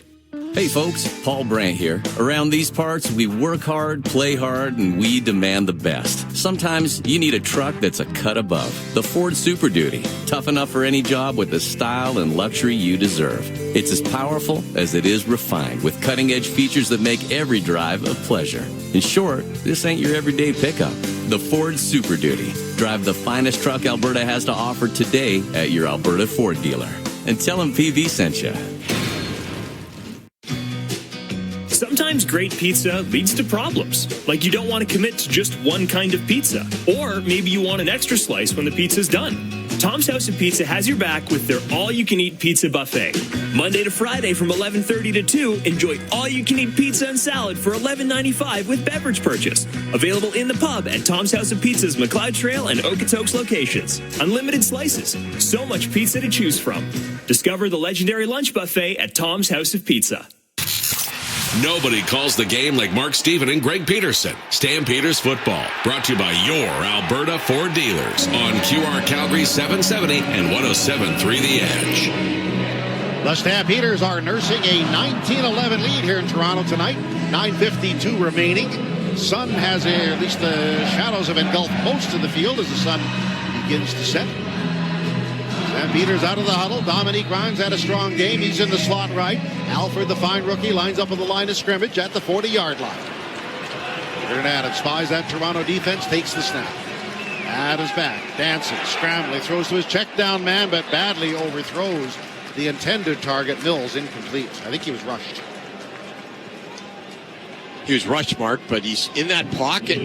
Vernon this game has been willing to kind of stay in the pocket, not really move around, and I think he's got to move his feet a little bit, get out of that pocket, pressure the defense a little bit with the run. He hasn't been able to do that as much as I'd like him to do. And Peters breaking the huddle, second down and 10 at the 40-yard line. Grimes has the top offensive play. He's in the slot to the far side, lines up in the slot that way, outside him Jones. Now Rhymes back to the near side. Tees up his run. Back is Adams to pass. Adams dancing, waiting, firing a deep strike, looking for Rhymes. He makes the catch at the 30-yard line. Down he goes. He tumbles to the ground as Adams and Rhymes get on as Philpott makes the catch. Out of his Rhymes, Philpott makes the catch. Big grab for the Stampeders, and they're deep in Toronto territory. Yeah, Philpott went down the field, and again, a 50-50 ball. And Vernon Adams is willing to throw that up, but his receivers are making the big catches for him. Great play by Philpott. Yeah, no question about it. He's been very, very good. Here comes the Stampeders. Snap screen to the left flat. That ball is caught at the 20. At least Brooks takes it down inside the 15 before he's knocked down at the 12. So a good snap screen right away to the weak side. Get it to your quick, good guy. Get him the ball out there in the open field as fast as he can. That's what they did. Good stock blocking and good play. Stamps again countering the Argo drive with their own here. Yes, they are. They're down to the 14-yard line of Toronto. They hold a lead of 19-11. Here come the Calgary Stampeders out of the huddle. Rhymes and Philpott moving right. Outside them is Clark Barnes. Adams in the gun. He's working. 3 on the clock. Takes the snap. Adams back. Scrambling to his left. Trying to get outside the pocket. He does. Puts the ball down. 15 at the 10 at the 8 where he's tackled. And the Stampeders are in great position. Leading the block, Zach Williams. Vernon Adams is taking a beat, Mark. He's run the ball. He's been hit. He's bounced right back up. But again, that's what he can do. He kind of was doing a little bootleg, flushed out of the pocket to his left, took off and ran. Made the decision right away and got a good 7 yards. They spot it at the 8. Stampeders are second down and 3. They must gain the 5. They're moving right to left to the open end of BMO Field. They're mostly in the sun right now. Hills has an offensive touchdown. He lines up to the left.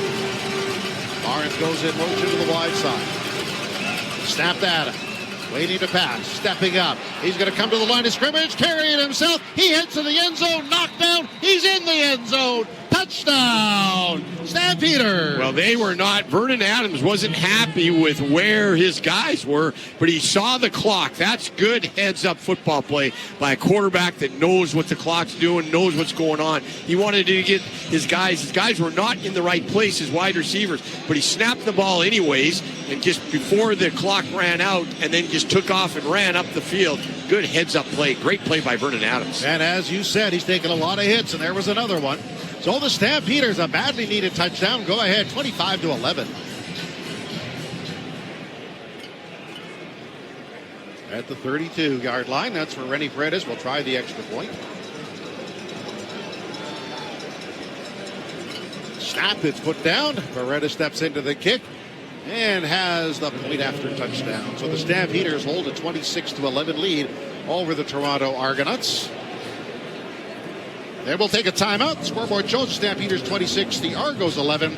You're listening to fourth quarter Stampeder football action. This is Stampeder football on QR Calgary and 107.3 The Edge.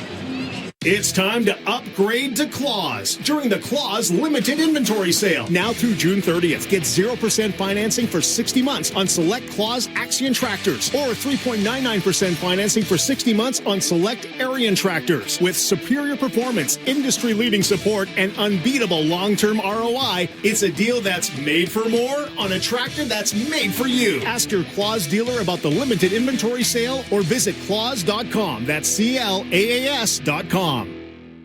June is Discover Days at Volvo Calgary. Right now, enjoy reduced lease rates and save up to $7,000, including eligible government incentives. Discover luxury, innovation, and the award-winning safety Volvo is known for. Volvo's quality of products, the Volvo commitment to safety and innovation, and customer service excellence has become a generational tradition in Calgary. Visit Valentine Volvo in the Southwest, Volvo Cars Royal Oak in the Northwest, or start your journey online at volvocarscalgary.com. Don't miss Discover Days on now. Getting a down payment together can be so hard. Shane Homes will match your down payment with a price reduction up to 10% off the price of your new home. Whether you're buying your first home or upgrading, there's never been a better time. Only 5 homes per community qualify monthly, so act fast. Offer ends August 31st. Shane Homes. If it's your favorite, it's probably Shane Homes. Conditions apply. See area manager for details. This is your home for Stampeder football. I'm Clarence Hicks, defensive end. Thanks for listening. The action resumes in Toronto with the Stampeders holding a 26-11 lead. Thanks for being here. And against all odds, Greg, they have fashioned a 15-point lead. So particularly come to life in this fourth quarter. Yeah, in the fourth quarter, they started to move the football. Vernon started to get some good runs.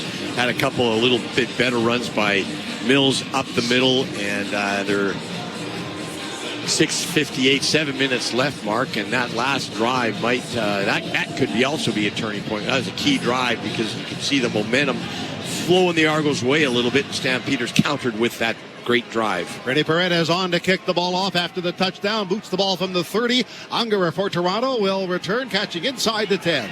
He's on the far side of the field at the 20, and he is upended. He goes flying. What was that? That was Arnold that got out there, Greg. Extended an arm and sent him flying. And that's his third special teams tackle. And he's not only starting at the halfback position, but he's playing great on teams. Tell you what, Mark, our secondary is playing very good. Adrian Green's played well. Jaden Grant's had a good play. Damon Webb's done very well. And Arnold now, that's a really good play. Great play by the secondary. Been pretty impressed with him. Stampeders are playing their best football when it matters most, and that's right now. Stampeders on defense from the 27-yard line. Toronto calling out signals. They'll have to get active in a hurry here. 6:41 remaining. Arbuckle will go to the air. Arbuckle dancing, throwing downfield. Caught across the 30.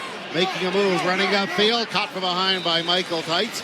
Up the, let's make that the 45-yard line as Monty Coxey makes the catch. First down, Toronto. Well, the Argos have been pretty effective by getting it to their slant wide receivers on stop routes, giving them some space out there against our linebackers. Hurry up offense from the 47-yard line as Arbuckle will again go to the air. Arbuckle standing, waiting. Firing a strike to the far side, again caught by Coxey. He's knocked down close to that first down marker. Richardson making the tackle at the Stampeder 53. And it's a first down. Stamps can't sit there and hang back and play prevent defense. Shoot, there's 5 minutes left, Mark, and the Argos are still in this. They can't just let them pitch the ball down the field and score. At the 52-yard line, here we go. The Calgary Stampeders on defense. Toronto trying to cut into a 15-point deficit. Back as Arbuckle. He's scrambling the pocket. Throws to a check down man. That's Williams. He's pushed out of bounds on the far side by Roberts, the Stampeder linebacker at the 46-yard line. That's about, 4 or 5 yard pickup, so it's 2nd and 4. Yeah, good. I've been pretty impressed with Arbuckle the second half, how he's moved himself in the pocket very well. He's first half he was not very good. Second half he's been pretty good. Here come the Stampeders at a second down defensive situation. Arbuckle calls out signals. Play clock is at 7. Stampeders drop 9 into coverage as Arbuckle retreats. Standing, waiting, firing a strike over the middle in full stride. Then it's not. Bouncing off a tackle. 20, 15, 10, 5, touchdown! Toronto! Nice play, bouncing off tackle, making the catch. Well, they're back in it, Mark. What a great play. Arbuckle, deep drop, lots of protection. That's because our defensive line were really getting sacked by this drive. Couldn't get any pressure on Arbuckle. He threw a deep curl over the middle, and then we just had guys trying to just bounce off the wide receiver instead of wrapping up 2 guys. Next thing you know, he's in the end zone. They're back in this game. Coxey's first touchdown of the year, but yes, the Argos, they needed that badly. They're right back in the game. It's 26-17, pending the extra point. 5:10 to play. Time is whistled in.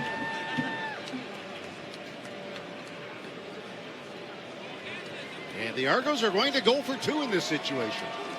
Interesting strategy. Arbuckle calls out signals. Williams to his left in the backfield. And as the Argos come out and over the ball, well, we got Stampeders call a timeout. Well, I don't think they call a timeout. Calgary. Well, we got litter all over in the end zone. You don't really want that. It looks like there's a bunch of toilet paper, confetti, but yeah, you don't want that. And that shouldn't be a timeout by the Stamps. It should be a timeout that the referees had to call to get that stuff fall out of the end zone. Yeah, a lot of blue and white toilet paper. Well, you get that caught as you're running down the field, Mark. You get all tangled up in it. You can easily trip. Well, sure, if you slip on that, you're in your back pedal. You're not looking. Well, I don't think the Stamps should be charged with a timeout. No, I agree. That should be, it's an official. I haven't been fans of the officials this game. So. All right, well, if they make this they'll pull within a single-point converted touchdown. If they miss, they need 2 scores. So this is a big, big moment in this game. Arbuckle calls out signals. 5 receivers out. Buddy has the ball. Play fake, rolls right, and runs into the end zone. They're in the game. 2-point convert, Toronto. They are. They're down by 7, 4:47. And Arbuckle's starting to get kind of hot. So the Stampeders, that defense is starting to get tired. They played a lot in this game, especially that defensive line. So both offenses taken off a little bit this second half, and we got to hope the Stamps offense, who have done really good these last 2 drives, keep it going this next drive. 3 touchdowns in this quarter, 2 by the Stampeders, 1 by Toronto. That's why it's 26-19 Stampeders over Toronto. So yes, the Heat now back on the Stampeders. 4 minutes, 47 seconds remaining. Yeah, you got to eat up that clock, and like you said, now it's a converted touchdown and a 1-point kick conversion. Yeah, but that was big because if they missed it, it's 9 points, and the Argos would need 2 scores. 2 scores, yeah. Now they only need 1 score. Well, they got a little momentum. You can see the excitement more on their bench. Alahu on to kick it off. 2 returners back for the Stampeders, and is kicked in the direction of Brooks. He runs up, catches at the 15, wedge for him. He's at the 20, at the 30, trying to bust it outside. And by the far sidelines, Argos drive him into touch, and the Stampeders will start out around the 35. Well, too much thinking. You just got to get that ball and not be hesitating and kind of looking. You just got to go. And I think that Brooks is a little bit too hesitant on that return. So now it's up to this offense with 4:39. They can't go 2 and out here. No, they can't. They've got to really pick it up here. 4:37 remaining. Vernon Adams in the ball game. He's 12 of 21, 252 yards. Does have a touchdown of his own.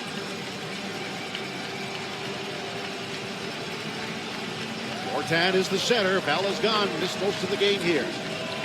Ball snap to Adams. Snaps it in the left flat. Ball is caught. Making the catch. Busting across the 40-yard line. Philpott. Good run by Philpott. A little snap screen. Intended Brooks this time to Philpott. He did shoot right up the field. Good solid run. That's a good run. Good play by Philpott that time. 4 minutes and 5 seconds. Timeout, Toronto. Timer, can you please put 4:14 on the clock? 4:14. Thank you. Okay, that's 14 seconds on.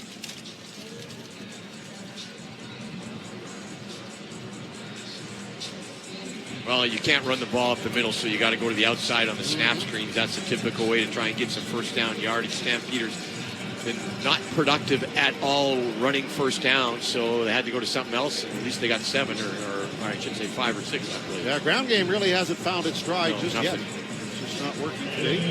Vernon Adams actually the top rusher with 46 yards. Bills with 27. Stampeders can't sit on it here. Yeah, the big play right here.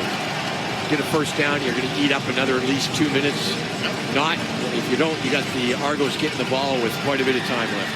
Stampeders 6 of 16 second down conversions. This is a big one on the 43-yard line. Philpott and Barnes splitting left to the near side.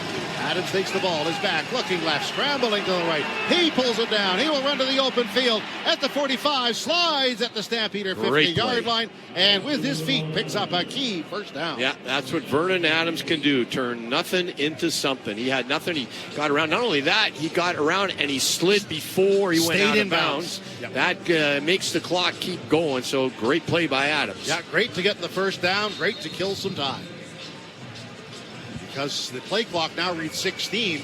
Game clock says 3:43. It was 4 minutes when he went out of bounds. So they just squeezed 17 seconds off the clock. 3 receivers left. Stampeders at their 50-yard line for Vernon Adams. Bills in the backfield. Adams snap screen for Philpott. He catches line of scrimmage. Gets up to midfield before Toronto tackles him at that point. Bratton the halfback up. It's a gain of 5. 2nd and 5. Another very important second down play. Well, they had the right play call because the Argos came on the blitz that side. They ran a snap screen to that side. Philpott's really run the ball well after he's caught it. He's just lowered his shoulders and run up the field. Got 5 on that. As I said, can't get nothing on the run. You got to get something on first down. Now it's a screen pass to the wide side. 2nd down and 5 yards to go. Rhymes goes left. Outside him. Big Tevin Jones. Stampeders key second down here. They lead by 7. Again, Adams will go to the air. He is back, has time. Rifles a strike. Caught by Jones at the Toronto 50. Tackled immediately, but I think has the first down. Cam Judge on the tackle. And we'll get the spot of the ball and sort it out after this timeout. Our score has the Stampeders 26, Toronto 19, 2:44 to play. This is Stampeder football on QR Calgary at 107.3 The Edge. Inspiration. It's where all great things start. When you bring your renovation ideas to the designers and expert craftsmen at Renovations by Hearth and Home, it inspires them to create with you the renovation project you've been dreaming of. Whether your project is big or small, the in-house team at Renovations by Hearth and Home have the experience to ensure your dreams come to life. Imagine the extraordinary. Visit renovationsbyhearthandhome.com. Calling all baseball fans. Want to knock your summer out of the park?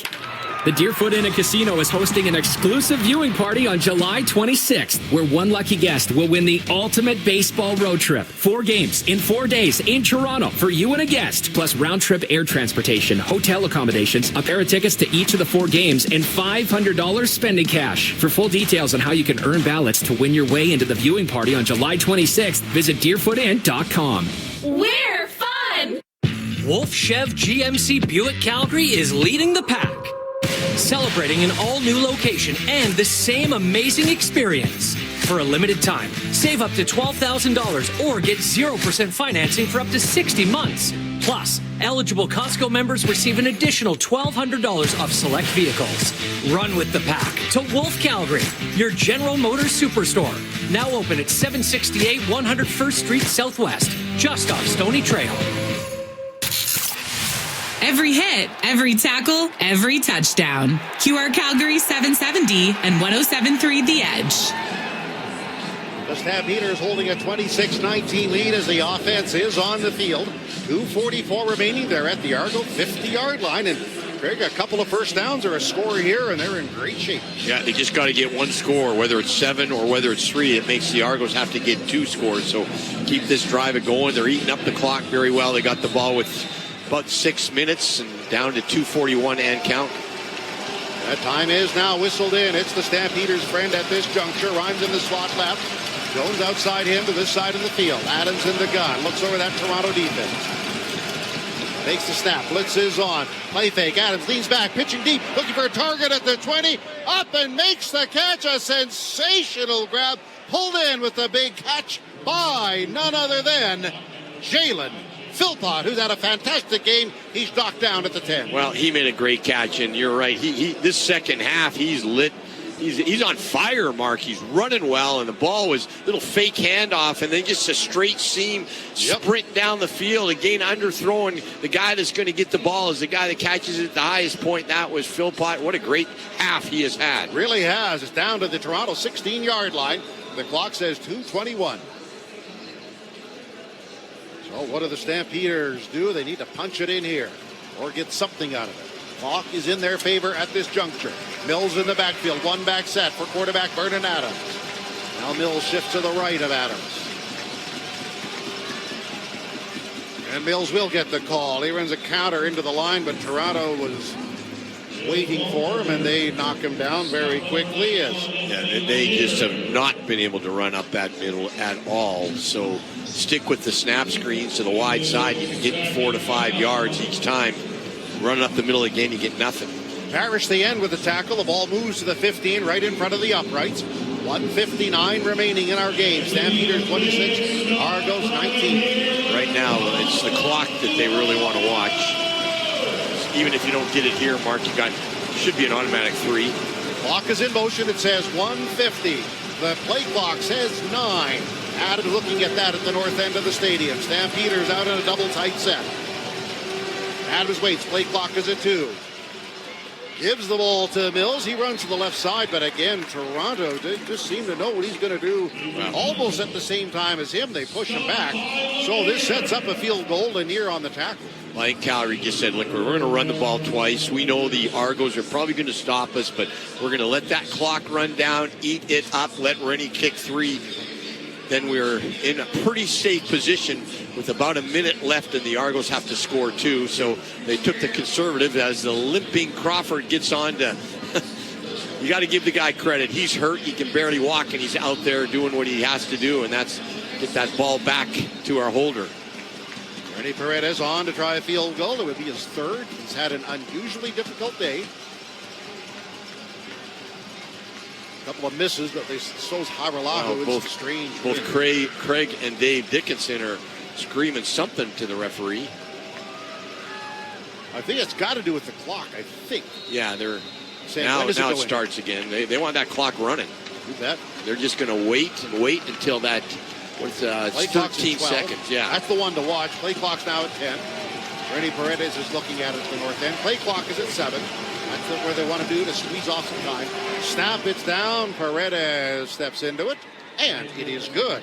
So the Calgary Stampeders extend their lead to 29-19, 1:15 remaining. Yeah, that was just a super drive, Mark, and Philpott's come alive. They started throwing him snap screens, and he's been running, just lowering those shoulders, running straight north-south, not east-west, and making great catches like he made on that last one. Well, the Calgary Stampeders trying to hang on. It's been a bit of a choppy effort until this fourth quarter when they really found their game. But you know what? You look at the score tomorrow and hear the score. Nobody worries about the things that didn't go well. Enough went right to win. What was it at halftime? 9-4 at half? Stampeders, Yeah, so, and look what, now we got 29, almost 30 points. Both quarterbacks have come out this second half and really lit it on fire. It's been Vernon Adams and his feet, his ability to run the football and make something happen when nothing was there. That's been, he's right now one of the guys that I got to think about being the offensive player of the game. I'm not going to say that's who I'm going to pick, but you have to consider Vernon Adams all because of what he's done on a couple of those plays. We see Reggie Beggleton on the sidelines in civvies with crutches on. We'll find out about that later as Rene Paredes kicks the ball off. Toronto's Unger to return from the 15-yard. Moves ahead, 20-25 at the 30. Veers to his left, but the Stampeders tackle him at that point. So a good return. They needed a lot more. Kalon Thomas over helping on the tackle. Roberts as well. So Toronto needs 2 scores, a touchdown and a field goal. Yeah, well, Janarian Grant is missed a lot by the Argos because they've got nothing on their returns. Calgary haven't done that well either, but there's just a difference in when you got Grant, the best special teams player last year of the league, and you can really see the difference in their return game. Yeah, he is really dangerous. Well, he doesn't tippy-toe. He just goes. They've been doing it here by committee, that being the Argos, and they've got nothing on the return game. Argos flood the wide side of the field with 4 receivers. Arbuckle takes the snap, flag in the air. Arbuckle dancing in the pocket. He is sacked. However, we're going to wait and see what the flag is. I think Flo was offside on that exactly. He got the sack. I think he jumped offside, yes. Offside. Calgary number 97. 5-yard penalty. Repeat first down. That was Sambu, regardless. It's 1st and 5 Toronto, but the clock is a factor. 1 minute and 4 seconds remain. Argos with 5 receivers out. 1 back to block. That's Williams. Arbuckle takes the ball. Arbuckle back. Strikes, throws downfield. That's caught by Williams out of the backfield. But he's tackled immediately. Brought down by Micah Types. They're short of the first down. He's at about the 44, so it'll be 1 yard to go. Good play by Micah Tights. Just get a deep drop and come up and make a sure tackle in the open field over the middle. You can live with that, even though it was a 9-yard gain. Argo, 2nd down and 1 yard to go as again Arbuckle to the air. Arbuckle back, scrambling right, dishes to an underneath man. That's Williams. He's caught behind the line of scrimmage and brought down as Derek Moncrief hustling over to the wide side of the field. They lose a couple yards, and now 3rd down Toronto. This may be the ball game. Yeah, Moncrief played a really good game. He's done great in the open field tackles and made a couple of defensive plays in the air, so good play by Moncrief. There it is. They're going to give it on a handoff, surprisingly. Up the middle to get the first down. Williams across the 50, spins, brought down at midfield by Richards in the corner. Well, Calgary's fine with that. Run the ball, and the clock's going to get eaten up, and this game's in Calgary's hands now. There's no way the Argos can score 2 times in 37 seconds.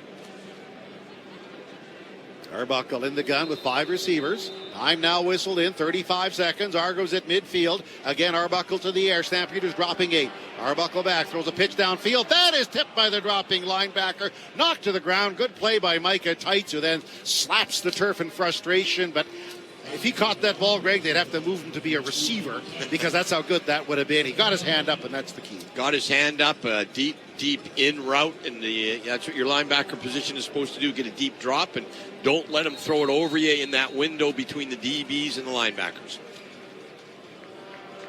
Argos lining up again. 28 seconds remain.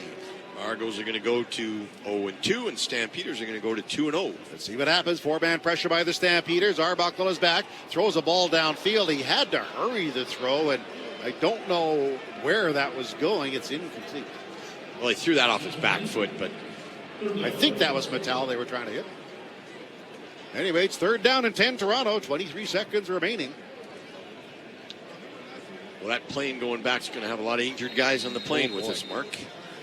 Stampeders secondary playing well off the ball. They're lined up almost in a line, 15 yards deep off the ball. This is it, 3rd down and 10. Stampeders show a 4-man front. Arbuckle works. Arbuckle back. He dances. He pitches downfield. That ball is caught, making the grab and tackled at about the 42 of Calgary. It is a 1st down for Hetzler. 16 seconds remaining. Well, this is just Nick Arbuckle stacking, racking up his stats, because he doesn't throw this one to the end zone. 13 seconds remaining. Arbuckle again is back. Arbuckle does that. He's pitching deep. It's down by the goal line. All kinds of players converge. The ball is batted around, knocked to the ground. I think that was Webb that got his hand up. It was several players in the middle of it. 3rd down, turnover on downs. And unless there's a flag, but against all kinds of odds, the Stampeders have persevered. They're going to call a roughing the passer. I guess it was just 2nd down. Just 2nd down. Yeah, okay, it's now 2nd down. They'll have to do that one more time. 4 seconds left. So good on the Stampeders. They came out and did what you needed to do. This team, a lot of people doubted they would even be in the running right now. They're 2-0. A lot of the Stampeder secondary players 30, 40 yards off the ball, so Nick Arbuckle can do whatever he wants. He won't throw it behind anybody, I can tell you that. Arbuckle takes the snap again, flag in the air. He rolls right. He puts everything into it. The ball is deep. It hangs up. There's a conference of players. It's knocked away about 3 yard goals for Stampeders. We got offside on the However, stamps. There is a marker. I think it was offside Stampeders. Yeah, offside stamps. Offside. Calgary number 7. 5-yard penalty. Remains 2nd down. We got one more. It's all to naught, even if they do score. Yep. There's all the Stampeders secondary players, very, very deep, standing by the goal line. Damon Webb, the safety, is back there. They're 37, 30, 40 yards off the ball. So Arbuckle, prevent defense. Oh, they are preventing everything. Yeah, and you got what you do is you have one guy designated to kind of go behind the pile for the tip, and everyone else just go for the ball. You got one guy that's supposed to strip the arms of their receivers if he does catch it. On the 37-yard line, they'll just go on the ground to Williams. He has some room. 30 at the 20. That's where he's knocked down. The clock shows a 0-0 as the Stampeders got it out and take the ball game. There is your ball game here at BMO Field in Toronto tonight. The final score, Calgary 29 and Toronto 19. Stampeders are 2-0. Up next, the Valentine Volvo at Volvo Cars Royal Oak post-game show, including the Hearth and Home coaches interview. This is the QR Calgary Stampeders football.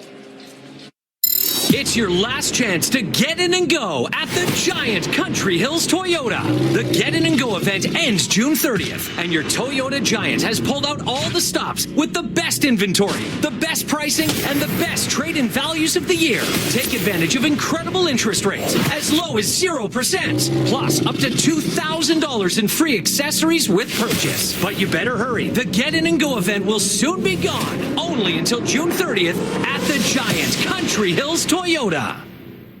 June 21st, trade screen time for FaceTime with bouncy castles, painted faces, and touchdown dances. See the Stampeders face off against the Ottawa Redblacks at 2 p.m. for the Family Day game presented by TELUS. Before kickoff, hit Gridiron Gardens for a pregame party packed with fun for all ages. And after the final whistle, everyone's invited on the field to feel the brand new turf at McMahon. Great family memories don't come from a tablet. They're born on game days. Tickets at stampeders.com/tickets. Together, we ride. Hey, Paul Brandt here. Big skies, rugged landscapes. Now that's Alberta in a nutshell. And if you're looking for an SUV that can keep up with this place, check out the Ford Bronco. Built for those who crave adventure, with serious off-road capability and style to spare. Whether you're hitting the mountain trails or exploring the back roads, it's the perfect ride for those who want to experience everything this province has to offer. The Ford Bronco. Adventure awaits at your Alberta Ford dealer. And tell them PB sent you. And that's the game. The final whistle has sounded, and now it's time to tackle how it all unfolded. The good, the bad, the ugly. The Valentine Volvo and Volvo Cars Royal Oak postgame show is just around the corner on the proud voice of the red and white. QR Calgary 770 and 107.3 The Edge. It was a defensive struggle in the first 30 minutes of this ball game at BMO Field in Toronto. And it was the defense that hits first for the red and white. Adrian Green, his first interception of the season, and he takes it right to the house.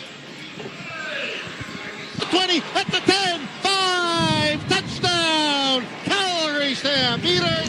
Green in his hometown pulls it in for a touchdown. Stampeders did not convert on the extra point because of a bad snap, but it gave the red and white a 9-1 lead. It was 9-4 at the half. Calgary Stampeders did not get their offense rolling until the fourth quarter. The Stamps explode for 17 points. Dietrich Mills got his fourth touchdown of the season, and then the one that really broke the back of the Toronto Argonauts, an 8-yard touchdown run by Vernon Adams. He's going to come to the line of scrimmage, carrying himself. He heads to the end zone, knocked down. He's in the end zone. Touchdown, Stampeder. That capped off a 5-play, 66-yard drive, 26-11 at the time. The Toronto Argonauts did convert a touchdown a few minutes later. Rene Paredes gets a late field goal, and that is your final at Toronto. 29-19, the Stampeders knocking off the Toronto Argonauts as the Stamps go to 2-0 on the season. The Argos, the defending Grey Cup champions, fall to 0-2. Welcome to the postgame show. Jock Wilson, Dave McIver. We are live at the Deerfoot Inn and Casino. This is the Valentine Volvo Cars Royal Oak postgame show. Valentine Volvo and Volvo Cars Royal Oak proudly supporting our community and the Stampeders since 1946. Mark Stephen is on his way down to the Calgary Stampeder dressing room. We're going to go back to the Billy Powers broadcast booth. That's where we find our color commentator, Greg Peterson. And Greg, take away the injuries, because the injuries may be the big story of this game. Still a very positive win for the Calgary Stampeders. Oh, yeah, huge. Nobody thought they would be 2-0, beat the Grey Cup champions, and they're doing the right things at the right time to win football games. Last year, they were doing the wrong things at the wrong time to lose football games.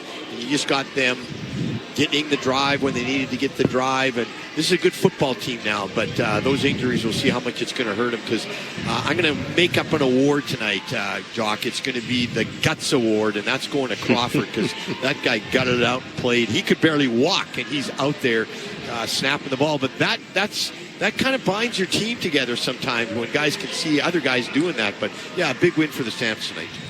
Yeah, of course, the injury started early. A very, very tough injury for Reggie Bagleton. He was obviously favoring his knee, had to be helped off the field. You saw him on the sidelines later with crutches. You saw the hug from Vernon Adams Jr. It tells you that I think Reggie is going to be on the sidelines for a while. We'll get an update probably tomorrow or the next day. Bryce Bell leaves the game with a wrist injury, and that certainly didn't look good, as he was replaced by Chris Fortin, the 8th overall pick in the 2025 CFL draft. And then, of course, Markel Lee, another dominant player for the Calgary Stampeders, the defensive star of the game last week. He leaves the game in the second half as he was replaced by Jacob Roberts. Those were the big ones, but I'm sure there are a few other nicks and bruises as well. Let's talk about Vernon Adams, Greg, because Vernon Adams, he completes 17 of 25. He carries the ball 7 times, 54 yards. Still hasn't thrown a touchdown pass this season, but he gets, the touchdown. And just watching him with command and being able to scramble and run for the odd first down, that is something that this football club has not seen for a number of years. Haven't seen it for a number of years, right? We've said that many times, but more important, he's doing it the key times. I mean, the times he did it tonight where he ran for first down or ran for a touchdown, whatever, we had to get something.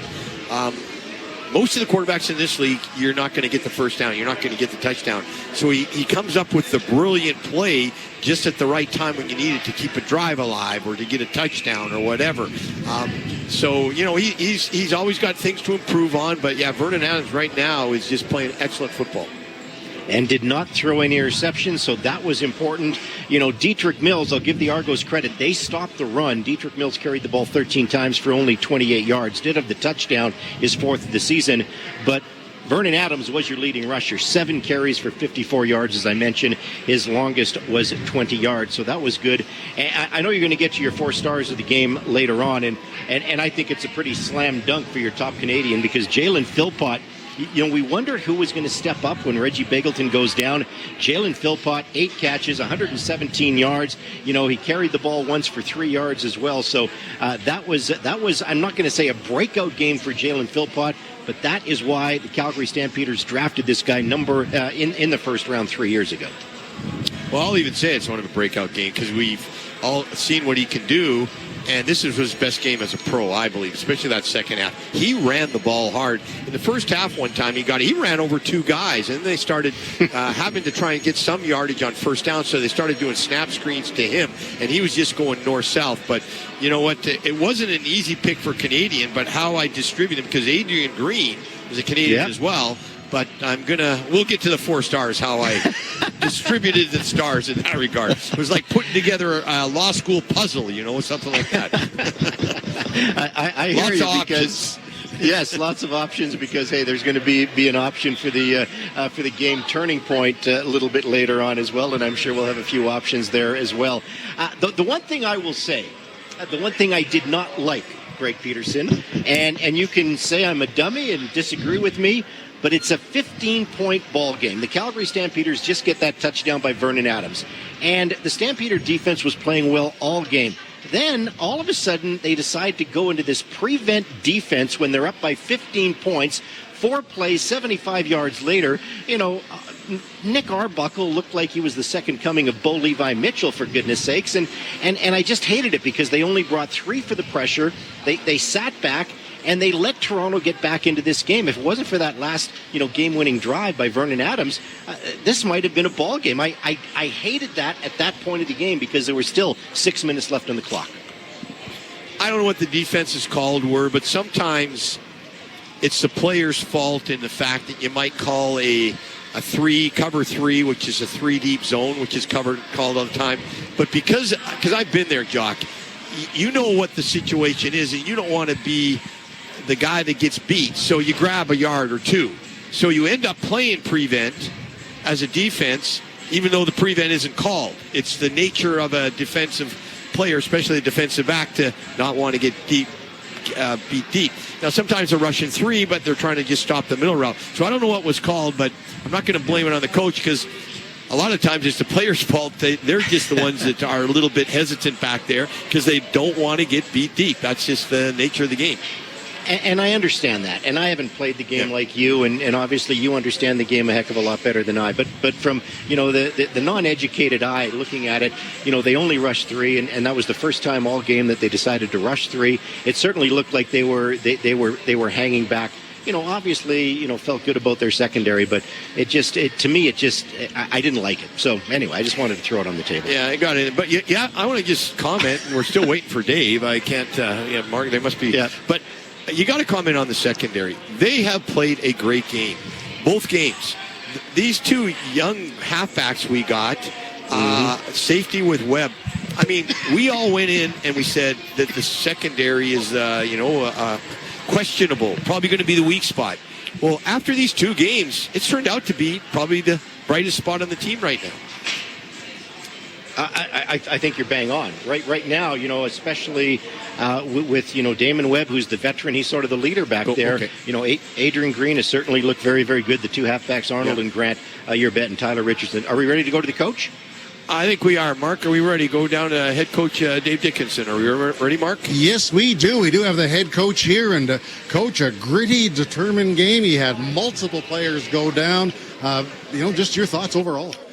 Yeah, I mean, the D really held us in for the first half. It's a rough half for the offense, but the D made the play, scored, and then rallied in the second half. I thought the offense got back in gear. And I thought our special teams, again, even though Renee missed a couple kicks tough in the wind, it was great coverage. And, guys just took turns, different guys from last week, too, which I think is important. I think if you're going to be a good team, everybody's got to take advantage of their opportunity when they get. So Philpott played great on that. Adrian Green had a couple picks. He's playing well. So just an overall good win.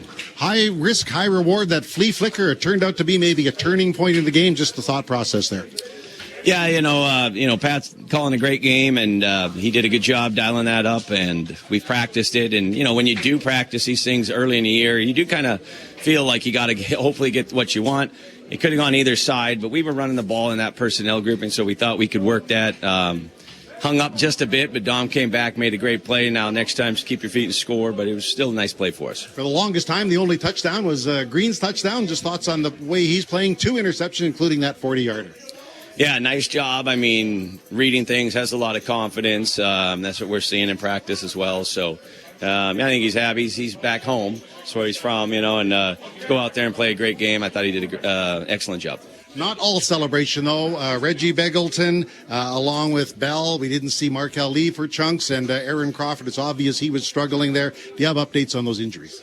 No, but I think, it's unfortunate. I don't know what happened. Reg was slung down kind of late. It happens, but it's not what I like to see, especially it did seem late. But, hey, it is football. I don't know the extent of his injury. Obviously, Bryce has been battling for a while with an injury, so just keeps reoccurring, so we'll have to check that one out. All the rest of them we'll see. Obviously, I want to give Crawford a lot of credit, though.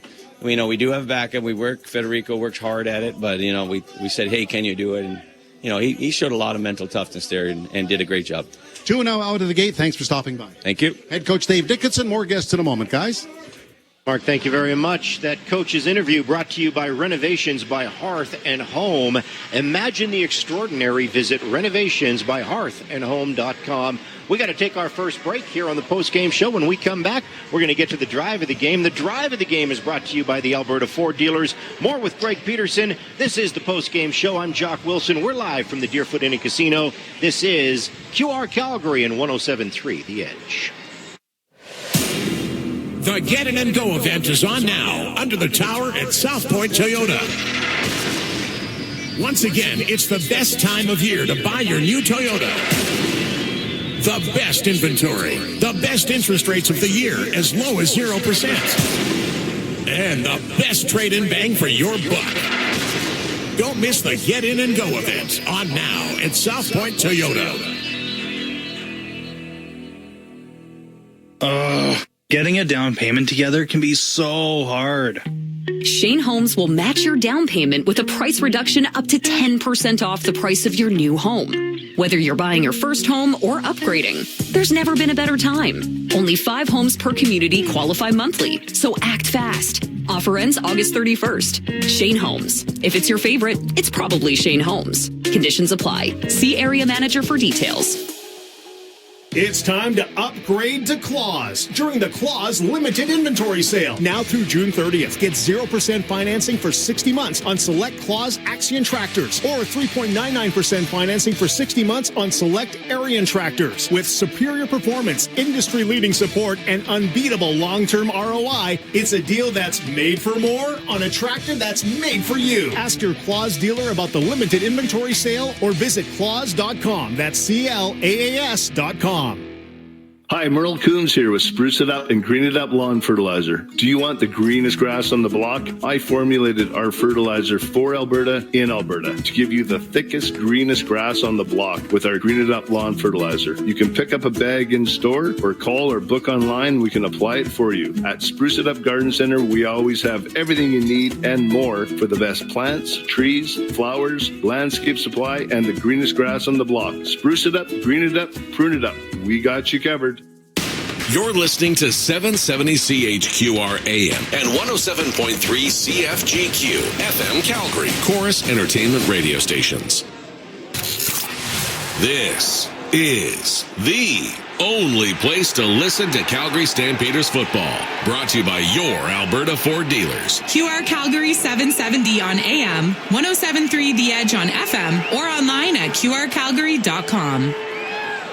The defending champions raised their Grey Cup banner prior to the game today. Flo Arimolade was a member of that championship team in Toronto last year. Prior to the game, Flo was presented with his Grey Cup championship ring, and then he goes out with the Calgary Stampeders and helps lead the Stampeders to a 29-19 win over the defending champions. Flo did have a sack in this game, a couple of defensive tackles. He is now in the dressing room with Mark Stephen.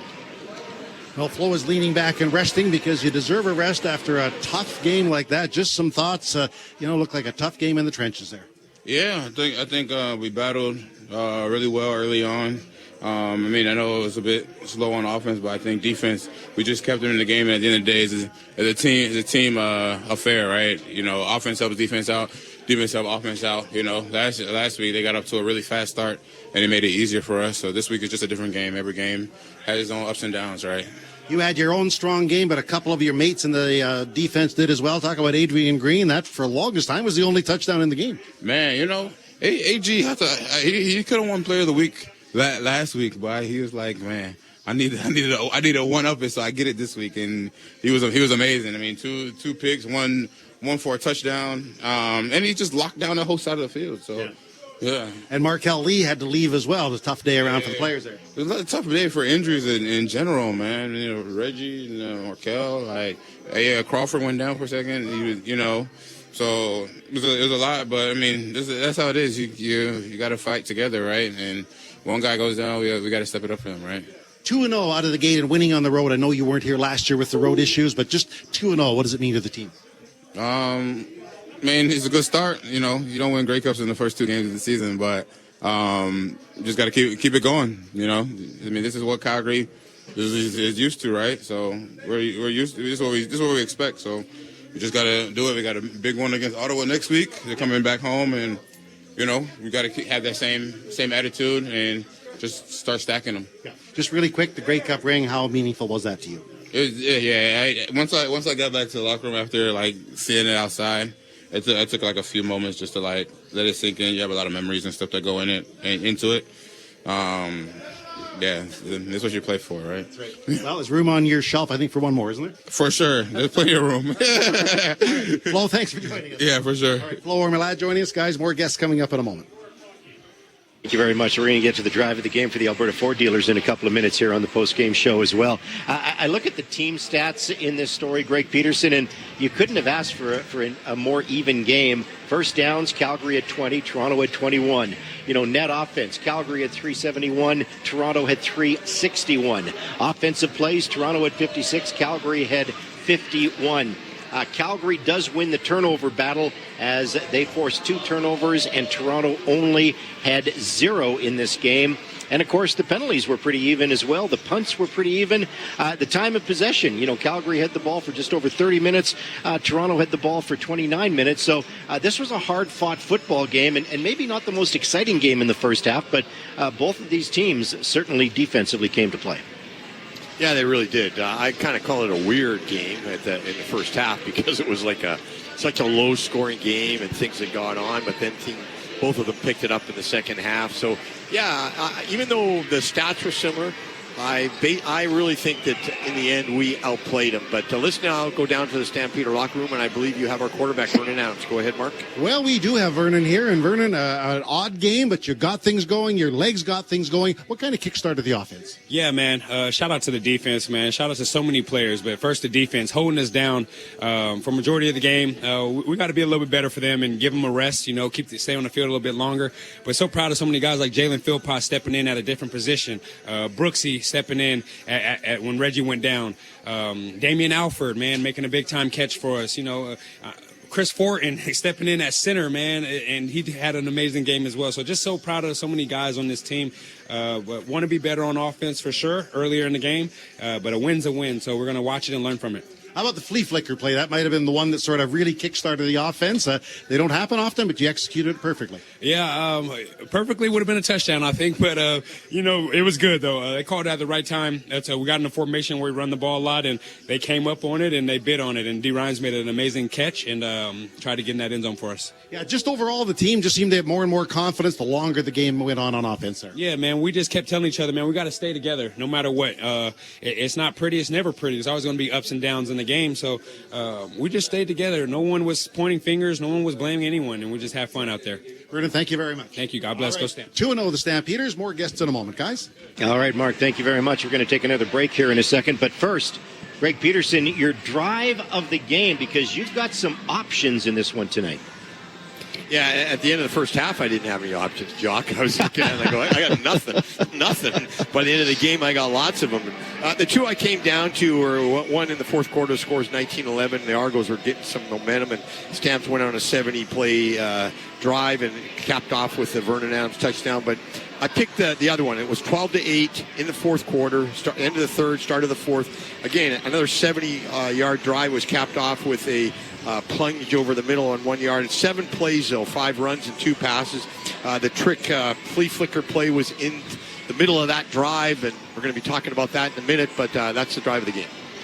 Well, you're wrong again, because the drive of the game was the final drive of the game on the Rene Paredes field goal. And I know you don't like to end a drive of the game with a field goal, but after Toronto scored the touchdown, I'm thinking, shoot, if they get a quick 2-and-out, Toronto's going to be right back in this game. But what do? They go 8 plays, 49 yards. They take 3.5 minutes off the clock. They get the field goal to basically put the game out of reach. I thought that was such an important drive for this football club. So sorry to second guess you, but that's my drive of the game. All right, well, I'm pretty easy to sway right now, so I'll let you pick it. We'll go with that as the drive of the game. Give you the gift certificate, Jock.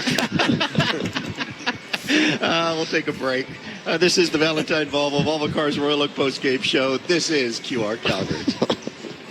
June is Discover Days at Volvo Calgary. Right now, enjoy reduced lease rates and save up to $7,000, including eligible government incentives. Discover luxury, innovation, and the award-winning safety Volvo is known for. Volvo's quality of products, the Volvo commitment to safety and innovation, and customer service excellence has become a generational tradition in Calgary. Visit Valentine Volvo in the Southwest, Volvo Cars Royal Oak in the Northwest, or start your journey online at volvocarscalgary.com. Don't miss Discover Days. On now.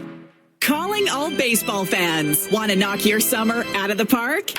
The Deerfoot Inn and Casino is hosting an exclusive viewing party on July 26th, where one lucky guest will win the ultimate baseball road trip. 4 games in 4 days in Toronto for you and a guest, plus round-trip air transportation, hotel accommodations, a pair of tickets to each of the 4 games, and $500 spending cash. For full details on how you can earn ballots to win your way into the viewing party on July 26th, visit deerfootin.com.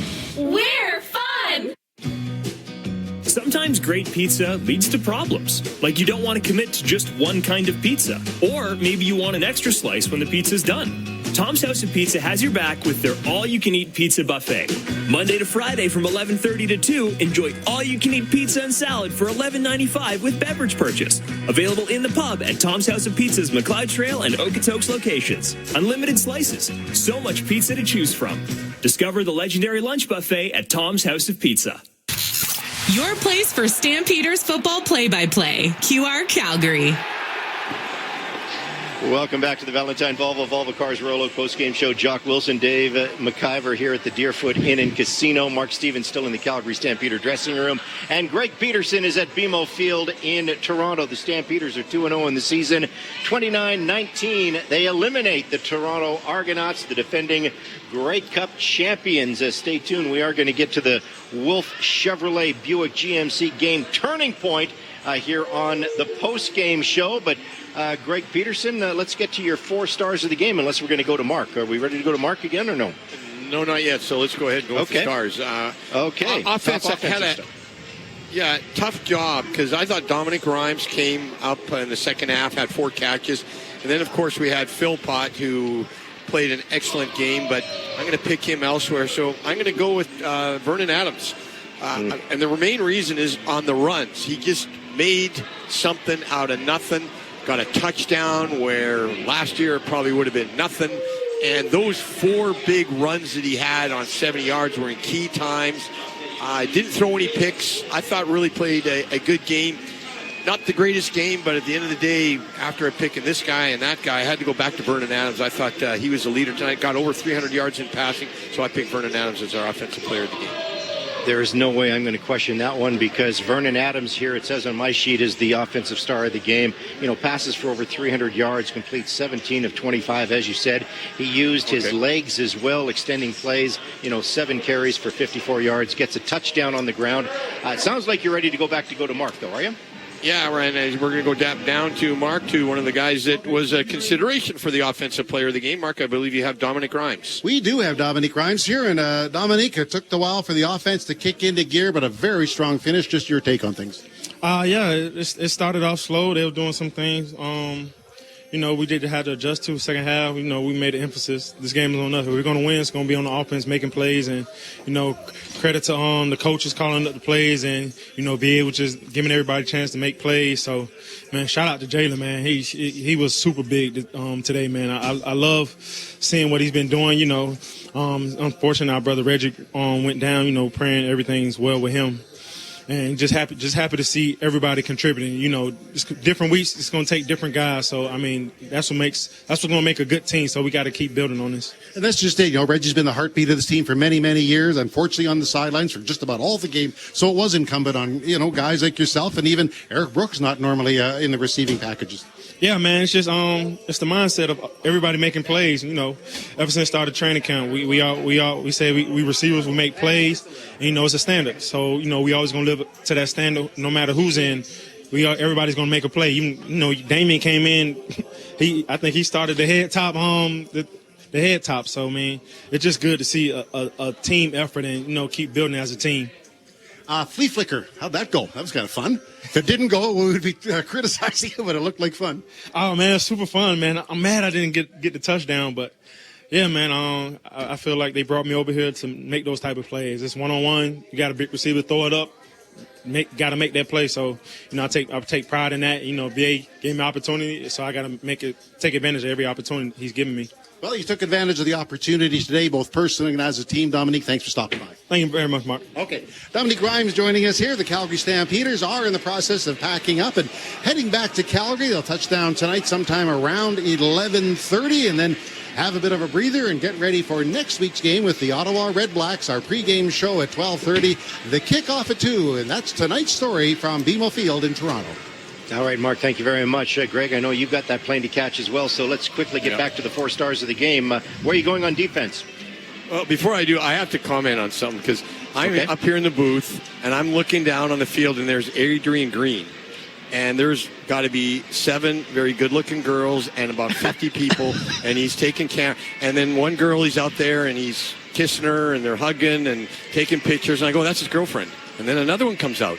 And he's kissing her and hugging and taking a picture. And another one comes out. I tell you right now, Adrian Green is living the life. He's got a bunch of people down there. But you know what? This is where he's from. And then I see Molly Campbell come and go, Adrian, you got to go, pulling him away from the crowd. And they're all taking, because, we got to go. I found that quite funny. That's good color. for Adrian. That is color. That's my color commentary for. That's exactly right. That's why he's the best in the business. All right. Back to stars of the game. And that's a good segue to Adrian Green. Green being your defensive star of the game, I'm guessing. That's right. 2 interceptions, 1 touchdown, and look at all the accolades you get after the game if you do that. The ladies love the long ball. The ladies love the interceptions. There's no doubt about that. Who's your top Canadian?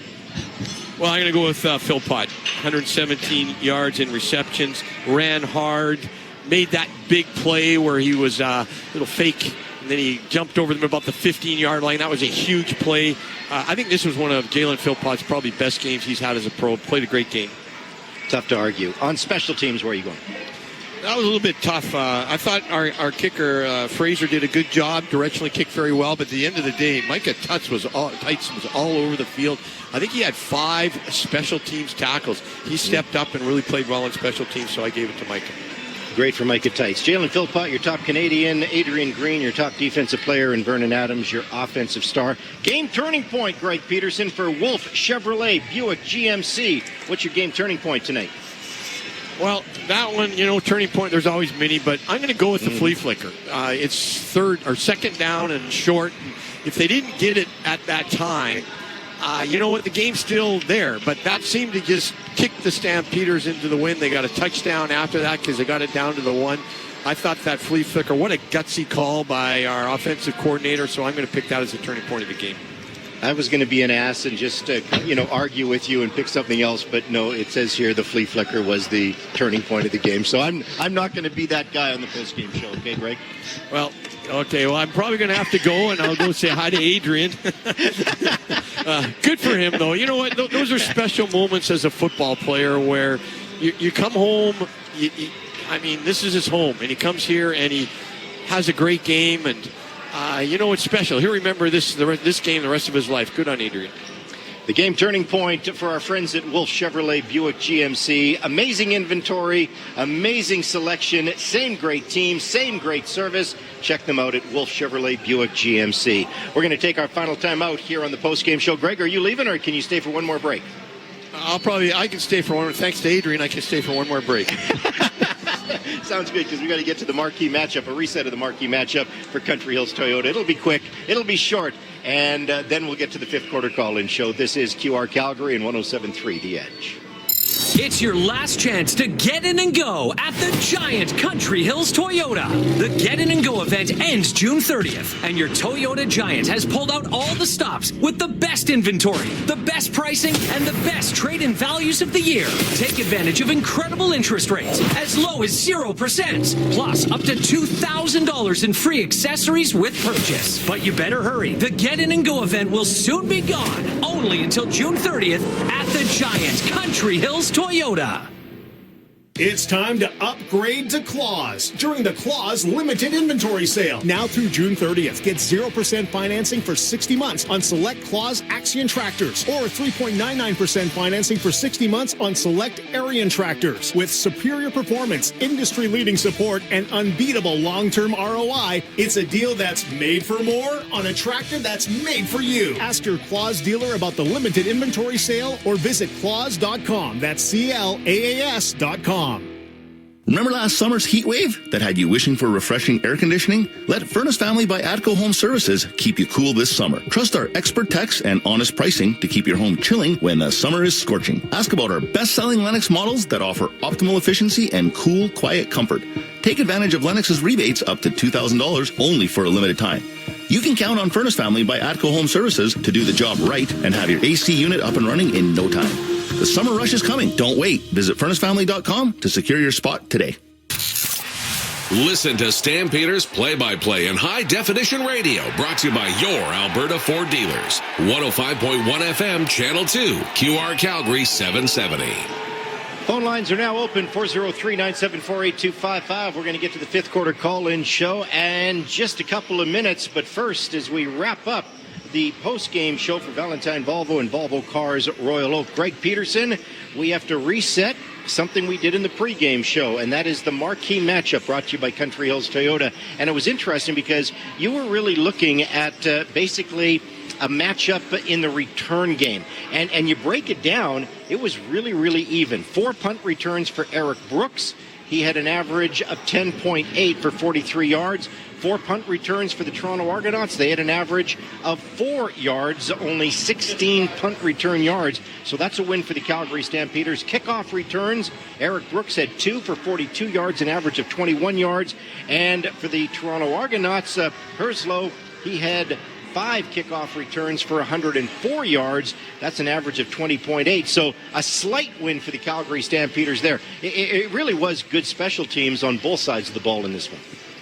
Yeah, and a lot of it was the good directional kicking, and I didn't think the returners did that well on either side. We didn't see Janarian Grant out there tonight, so nope. It really wasn't a factor like I thought it maybe should be, and maybe that's good. That was the matchup. The matchup, I picked it because we always lost that return contest in previous games. This game we didn't, so that was good for the Stamps not to do that. The marquee matchup for Country Hills Toyota. Get your best deal during the Get In and Go event at your Toyota Giant, Country Hills Toyota. I know you got a plane to catch, Greg Peterson. Just your final comments on this Stampeder win tonight. Good win. They did what they needed to do. Coming off there, these guys are a Grey Cup champion team. I know they're not the team they were last year, but they're still a good football team, and they were playing with a lot of heart tonight because they're playing in front of their home crowd. With the whole Grey Cup celebrations, etc. So Stamps 2-0. They're really, you couldn't have asked for something better going into Game 3 at the beginning of the season. Good on the Stamps. Safe travels home, Greg. We will see you next Saturday at McMahon Stadium. Yes, he is Greg Peterson, and the Stamps are right back in action next Saturday afternoon. A home date with the Ottawa Red Blacks. That's a 2 o'clock kickoff at McMahon Stadium. Our pregame show is on the air at 12:30, and that is a wrap for the post-game show for Valentine Volvo and Volvo Cars Royal Oak. Up next, we've got the 5th quarter call-in show. We've had our say.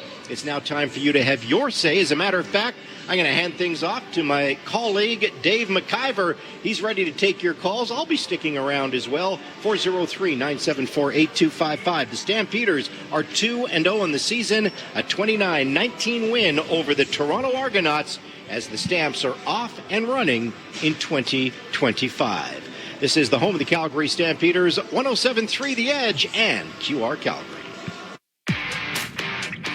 You've heard from our football gurus in the Valentine Volvo and Volvo Cars Royal Oak postgame show. Now go grab your expert's hat. The 5th quarter call-in show is coming up with Jock Wilson and Greg Peterson. Call or text 403-974-8255 on your voice of the Calgary Stampeders, QR Calgary 770 and 107.3 The Edge. June is Discover Days at Volvo Calgary. Right now, enjoy reduced lease rates and save up to $7,000, including eligible government incentives. Discover luxury, innovation, and the award-winning safety Volvo is known for. Volvo's quality of products, the Volvo commitment to safety and innovation, and customer service excellence has become a generational tradition in Calgary. Visit Valentine Volvo in the Southwest, Volvo Cars Royal Oak in the Northwest, or start your journey online at volvocarscalgary.com. Don't miss Discover Days. On now. June 21st, trade screen time for FaceTime with bouncy castles, painted faces, and touchdown dances. See the Stampeders face off against the Ottawa Red Blacks at 2 p.m. for the Family Day game presented by TELUS. Before kickoff, hit Gridiron Gardens for a pregame party packed with fun for all ages. And after the final whistle, everyone's invited on the field to feel the brand new turf at McMahon. Great family memories don't come from a tablet. They're born on game days. Tickets at stampeders.com/tickets. Together, we ride.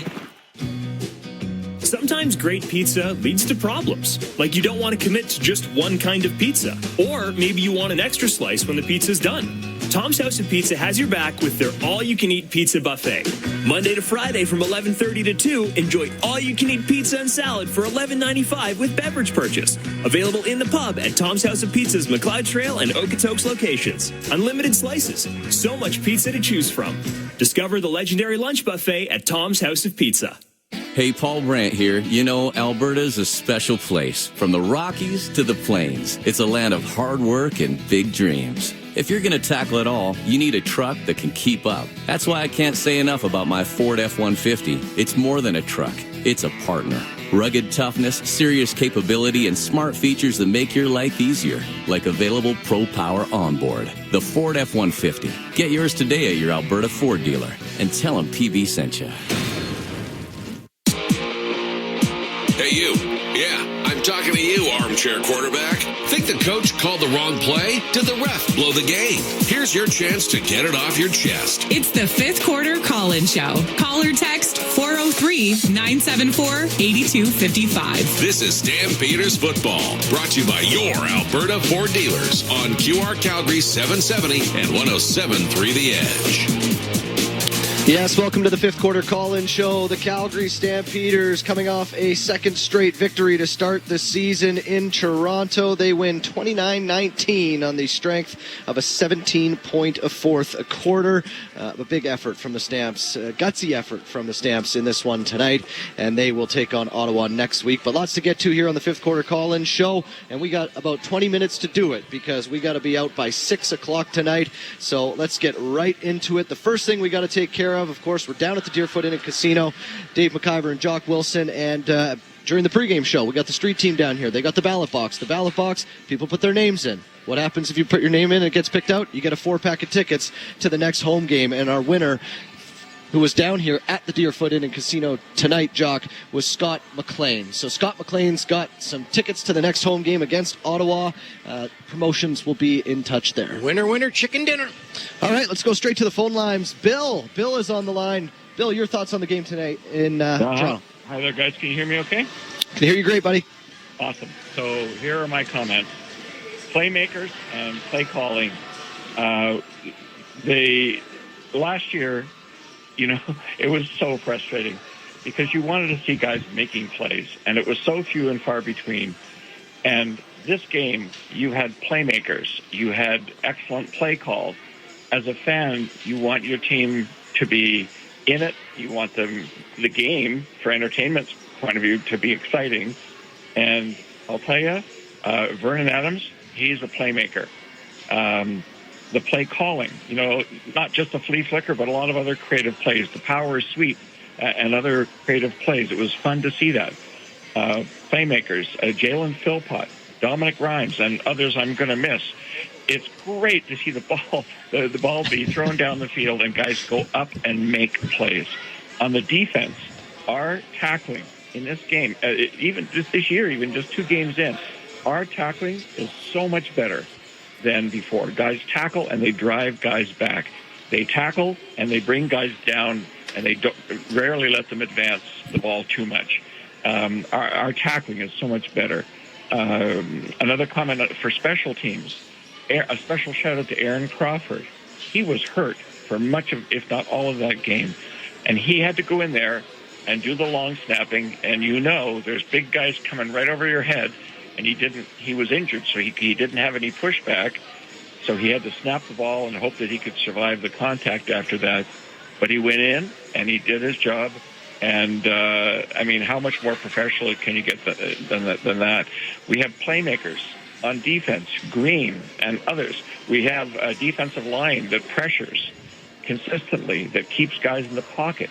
Our offensive line gave Vernon Adams time. It was only a few times when he, got tackled behind the line of scrimmage. As a fan, as a long-time Stamp season ticket holder, you just want to have some hope, and you want to have some excitement on the field. You want to have some hope that your players can make plays and give you that chance to win, and that's what I saw this afternoon. Yeah, I couldn't agree more, Bill. I can't remember how many times I looked at Jock in the fourth quarter, and I was just like, isn't it nice to have a guy like Vernon Adams that when it's 2nd and 5 and he can tuck the ball in and run for a first down? Because the last couple of years they just haven't had that ability. Game on the line, they need a big play. They haven't got it. So you're bang on, Bill. Thanks for the call, my friend. Jock, we looked at each other how many times in that fourth quarter? VA's that guy. But Bo Levi Mitchell couldn't run the ball because that was not his game. Yeah. And Jake Mayer couldn't run the ball because that was not his game. It is so refreshing to see a quarterback that can extend plays with his feet. It is what this club has needed for a long time. He's no Doug Flutie, but I tell you what, he is exciting to watch. Love Vernon Adams. Yeah, and then Greg said it best. I think it's the big times, or when they need it. When they really need it, they need a play. He's been able to, at least through the first 2 games, make that play when they really needed it. That's why I really thought the drive of the game was that last drive where they got the field goal. And again, it was a quick touchdown by Toronto after the prevent defense for Calgary, which drove me nuts. And then Vernon just takes control, and he gets the first down. Jalen Philpott made the 33-yard catch. He extended the play a couple of times with his own feet, and they killed the clock. They really took the life out of the Toronto Argonauts, and I just thought that was fantastic. It cooled you down, too, because you weren't so mad about the prevent defense. That's the a good before. point, because I was pissed at that time. We'll take one more call before we take our first time out. Let's go to Big Ed. Big Ed, your thoughts on the game today? How you doing, boys? Doing good, buddy. How about you? I'm good. I want to just quickly make a shout-out to Jalen Philpott. Is this his coming out party? Is he going to be just as good as his brother now? I think that's what I said to Jock. I said this might be the Jalen Philpott has arrived game. Yeah, I agree, and it's great to see, especially with Reggie going down. That didn't look good, but I think, it's a good thing we drafted a receiver this year, a big guy. Looks like we're going to need all the help we can get. But I wanted to talk about our defense, and I'm pretty impressed with these kids playing halfback. And I'm going to go to Mr. Leonard, who's, in my opinion, played two fantastic football games, not only on defense, but as well as special teams. I mean, this guy's a football player. I want to see Ben LaBrosse get back onto the field, but how is he going to get back on the way these guys are playing currently? I'm not sure. But anyway, very gritty win. I mean, when you play lousy, I thought they played lousy offensively in the first half. Your defense hung in and kept bailing them out. And in the fourth quarter, when your team can put up points in the fourth quarter, huge sign, boys. I mean, this team has a lot of hope. And I agree with the last caller. As a longtime fan, it's great to see a team that we can have faith in. It's going to create excitement. Get butts back in the seats, and now let's go kick the crap out of Ottawa next week. Sounds good, Ed. Ed, I do want to ask you one question before we let you go, pal. When it comes to that defense, like that was kind of, I think, one of the big question marks going into the season, and they've really answered it. Oh, without a doubt. I mean, we were picked in the power ranking dead last, and I think most of it was because of our defense. I mean, these guys can play a little football. I mean, we're still young. We haven't played Montreal. We haven't played Winnipeg. But we did just beat the defending Grey Cup champions. And, I mean, stopping the run, like we are 100% better at stopping the run. We need to get a little more pressure, in my opinion, but I believe that'll come. Linebackers, I mean, it's night and day. Our defense is night and day. And that can take this team a long way because we got a lot of talent on offense as well. It's going to be fun. It's going to be a fun year. So let's go make it 3-0. Let's do it. Okay, thanks, Ed. Thanks for the call, man. We'll have our first time out here on the fifth quarter call-in show. When we get back, we'll take Brian's call. We'll get a few more of our texts in, and we'll break down just another nice victory by the Calgary Stampeders, 29-19 against the Toronto Argonauts. More of the fifth quarter call-in show in a moment on your Alberta Ford dealers. Stampeders football on QR Calgary. It's your last chance to get in and go at the giant Country Hills Toyota. The Get In and Go event ends June 30th, and your Toyota Giant has pulled out all the stops with the best inventory, the best pricing, and the best trade-in values of the year. Take advantage of incredible interest rates as low as 0%, plus up to $2,000 in free accessories with purchase. But you better hurry. The Get In and Go event will soon be gone, only until June 30th at the giant Country Hills Toyota. Calling all baseball fans. Want to knock your summer out of the park? The Deerfoot Inn & Casino is hosting an exclusive viewing party on July 26th, where one lucky guest will win the ultimate baseball road trip. 4 games in 4 days in Toronto for you and a guest, plus round-trip air transportation, hotel accommodations, a pair of tickets to each of the 4 games, and $500 spending cash. For full details on how you can earn ballots to win your way into the viewing party on July 26th, visit deerfootinn.com. We're fun! New look, new location. The same luxurious standards. Wolf Cadillac Calgary is now open with incredible grand opening specials. For a limited time, save up to $15,000 on Cadillac Lyriq or get 0.99% financing up to 84 months. Plus, eligible Costco members receive an additional $1,200 savings on Lyriq Optic and Escalade IQ. Wolf Cadillac Calgary, 756 101st Street Southwest off Stony Trail. Beyond our 50,000-watt radio signal, get the Radio Player Canada app. Favorite QR Calgary and listen to Stampeders games no matter where you are. Welcome back to the fifth quarter call-in show. Dave McIver with Jock Wilson live at the Deerfoot Inn and Casino. We're going to go right back to the phone lines and talk to Brian. And Brian wants to talk about Vernon Adams Jr. Brian, welcome to the show. Hey, guys. Yeah, I think the previous calls were bang on. Beautiful to see us making plays when we're needing it, especially with the quarterback scrambling around. That was non-existent last year. I was a Jake fan when he first came in, but I think it's almost proven now. Unless you're an unbelievable ball thrower, you're not going to survive in the CFL if you can't move. And I think that was huge today. But I think Jock was on this. I heard a little hint there that Jock wasn't too happy about the prevent defense. And I'll tell you, I've been watching football for 55 years, and if they had advanced stats like they do in the NHL and the NBA, you would never be playing three-man rush with 5 minutes left, because I guarantee you it's about probably 700-800 yards per game if you only had them minutes figured out, and probably 60% ratio for touchdowns. So I have no idea why Calgary continues to do that. And only one other comment, same with the run. I wasn't a football coach, but when they're stacking the line and then bringing linebackers, and we're trying to run it up the gut, it makes no sense to me whatsoever. I don't know what else you can do other than throwing some screens and some quick slants. But Calgary better figure it out, because you had minus plays, probably 7-8 runs today. And you do that in the playoffs, you're definitely not going to win a playoff game, that's for sure. You know, it's interesting you bring that up, because Jim Hiller maybe did the worst coaching job in the NHL.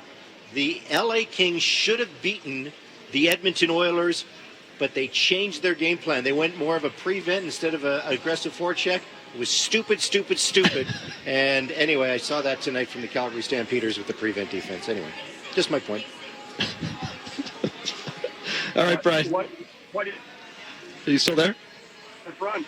What do you think about the offensive run? What can they do different when they're just banging it up the middle and getting stopped?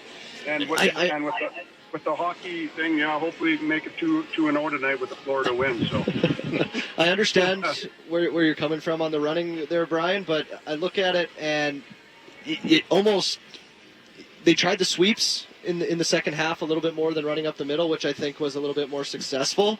But you can't just abandon it completely, because you're trying to make that opponent respect your run game at least a little bit, and they're not just sitting back there and trying to stop the pass the whole time. Yeah, but it's like you can. I know it's tough. You can see before the snap of the ball that running play is not going to work. Yeah. So I didn't see enough screen passes today. Like, we had a beautiful screen in the first game against whoever we played there. Hamilton, a beautiful screen in our own end from about the 10-yard line, and we didn't throw that once today. So I don't know. I still question sometimes some of our calls, but overall, much better looking football than last year. Appreciate the call, Brian. Thanks so much for calling. Well, let's take to a couple texts here. Jock, we got a text from Wade. Wade says, any chance we sign Alex Hollins if Reggie is out? We'll have to just see what the injury is to Reggie Begelton, how long he's going to be out. Jonathan G texts in, solid road win. The injuries are an obvious concern. However, this team is showing their athleticism, especially on D. Loads of potential. Steve types in with his stars: offensive, Philpott; D, Lear Flow, Canadian Green, and special teams, Crawford. The interesting thing with the Calgary Stampeders on their practice roster right now, they've got like 4 different receivers on that practice roster. Tommy Wilson, Vashon Janusz, you've got Kalon Horton, who played very well in the preseason, Dalen Baldwin as well. So it's going to be interesting to see what happens. But yeah, it certainly looks long-term for Reggie Begelton, and that's a blow. That is certainly the downside of this football game today. Yeah, there's no doubt about it. And Markel Lee, and then you look at Bryce Bell as well. We'll see what that is like. It didn't look good. Bryce didn't look good. Markel, I didn't look that bad. Yeah, but then you never know, right? Yeah. Because Gary Johnson Jr., he probably injured that pec last week in the first quarter, I think was when I radioed up to Greg, and he played the rest of the game, and now he's on the 6th game. So we'll see what happens moving forward with Reggie Begelton. We'll take our final timeout here on the 5th quarter call-in show. We'll be right back with you after this short break with more of your Alberta Ford Dealer Stampeder football on QR Calgary, 770 CHQR and 107.3 The Edge. June is Discover Days at Volvo Calgary. Right now, enjoy reduced lease rates and save up to $7,000, including eligible government incentives. Discover luxury, innovation, and the award-winning safety Volvo is known for. Volvo's quality of products, the Volvo commitment to safety and innovation, and customer service excellence has become a generational tradition in Calgary. Visit Valentine Volvo in the Southwest, Volvo Cars Royal Oak in the Northwest, or start your journey online at volvocarscalgary.com. Don't miss Discover Days, on now. It's time to upgrade to Claws during the Claws Limited Inventory Sale. Now through June 30th, get 0% financing for 60 months on select Claws Axion tractors or 3.99% financing for 60 months on select Arian tractors. With superior performance, industry-leading support, and unbeatable long-term ROI, it's a deal that's made for more on a tractor that's made for you. Ask your Claws dealer about the Limited Inventory Sale or visit claws.com. That's CLAAS.com. Getting a down payment together can be so hard. Shane Homes will match your down payment with a price reduction up to 10% off the price of your new home. Whether you're buying your first home or upgrading, there's never been a better time. Only 5 homes per community qualify monthly, so act fast. Offer ends August 31st. Shane Homes. If it's your favorite, it's probably Shane Homes. Conditions apply. See area manager for details. You're listening to 770 CHQR AM and 107.3 CFGQ FM Calgary, Chorus Entertainment Radio Stations. Other guys pretend, we deliver the goods. We're the official radio voice of the Calgary Stampeders, brought to you by your Alberta Ford dealers on QR Calgary 770 and 107.3 The Edge. And welcome back to the 5th quarter call-in show. Dave McIver and Jock Wilson down at the Deerfoot Inn and Casino. Again, this season, Shane Homes partnering with Kids Up Front in Our Yards for Kids program. For every offensive yard gained during the regular season, Shane Homes donates $1 to Kids Up Front. So far, going into this game, the Stamps had netted 428 yards of offense. They added another 371 yards of offense in this game for a total of 799 yards so far through 2 games this season. That means $799 will be donated to Kids Up Front by Shane Homes. Well, it'll be more than that by the end of the season. Better hope it is anyways, right, Chuck? Gonna get 5,000 yards for VA this year. What do you think? Hey, 300 and almost 300 last game. Almost he did cross the 300 mark this game. So, hey, he might rush for 700, 800 yards the way things are going. Rusher in the league, yeah, but that's, of course, our Yards for Kid program brought to you by Shane Homes. If it's your favorite, it's probably Shane Homes, Calgary's favorite home builder. One more text to read. Kevin texted in another real solid example of leadership by VA. 4 NFL-level contested catches. Rhymes, Alford, 2 by Philpott made a huge difference. Hoping the Lee arm injury is minor. The guy is a stud middle linebacker. New additions Green and Arnold. Really impressive again in the defensive backfield.